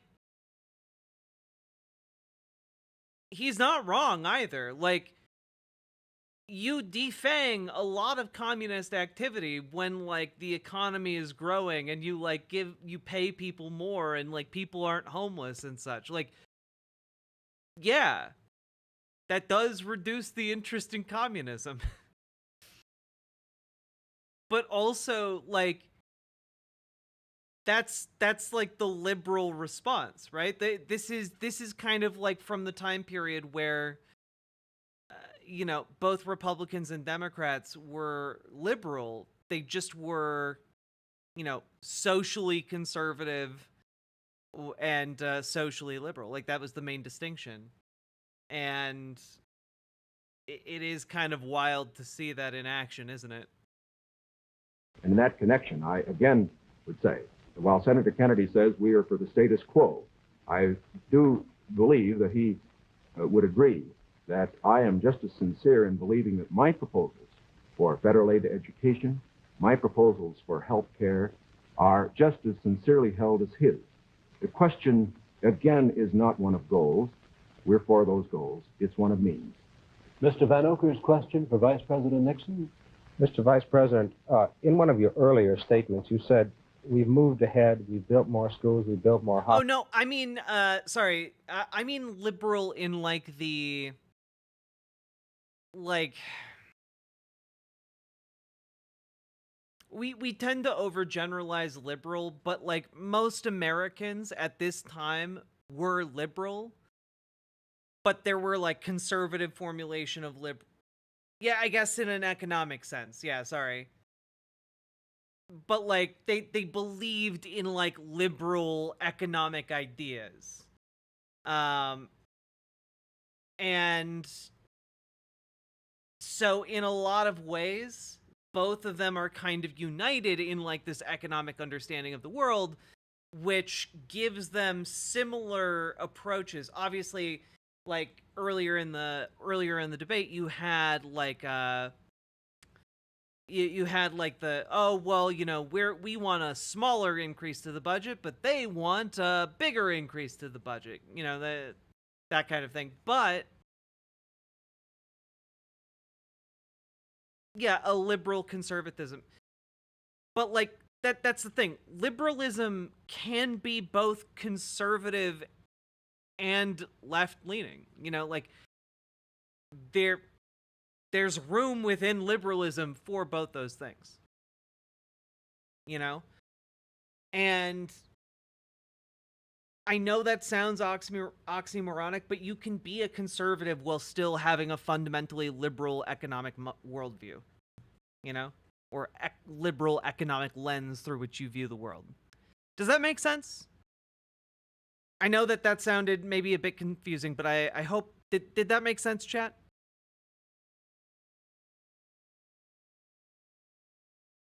There's also liberal socialism. Okay, cool. Hospitals. Now, sir, isn't it true that the building of more schools is a... Yeah, social democrats are still liberals. ...local matter for financing? Were you claiming that the Eisenhower administration was responsible for the building of these schools, or is it the local school districts that provide for them? Not at all. As a matter of fact, your question brings out a point that I'm very glad to make. Too often, in appraising whether we are moving ahead or not, we think only of what the federal government is doing. Now, that isn't the test of whether America moves. The test of whether America moves is whether the federal government, plus the state government, plus the local government, plus the biggest segment of all, individual enterprise, moves. We have, for example, a gross national product of approximately $500 billion. Roughly $100 billion to $125 billion of that is the result of government activity. $400 billion, approximately, is the result of what individuals do. Now, the reason the Eisenhower administration has moved, the reason that we've had the funds, for example, locally, to build the schools and the hospitals and the highways, to make the progress that we have, is because this administration has encouraged individual enterprise. And it has resulted in the greatest expansion of the private sector of the economy that has ever been witnessed in an 8-year period. And that is growth. That is the growth that we are looking for. It is the growth that this administration has supported and that its policies have stimulated. Senator Kennedy? Well, I must say, I think the reason that the schools have been constructed is because the local school districts were willing to increase the property taxes to a tremendously high figure. In my opinion, almost the point of diminishing returns in order to sustain these schools. Secondly, I think we have a richer country, and I think we have a powerful country. I think what we have to do, however, is have the president and the leadership set before our country exactly what we must do in the next decade if we're going to maintain our security in education, in economic growth, in development of natural resources. The Soviet Union is making great gains. It isn't enough to compare what might have been done 8 years ago, or 10 years ago, or 15 years ago, or 20 years ago. I want to compare what we're doing with what our adversaries are doing, so that by the year 1970, the United States is ahead in education, in health, in building, in homes, in economic strength. I think that's the big assignment, the big task, the big function of the federal government. Can I have the summation time, please? We've completed our questions and our comments, and in just a moment, we'll have the summation time. This will allow 3 minutes and 20 seconds for the summation by each candidate. 3 minutes and 20 seconds for each candidate. Vice President Nixon, will you make the first summation? Thank you, Mr. Smith. Senator Kennedy, first of all, I think it is well to put in perspective where we really do stand with regard to the Soviet Union in this whole matter of growth. The Soviet Union has been moving faster than we have. But the reason for that is obvious. They start from a much lower base. Although they have been moving faster in growth than we have, we find, for example, today, that their total gross national product is only 44% of our total gross national product. That's the same percentage that it was 20 years ago. And as far as the absolute gap is concerned, we find that the United States is even further ahead than it was 20 years ago. It is so weird for them to be addressing the GDP of another nation in their first presidential debate. This is the first televised one, guys. Is this any reason for complacency? Not at all. Because these are determined men. They are fanatical men. And we have to get the very most out of our economy. I agree with Senator Kennedy completely on that scope. Where we disagree is in the means that we would use to get the most out of our economy. I respectfully submit that Senator Kennedy too often would rely too much on the federal government, on what it would do to solve our problems, to stimulate growth. I believe that when we examine the Democratic platform, when we examine the proposals that he has discussed tonight, when we compare them to the proposals that I have made, that these proposals that he makes would not result in greater growth for this country than would be the case if we followed the programs that I have advocated. There are many of the points that he has made that I would like to comment upon. The one in the field of health is worth mentioning. Our health program, the one that Senator Javits and other Republican senators, as well as I, supported, is one that provides for... They're liberals because they're still living in the house that FDR built. It wasn't until Nixon was elected that FDR's house was knocked and the path was clear for Reagan to build our current one. True. You are correct there. Pluvius, thank you for the $5 dono and for the excellent observation. Thank you so much. All people over 65 who want health insurance the opportunity to have it if they want it. It provides a choice of having either government insurance or private insurance. But it compels nobody to have insurance who does not want it. His program under Social Security would require everybody who had Social Security to take government health insurance whether he wanted it or not. And it would not cover several million people who are not covered by Social Security at all. Here is one place where I think that our program does a better job than his. The other point that I would make is this. This downgrading of how much things cost, I think many of our people will understand better when they look at what happened during the Truman administration, when the government was spending more than it took in. We found savings over a lifetime eaten up by inflation. We found the people who could least afford it, people on retired incomes, people on fixed incomes, we found them unable to meet their bills at the end of the month. Yeah. Maybe we I don't know. I'm just spitballing here, Tricky Dick. Maybe we should tax the wealthy? It is essential that a man who's president of this country certainly stand for every program that will mean for growth. And I stand for programs that will mean growth and progress.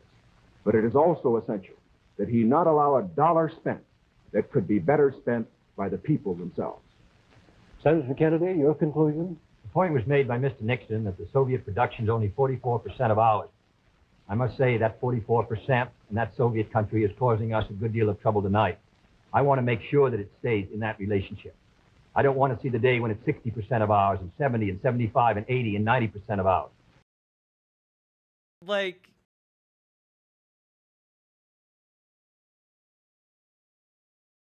again, the first part of this debate was really, really good.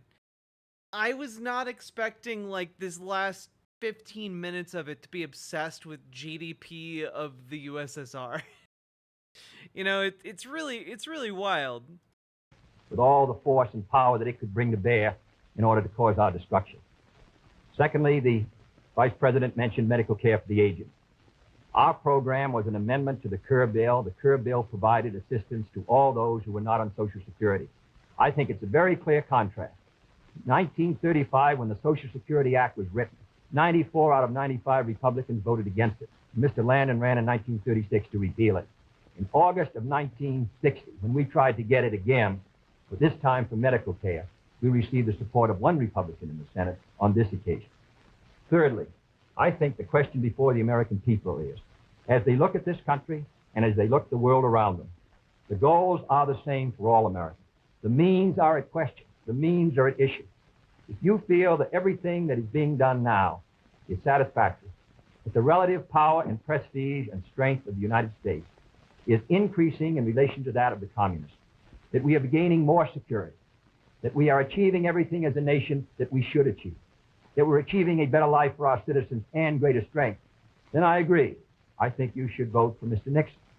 But if you feel that we have to move again in the 60s, that the function of the president is to set before the people the unfinished business of our society, as Franklin Roosevelt did in the 30s, the agenda for our people, what we must do as a society to meet our needs in this country and protect our security and help the cause of freedom. As I said at the beginning, the question before us all, that faces all Republicans and all Democrats, is, can freedom in the next generation conquer, or are the communists going to be successful? That's the great issue. And if we meet our responsibilities, I think freedom will conquer. If we fail to move ahead, if we fail to develop sufficient military and economic and social strength here in this country, then I think that the tide could begin to run against us.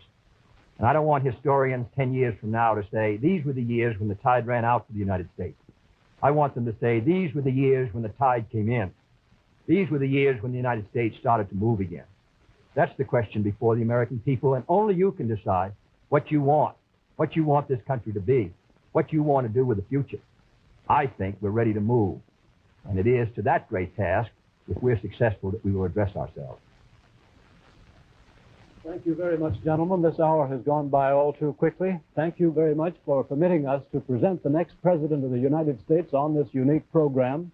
I've been asked by the candidates to thank the American networks and the affiliated stations for providing time and facilities for this joint appearance. Other debates in this series will be announced later and will be on different subjects. This is Howard K. Smith. Good night from Chicago.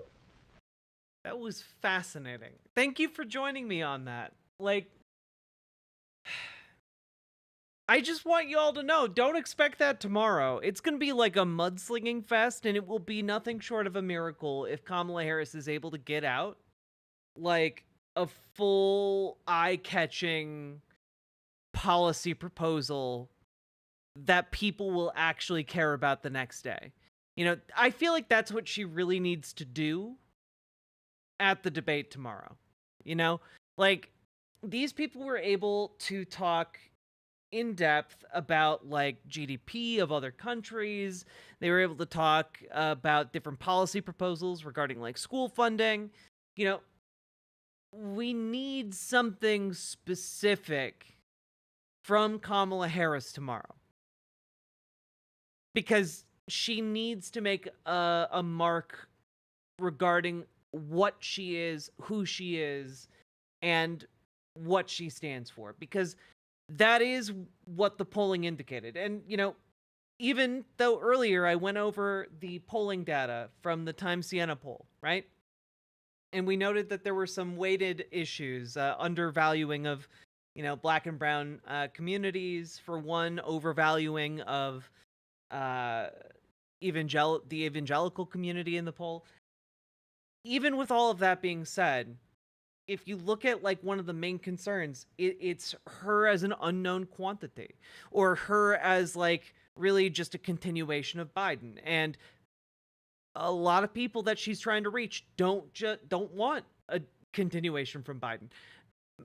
Most leftists don't want a continuation from Biden. They want an improvement on Biden, you know? And it is, I think, important for her to actually plant a flag. You know, she posted a policy page like yesterday or earlier today, and we looked at a few of those, but I think she needs to really make like one or two her main thing to identify her with. You know, like Bernie Sanders ran in 2016 and we still all associate him with Medicare for all. You know?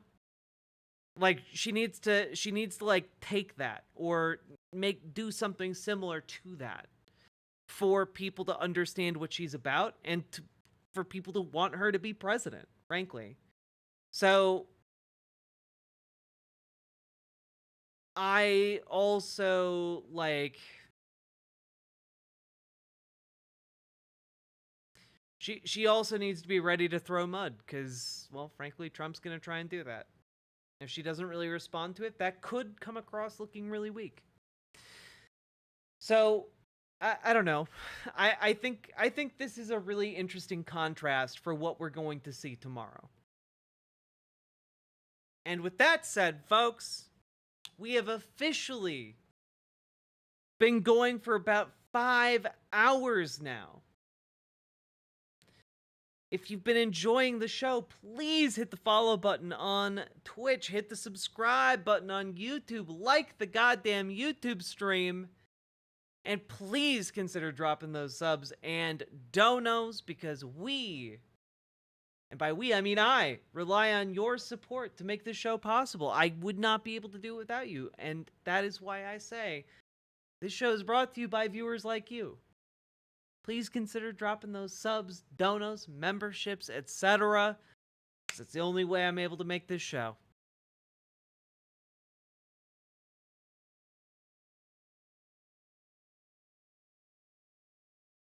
Just liked it. Forgot to do it before. Thanks, Sophie.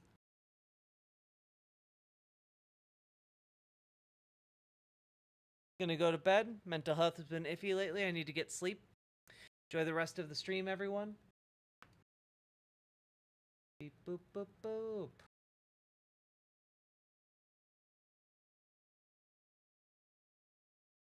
God, I have so much content to go over, but I'm also very tired. I really wanted to get this TYT segment done.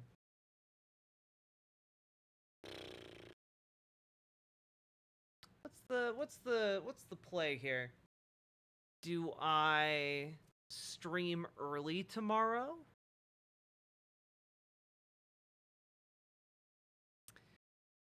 Do I maybe I end tonight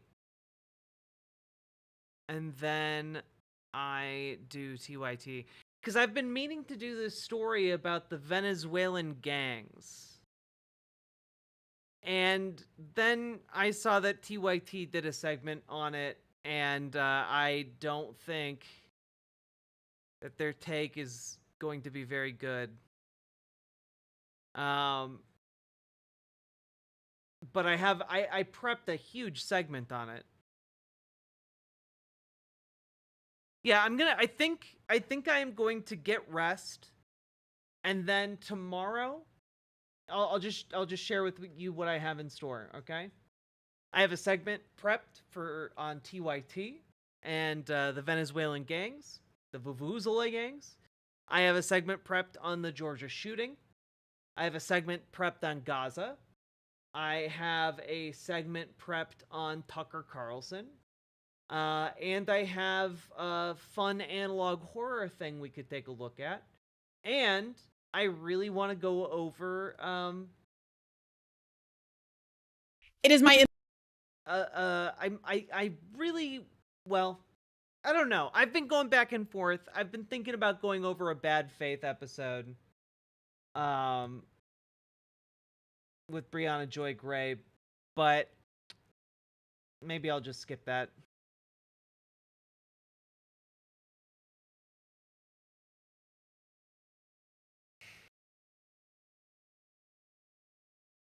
Flip a coin, let the fates decide.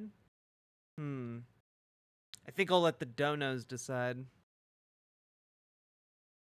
2 parties, 3 seems a bit much. Yeah. Oof. Okay, I'm gonna go sleep. I am also nervous about the debate, Soy Master. But I'm gonna go sleep. As long as we never have to cover Brianna Wu again. I do have a tab, if you guys ever are too naughty, titled John Doyle versus Brianna Wu, and frankly, I don't want that to happen, but that's just the nuke I keep. That's the content nuke I keep in reserve in case we just need to obliterate chat.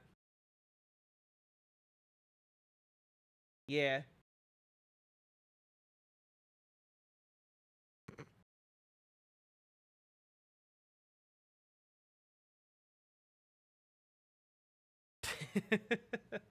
Okay. I adore you all. I will see you all tomorrow. And, I'll probably wake up, work out. Maybe I'll do an early stream and then break for like a bit before. I don't know. We'll see. We'll see how it goes. Let's raid you guys into... Boom. Let's raid y'all into Mafia Jinx. Looks like they're watching House MD over there. Neat. Y'all, have a good time. I am crashing so hard. I'm so sleepy.